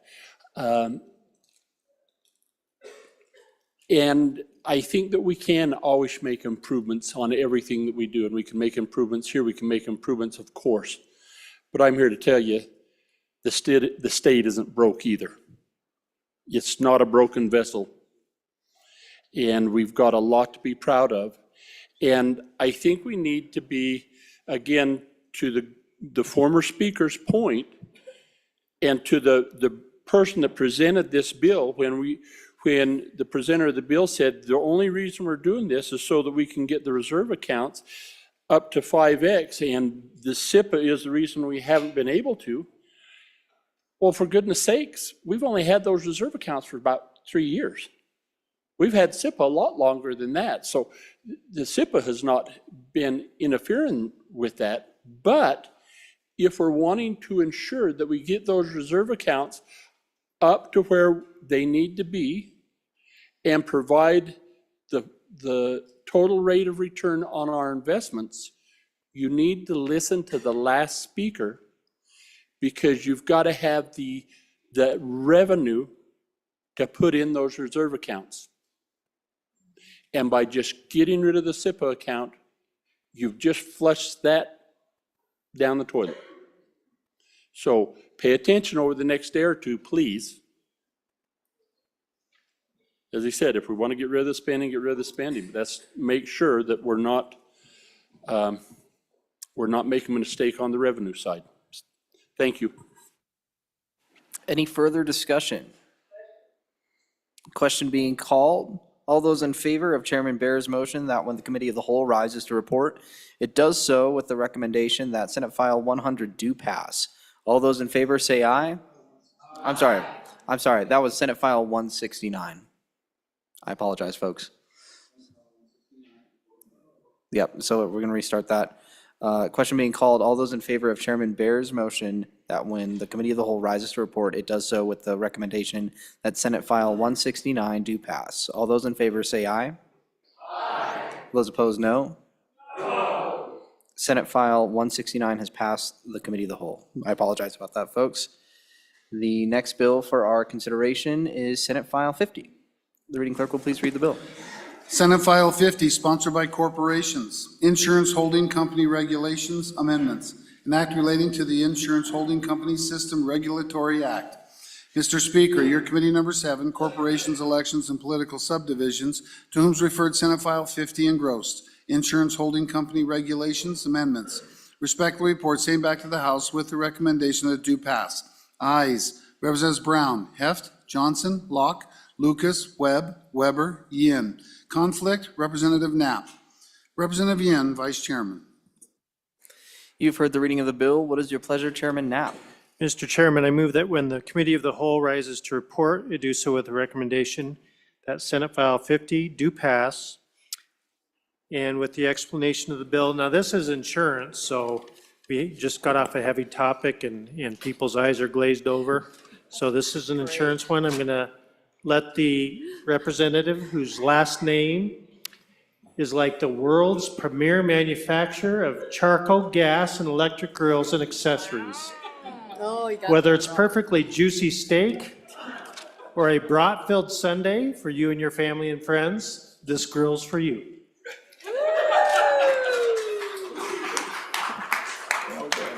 Well, Representative thank you, Weber. Mr. Chairman. I can't even. Yes, this is an insurance bill. I will go through it quickly. Senate File 50, Insurance Holding Company Amendments. This bill amends the insurance code, prohibits a person from publicly communicating in any way any information related to the group capital calculations, ratio, liquidity stress test results, or other like disclosures, and exempt some insurance holding companies from the newly regulations requiring them to calculate group capital calculations. I'll go through the bill fairly quickly. Page 1, page 1 to the top of page 4. Section 1 creates the statute language for 2644-120. Section 2, page 4 to 5, goes over definitions, group capital calculations instructions, NAIC liquidity stress test framework, page 5, lines 7 to 12, scope criteria, third-party consultant designated by the commissioner. Let's see, page 5, 14 through 8, lines 14 through 18 is that one. Page 6, line 13 through 15 is the materials and explanation. Page 7 through 8, exemptions from filing the group calculations. Page 8, who is not exempt. Line 9 to on to page 10. Let's see, we have liquidity stress test framework. Page 12. Let's see, confidential treatment of information. More on the back. Page 17, section 3, Department of Insurance Rulemaking Authority. Page 17 starts with an effective date. And please note, no fiscal or personnel impact. I urge an aye vote on Senate File 50 and stand for any questions I hope to answer. Any discussion on the bill? Seeing none, question having been called, all those in favor of Chairman Knapp's motion that when the committee of the whole rises to report, it does so with the recommendation that Senate File 50 do pass. All those in favor say aye. And those opposed, no. Senate File 50 is passed, the committee of the whole. The next bill for our consideration is Senate File 52. The reading clerk will please read the bill. Senate File 52, sponsored by corporations, insurance amendments, an act relating to the insurance code. Mr. Speaker, your committee number 7, corporations, elections, and political subdivisions, to whom is referred Senate File 52, insurance amendments.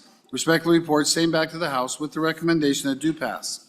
Ayes, Representatives Brown, Heft, Johnson, Locke, Lucas, Webb, Weber, Yin. Conflict, Representative Knapp. Representative Yin, Vice Chairman. You have heard the reading of the bill. What is your pleasure, Chairman Knapp? Mr. Chairman, I move that when the committee of the whole rise to report, it do so with the recommendation that Senate File 52 do pass.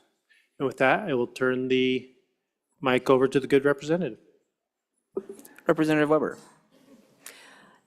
Thank you, Mr. Chairman. So Senate File 52 is insurance amendments. I know there's a couple of pages here.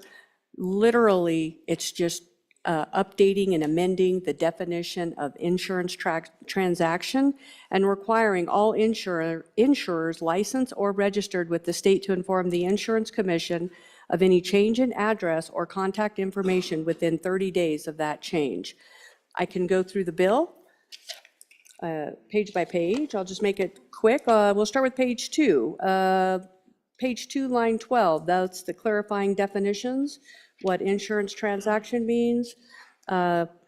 Conflict, page 3, conflict of names prohibited. One of the things that is in here is that from lines 9 through 17 on page 3, this basically states an electronic copy is acceptable and we do not need to mail a hard copy anymore. On to page, let's see, 3, 4, and 5. This is literally changing the word original of a certificate or original when you're mailing in to the commissioner to a certificate. That's all that does there, taking out the word original to certificate. On page 5, adds new language for contact information and gives you 30 days to notify the department of any changes.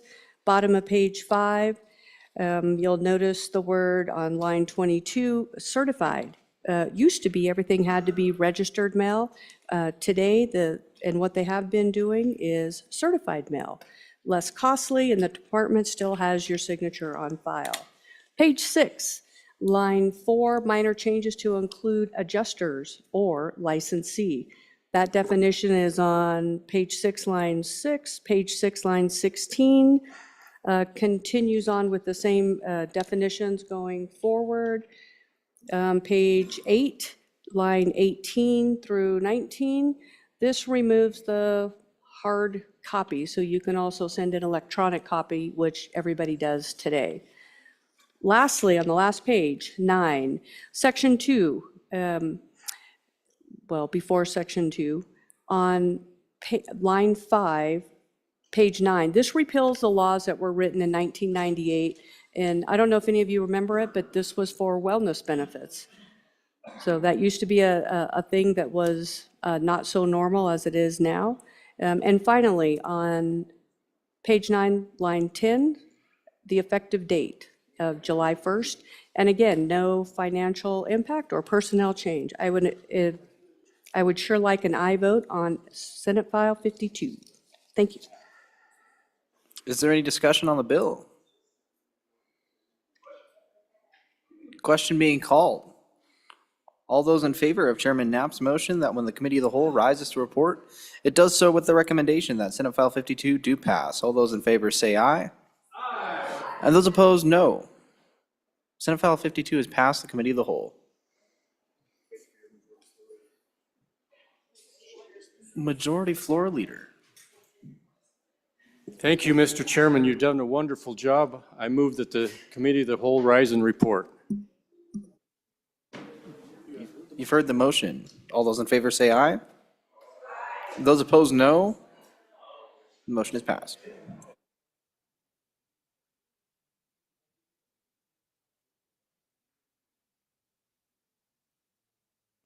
Reading clerk, please read the Committee of the Whole report.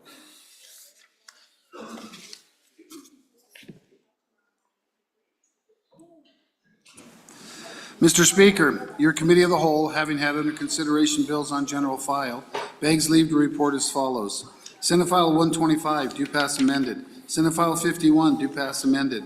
Senate File 58, do pass. Senate File 10, do pass. Senate File 191, do pass amended. Senate File 196, do pass amended. Senate File 104, do pass amended. Senate File 17, do pass amended. Senate File 97, do pass. Senate File 102, do pass. Senate File 22, do pass amended. Senate File 100, do pass. Senate File 169, do pass. Senate File 50, do pass. Senate File 52, do pass. Representative Singh, Chairman.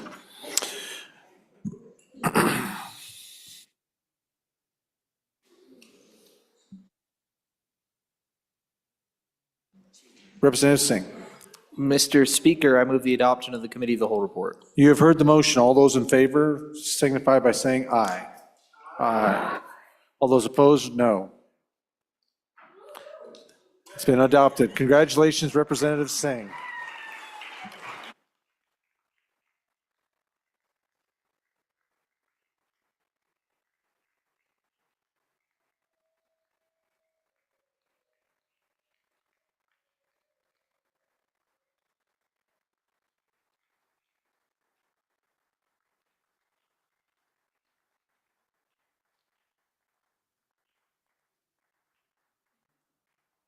Ladies and gentlemen, we are at that order of business of signing of enrolled acts.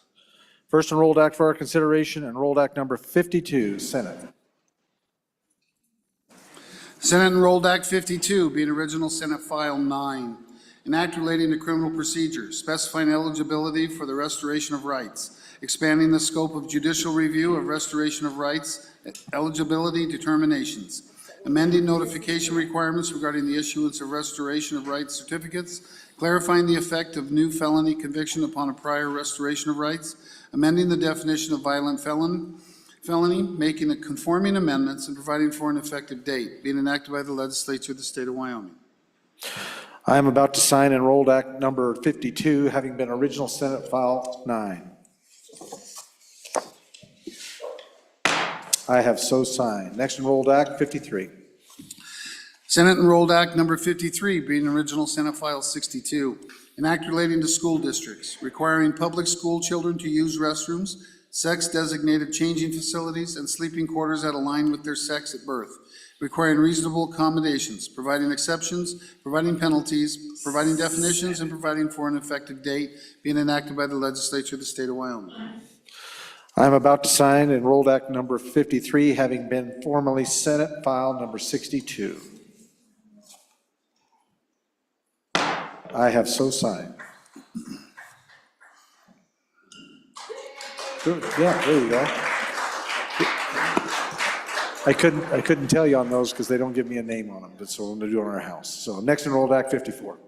Senate Enrolled Act 54, being original Senate File 46, an act relating to water, irrigation, and sewer districts, increasing the cost requirements for water, irrigation, sewer, and water and sewer district purchases or projects that are required to be submitted for bids, specifying applicability and providing for an effective date, being enacted by the legislature of the state of Wyoming. I'm about to sign Senate Enrolled Act number 54, having been original Senate File 46. I have so signed. Next, 55. Senate Enrolled Act 55, being original Senate File 26, an act relating to crimes and offenses, providing an affirmative defense for the use of force to protect military equipment, extending immunity for civil or criminal liability for acts committed in the performance of the necessary duties to state security officers employed by the military department, providing a definition, specifying applicability, and providing for an effective date, being enacted by the legislature of the state of Wyoming. I'm about to sign Enrolled Act number 55, having been original Senate File number 26. I have so signed. Next, 56. Senate Enrolled Act number 56, being original Senate File 145, an act relating to public funds, authorizing specified local governments to invest in equities as specified, specifying requirements for investments in equities, specifying applicability, authorizing actions, and providing for effective dates, being enacted by the legislature of the state of Wyoming. I am about to sign the Senate Enrolled Act number 56, having been original Senate File 145. I have so signed. Next Enrolled Act 57. Senate Enrolled Act number 57, being original Senate File 147, an act relating to the protection and rights of blind and disabled persons, specifying that the rights and obligations applicable to service and assistant animals apply to service animals that are being trained, increasing penalties related to injuring or killing a service or assistance animal, and providing for an effective date, being enacted by the legislature of the state of Wyoming. I'm about to sign Enrolled Act number 57, having been original Senate File 147. I have so signed. Next, Senate 58.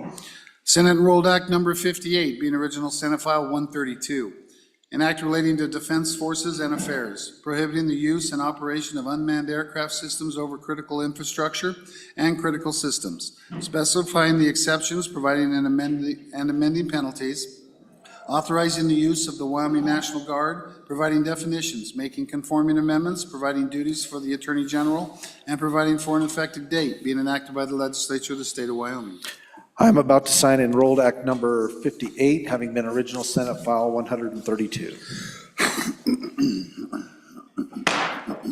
I have so signed. Next for our consideration, House Enrolled Act number 48. House Enrolled Act number 48, being original House Bill 72, an act relating to the administration of the government, specifying requirements for the use of sex-designated restrooms, showers, sleeping quarters, and locker room facilities at public facilities, providing for complaints and civil actions, specifying duties for public entities, providing definitions, making conforming amendments, and providing for an effective date, being enacted by the legislature of the state of Wyoming. I'm about to sign House Enrolled Act number 48, having been original House Bill 72. I have so signed. Congratulations, Representative Lawley.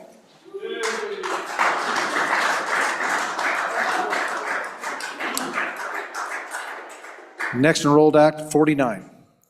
House Enrolled Act number 49, being original House Bill 289, an act relating to public health and safety, authorizing the Department of Health to approve alterations or additions to healthcare facilities for purposes of healthcare and life safety compliance determination only, repealing bed expansion limitations for nursing care facilities, and hospitals as specified, requiring reports and providing for an effective date, being enacted by the legislature of the state of Wyoming. I'm about to sign Enrolled Act number 49, having met original House Bill 289. I have so signed. Congratulations, Representative Geringer.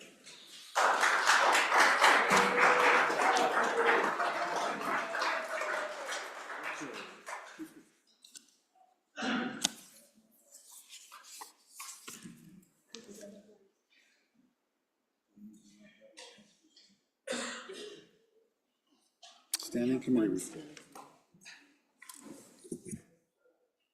Okay, standing committee amendments.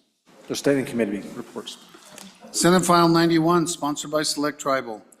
Petroglyph, pictograph, and historic inscription protection, an act relating to crimes and offenses in state lands. Mr. Speaker, your committee number 6, Travel, Recreation, Wildlife, and Cultural Resources, to whom is referred Senate File 91 engrossed, petroglyphed, pictographed, and historic inscription protection. Respectfully report, same back to the House with the recommendation that do pass with the following amendments. Ayes. Representatives Byron, Campbell, Connolly, Harshman, Jarvis, Provenza, Storer, Thayer, Wharf. Representative Byron, Chairman. That's it for standing committee reports. Messages from the governor.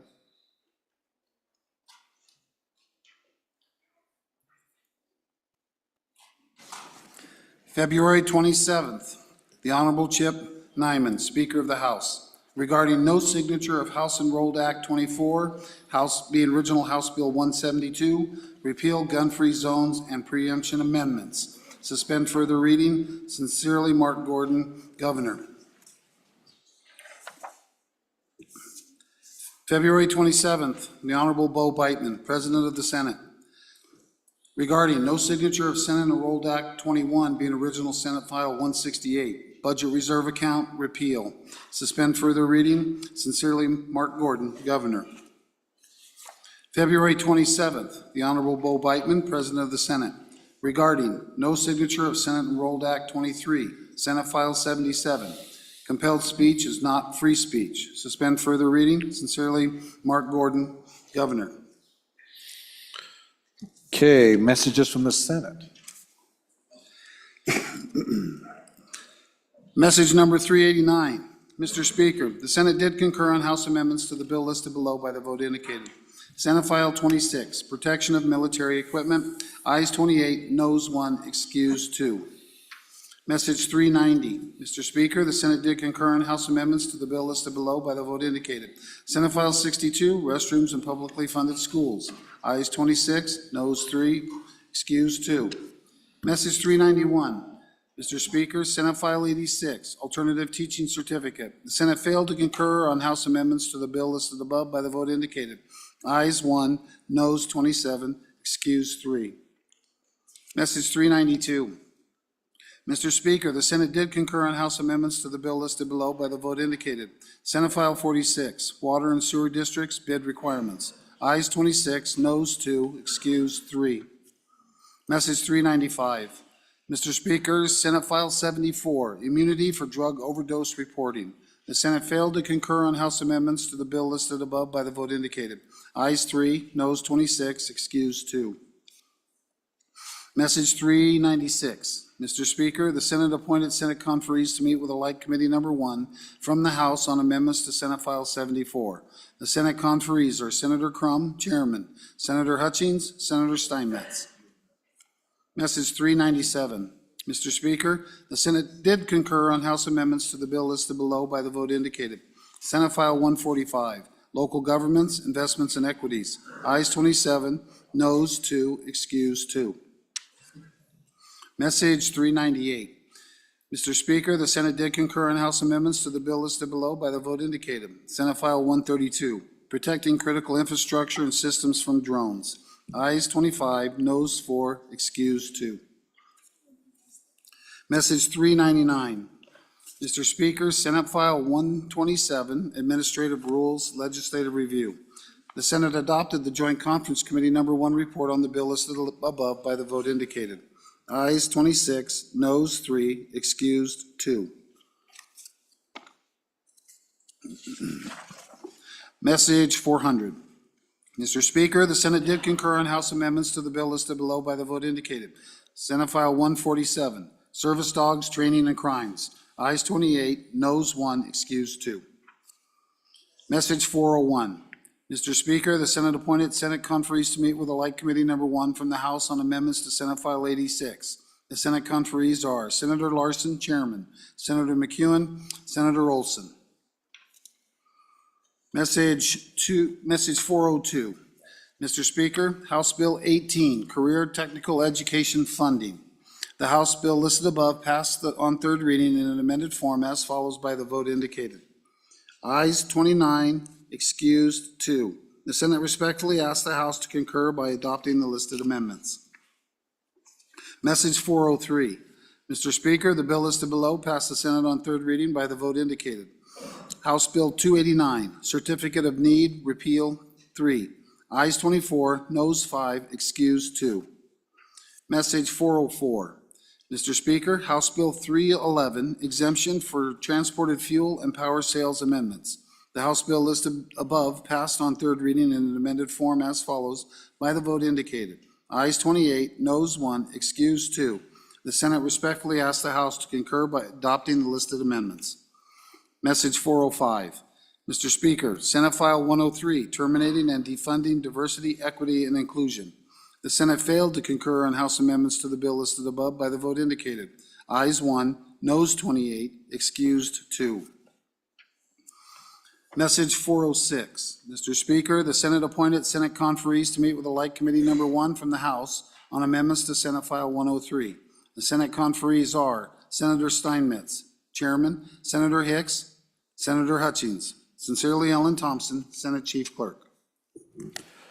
Thank you, Reading Clerk. Next, we are going to be working on our concurrence requests. First concurrence request, I have message number 403. Well, I guess I'll go through the, we are at that order of business to request to concur with the Senate amendments to House bills. First message for our consideration is message number 404 on House Bill 311. Representative Locke.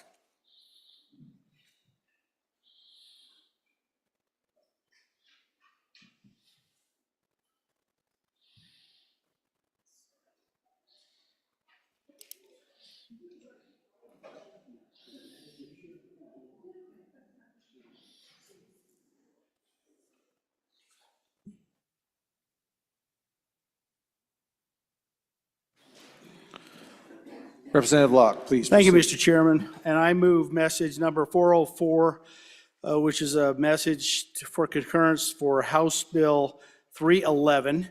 And I will try not to torture everybody with this bill. This was the exemption for transported fuel and power sales amendments. And if you guys recall, this is the tax exemption for the gathering lines and that whole process. So this was that tax exemption. The only change that was made was a very small change. They literally added one word on page 2.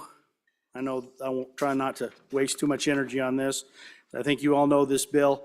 One small wording change right after on page 2, line, let me look and get that right.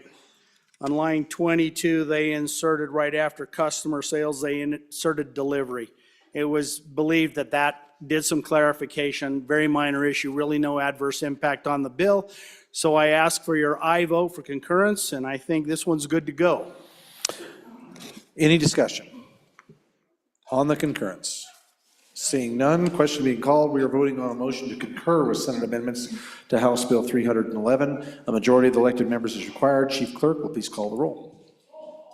Elliman, Andrew, Angelos, Banks, Bear, Brady, Bratton, Brown Gary, Brown Landon, Byron, Campbell Elisa, Campbell Kevin, Chestick, Clouston, Connolly, Davis, Eklund, Erickson, Filer, Geringer, Guggenmass, Haroldson,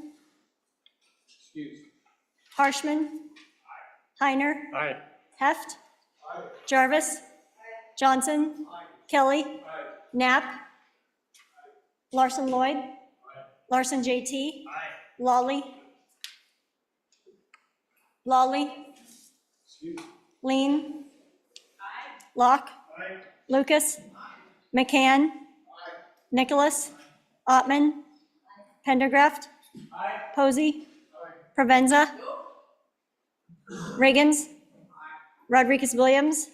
Schmid. Sherwood. Singh. Smith. Storer. Strock. Stivar. Tarver. Thayer. Washut. Wasserberger. Webb. Weber. Worf. Williams. Winter, excused. Wiley. Yin. Mr. Speaker, are there any changes? Are there any changes? Sherwood? No. Are there any changes? Closing vote. Vote closed. 56 aye, 3 no, 3 excused. By your vote, you have voted to concur with Senate amendments to House Bill 311. Next message for our consideration is message number 402 regarding House Bill 18. Representative Andrew. Chairman Andrew, please. Thank you, Mr. Speaker. I move message number 402 to House Bill 18 and ask for your concurrence vote.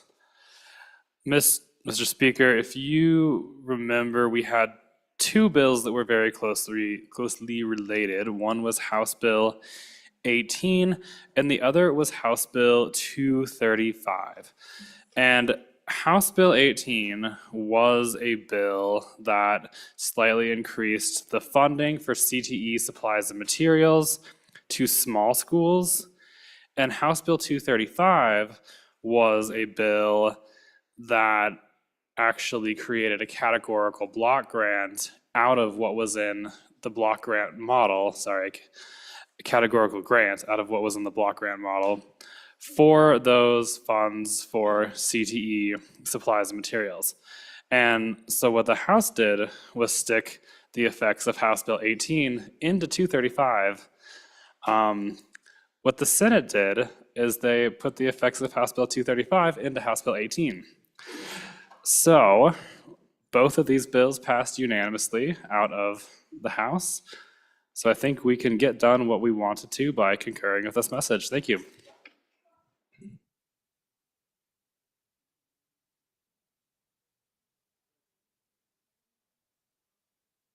Okay. Any discussion? Seeing none. Question being called. We are voting on motion to concur with Senate amendments to House Bill 18. A majority of the elected members is required. The chief clerk will call the roll. Allemand. Andrew. Angelos. Banks. Bear. Brady. Bratton. Brown Gary. Brown Landon. Byron. Repeat. Campbell Elisa. Campbell Kevin. Chestick. Clouston. Connolly. Davis. Eklund. Erickson. Feiler. Geringer. Guggenmoss. Haroldson, excused. Harshman. Heiner. Heft. Jarvis. Johnson. Kelly. Knapp. Larson Lloyd. Larson JT. Lawley. Excused. Lean. Locke. Lucas. McCann. Nicholas. Ottman. Pendergraft. Posey. Provenza. Riggins. Rodriguez-Williams. Schmid. Sherwood. Singh. Smith. Storer. Strock. Stivar. Tarver. Thayer. Washut. Wasserberger. Webb. Weber. Worf. Williams. Winter, excused. Wiley. Yin. Mr. Speaker, are there any changes? Are there any changes? Closing vote. Vote closed. 58 aye, 1 no, 3 excused. By your vote, you have chosen to concur with Senate amendments to House Bill 18. Okay, next we're going to have a joint conference committee report will be adopted. So adopting of that report, this will be Vice Chair Tarver. We are at that order of business of consideration of joint conference committee reports. The first, report for our consideration is Joint Conference Committee Report number 399 on Senate File 127. Representative Tarver, please. Thank you, Mr. Speaker. I would move message 399 to Joint Conference Committee Report for Senate File 127. We met and basically we removed Romanet 3, that entire paragraph, and we raised it from 100,000 to $1 million. And that was agreeable to the sponsor of the bill, so I would ask for your favorable consideration. Any discussion? Seeing no discussion, we are voting on Joint Conference Committee number 399, report to Senate File 127. A majority of the elected members is required to adopt the report. The Chief Clerk will call the roll.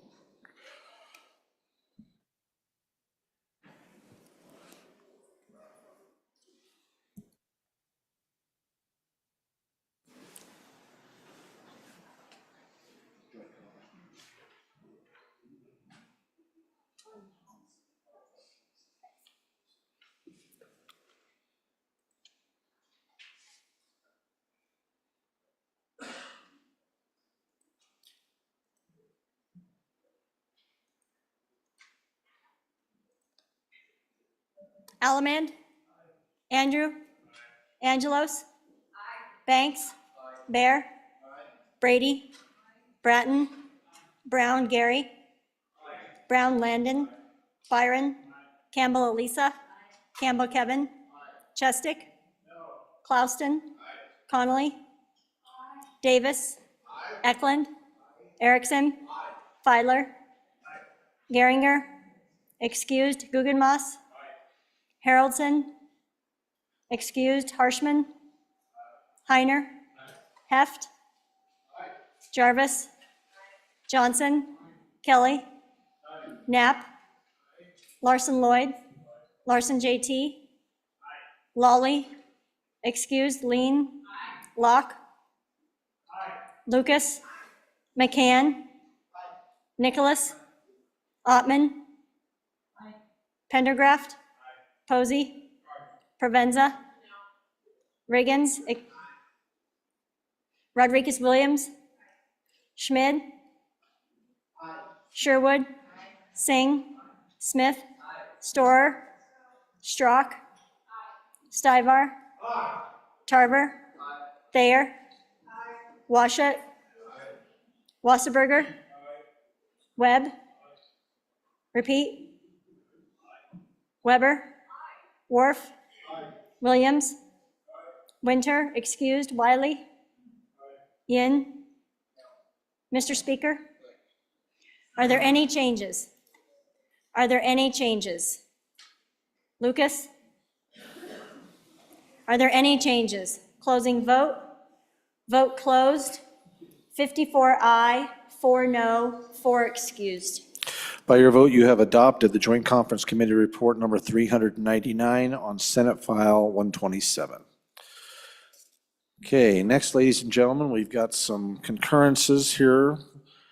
First one for our let me get back to where we need to be. Okay.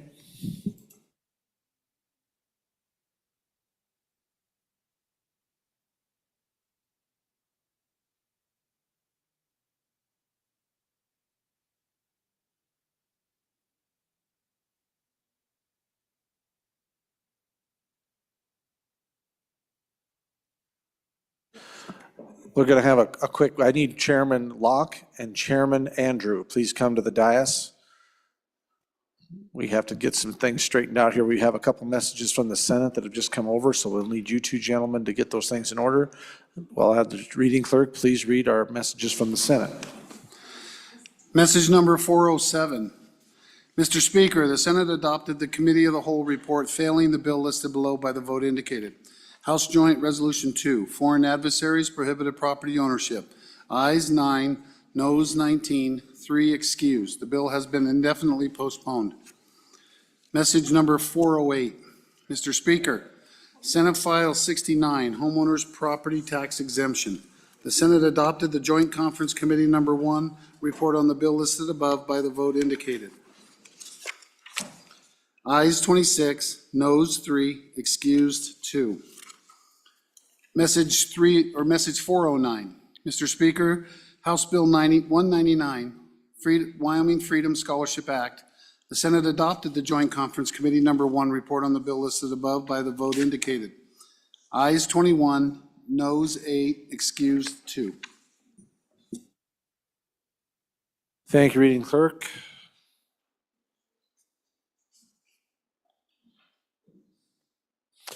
All right. Get everything organized. There is a lot of paper shuffling up here right now.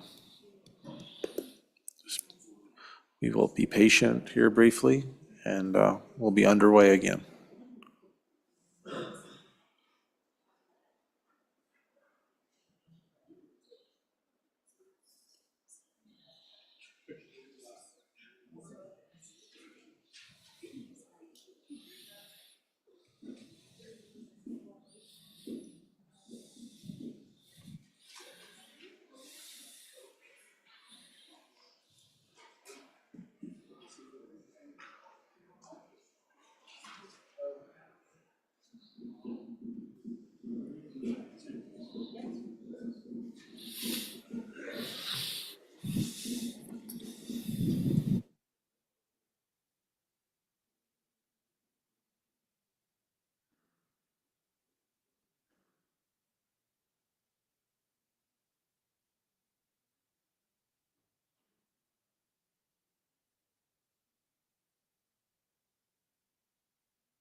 Okay, we have message number 408, Representatives Chairman Locke.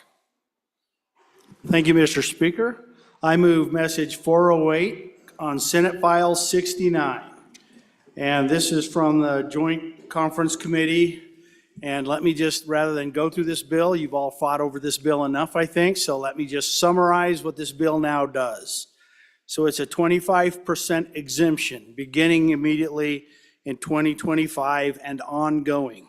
The exemption, it's an exemption on residential structure and improved land. The exemption is on the first $1 million of fair market value.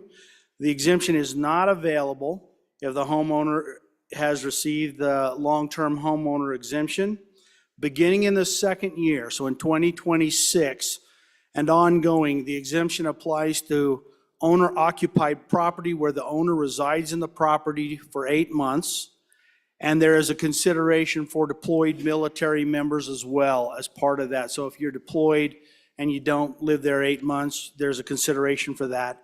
And it's effective immediately. Exemption begins in tax year 2025. And I ask for your favorable consideration and concurrence on this. Any discussion? Any discussion? Representative Kelly. Thank you, Mr. Speaker. I know some people are disappointed we're not looking at 50% here. I get that. But no matter what we do here, somebody's going to say it was too big, somebody was going to say it was too small, but this is immediate and ongoing. This is a win. Thank you, Representative. Representative Brown, please. All day, Mr. Speaker, without getting shocked, and last time here. Mr. Speaker, I'm going to say a 4-letter word on this floor. Compromise. Yeah, it's a good dad joke. You can't steal that one. Ladies and gentlemen, this is exactly the definition of a good compromise.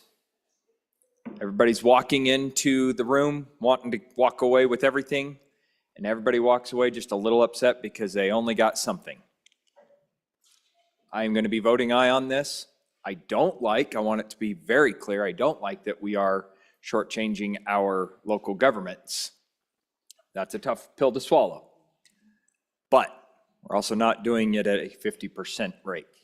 So on and for, and kudos and good work. Any other member? Representative Yin, first time. Mr. Speaker, thank you. So members, remember this goes from, we had structure, and now it's structure and land.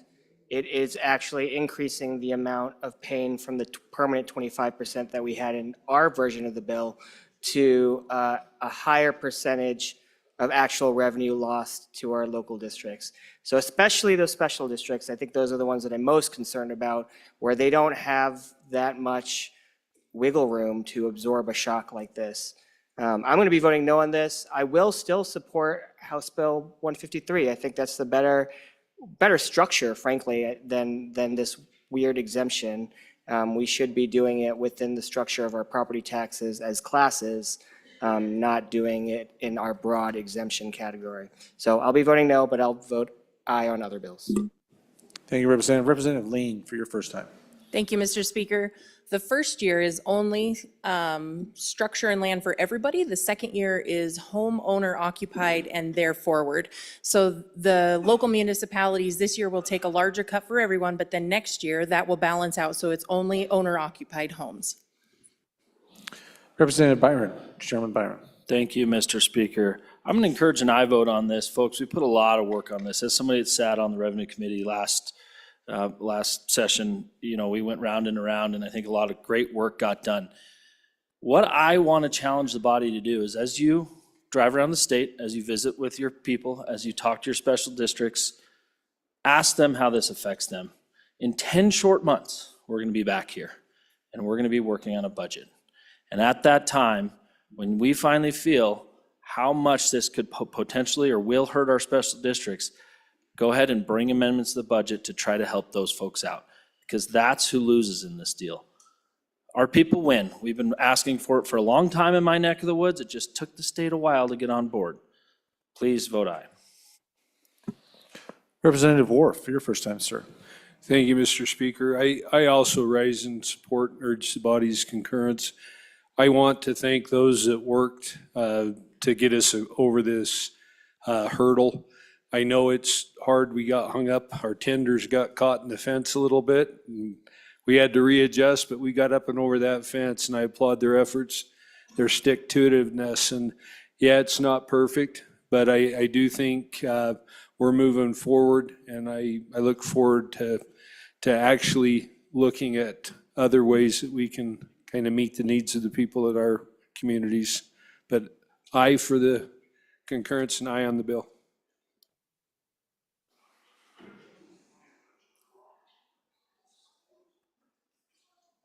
Any other members? Representative Harshman, did you just get shocked? Shocking, it is. Congratulations. Thank you. Mr. Speaker, on and for this, I think we've been doing a lot of work on this the last 4 years. Good representative from Lincoln just said that, but there's been all kinds of proposals. I really think the 2 pennies for a million was the best, but let's just back up to this. I think this $1 million cap and a percentage is really a good way to do it. And I think, so this is going to cost revenue about $110 million a year. About 70 million of that's going to be to schools. Particularly if we get our trust funds working harder, and I think we can.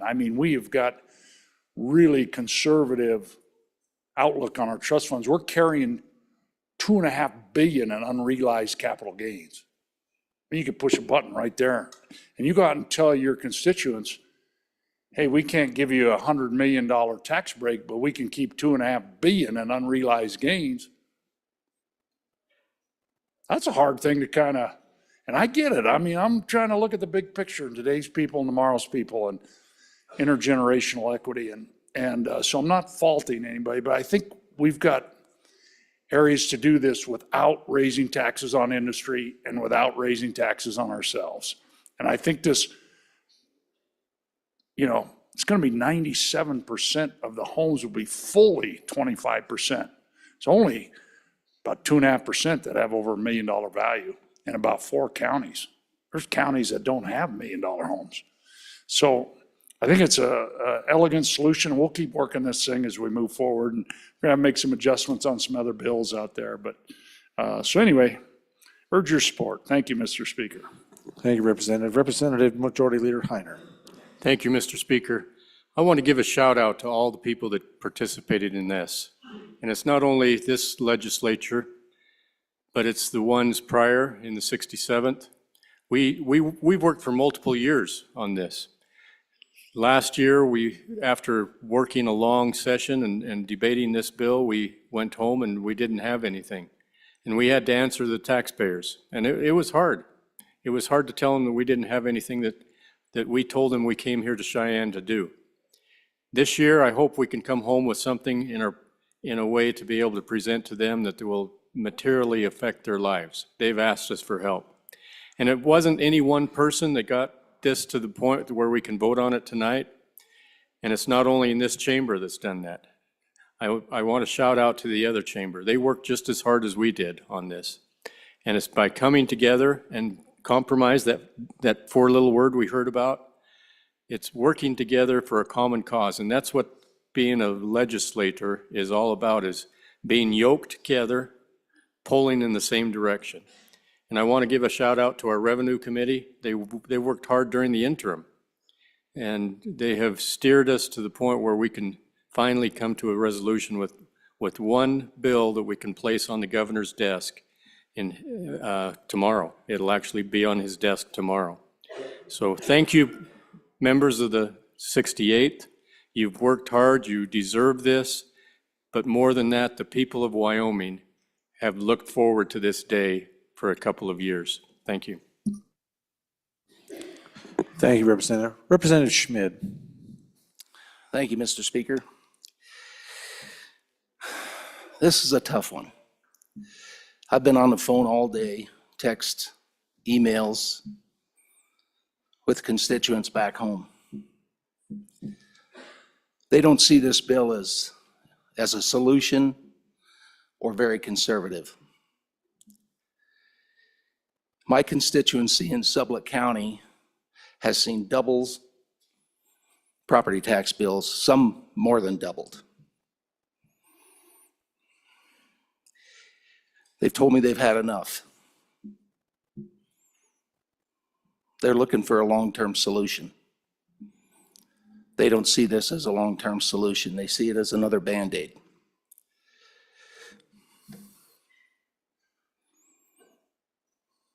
They want a clean bill.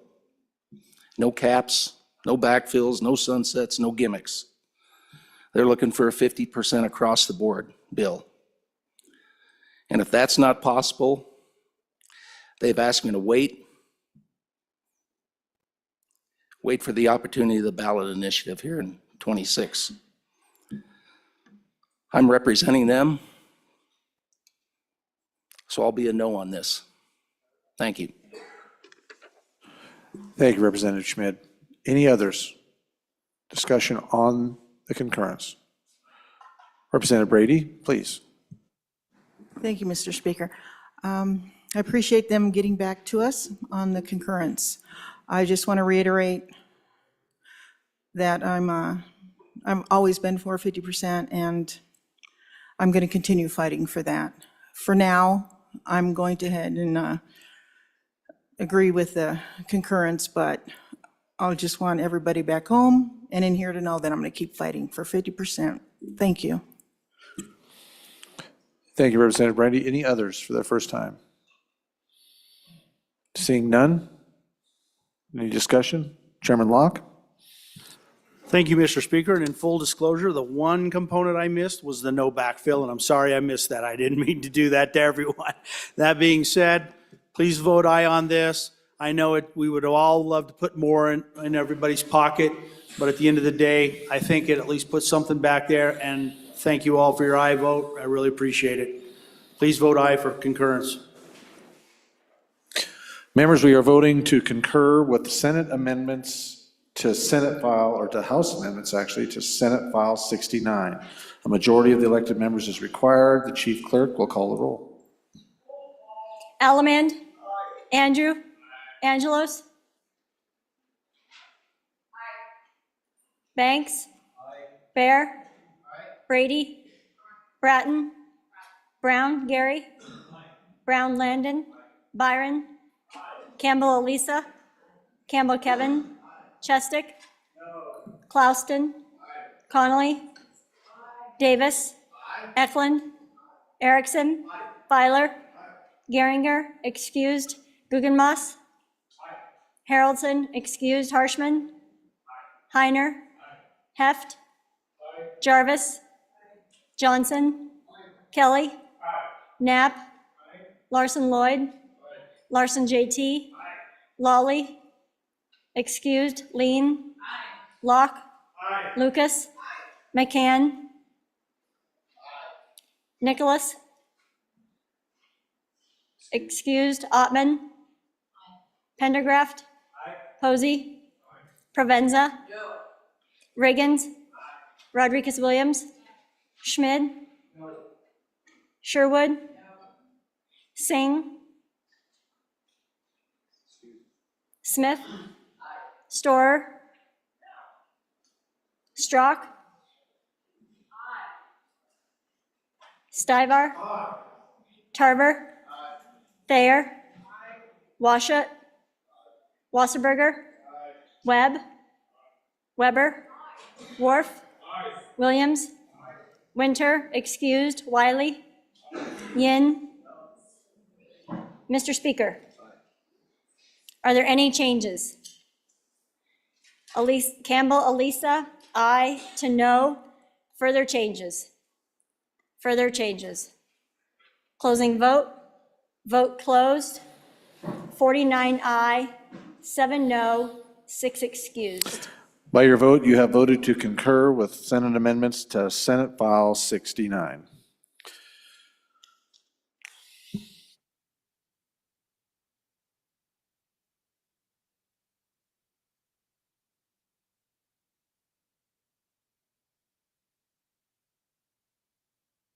All right, yeah, with these members that are not here, that have not been able to vote, like Geringer and so on, Singh, they are at a joint conference committee right now, so they are, and Nicholas, they are actually working on a conference committee, so that is where they're at. Okay. Next for our consideration, next message for our consideration is message number 391. We have a situation here where we're going to have to name a committee. This is in regards to Senate File 86, Alternative Teaching Certificate. I've named a committee. Committee will be Committee Chair Andrew. Committee members will be Strock and Thayer for that one. So that will do that. Next is a concurrence that also failed. This is a message number 405 in regards to Senate File number 103, Terminating and Defunding Diversity, Equity, and Inclusion. We have a committee name for that as well. Chairman will be Haroldson, Lawley, and Jarvis. Okay.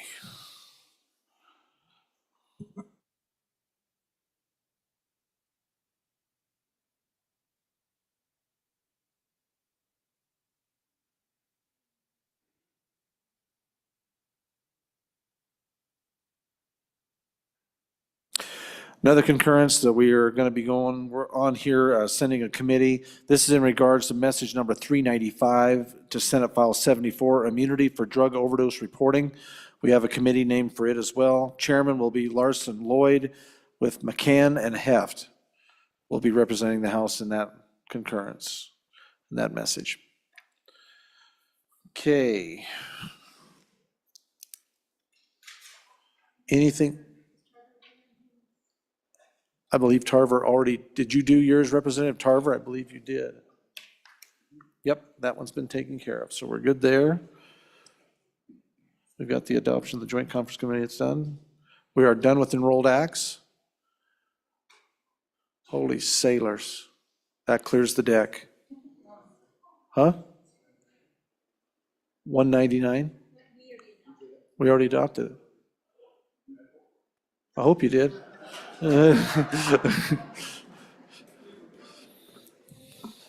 Twinkle, twinkle. Anyway, good majority floor leader. Do you have something for us? When you get old, you don't remember things. Well, join the club. We have jackets if you'd like to join. Thank you, Mr. Speaker. Should we just stay here? Mr. Speaker, I'm getting so choked up about going home. We'll try to get over it. I move that the House adjourn until 10 a.m. tomorrow, the 28th of February, Friday. Okay, any committee reports? Committee number 2, Bear. Thank you, Mr. Speaker. Your committee number 2 will be meeting in 5 minutes upstairs in 301 to discuss re-referral, Senate File number 190, election transparency as a re-referral. Thank you, Chairman. Chairman number 1, Washit, please. Thank you, Mr. Speaker. Your committee number 1 will be meeting upon noon recess on Monday, March 3rd in Capitol Extension Room W006 and online to discuss interim topics.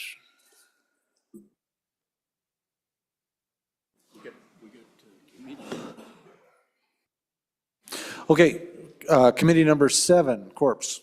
Chairman Knapp. Mr. Speaker, thank you. Your number 7 committee corporations will meet tomorrow, 30 minutes afternoon recess in room E005 to discuss interim topics. Thank you, Chairman. Chairman Rodriguez-Williams, number 10. Thank you, Mr. Speaker. Your committee number 10 will meet tomorrow morning in room 3 at 8 a.m. We'll have a special presentation. Please. Thank you. Chairman Bear, do you have another announcement? Are you good? Any other announcements? Committee announcements, interim committee announcements, anything? All right, seeing none. You have heard the motion of the good majority floor leader. All those in favor signify by saying aye. All those opposed, no. Motion passes. Good evening, ladies and gentlemen. The House will stand adjourned until 10 a.m. for the 33rd day of session, February the 28th, 2025. Have a good evening. Be careful.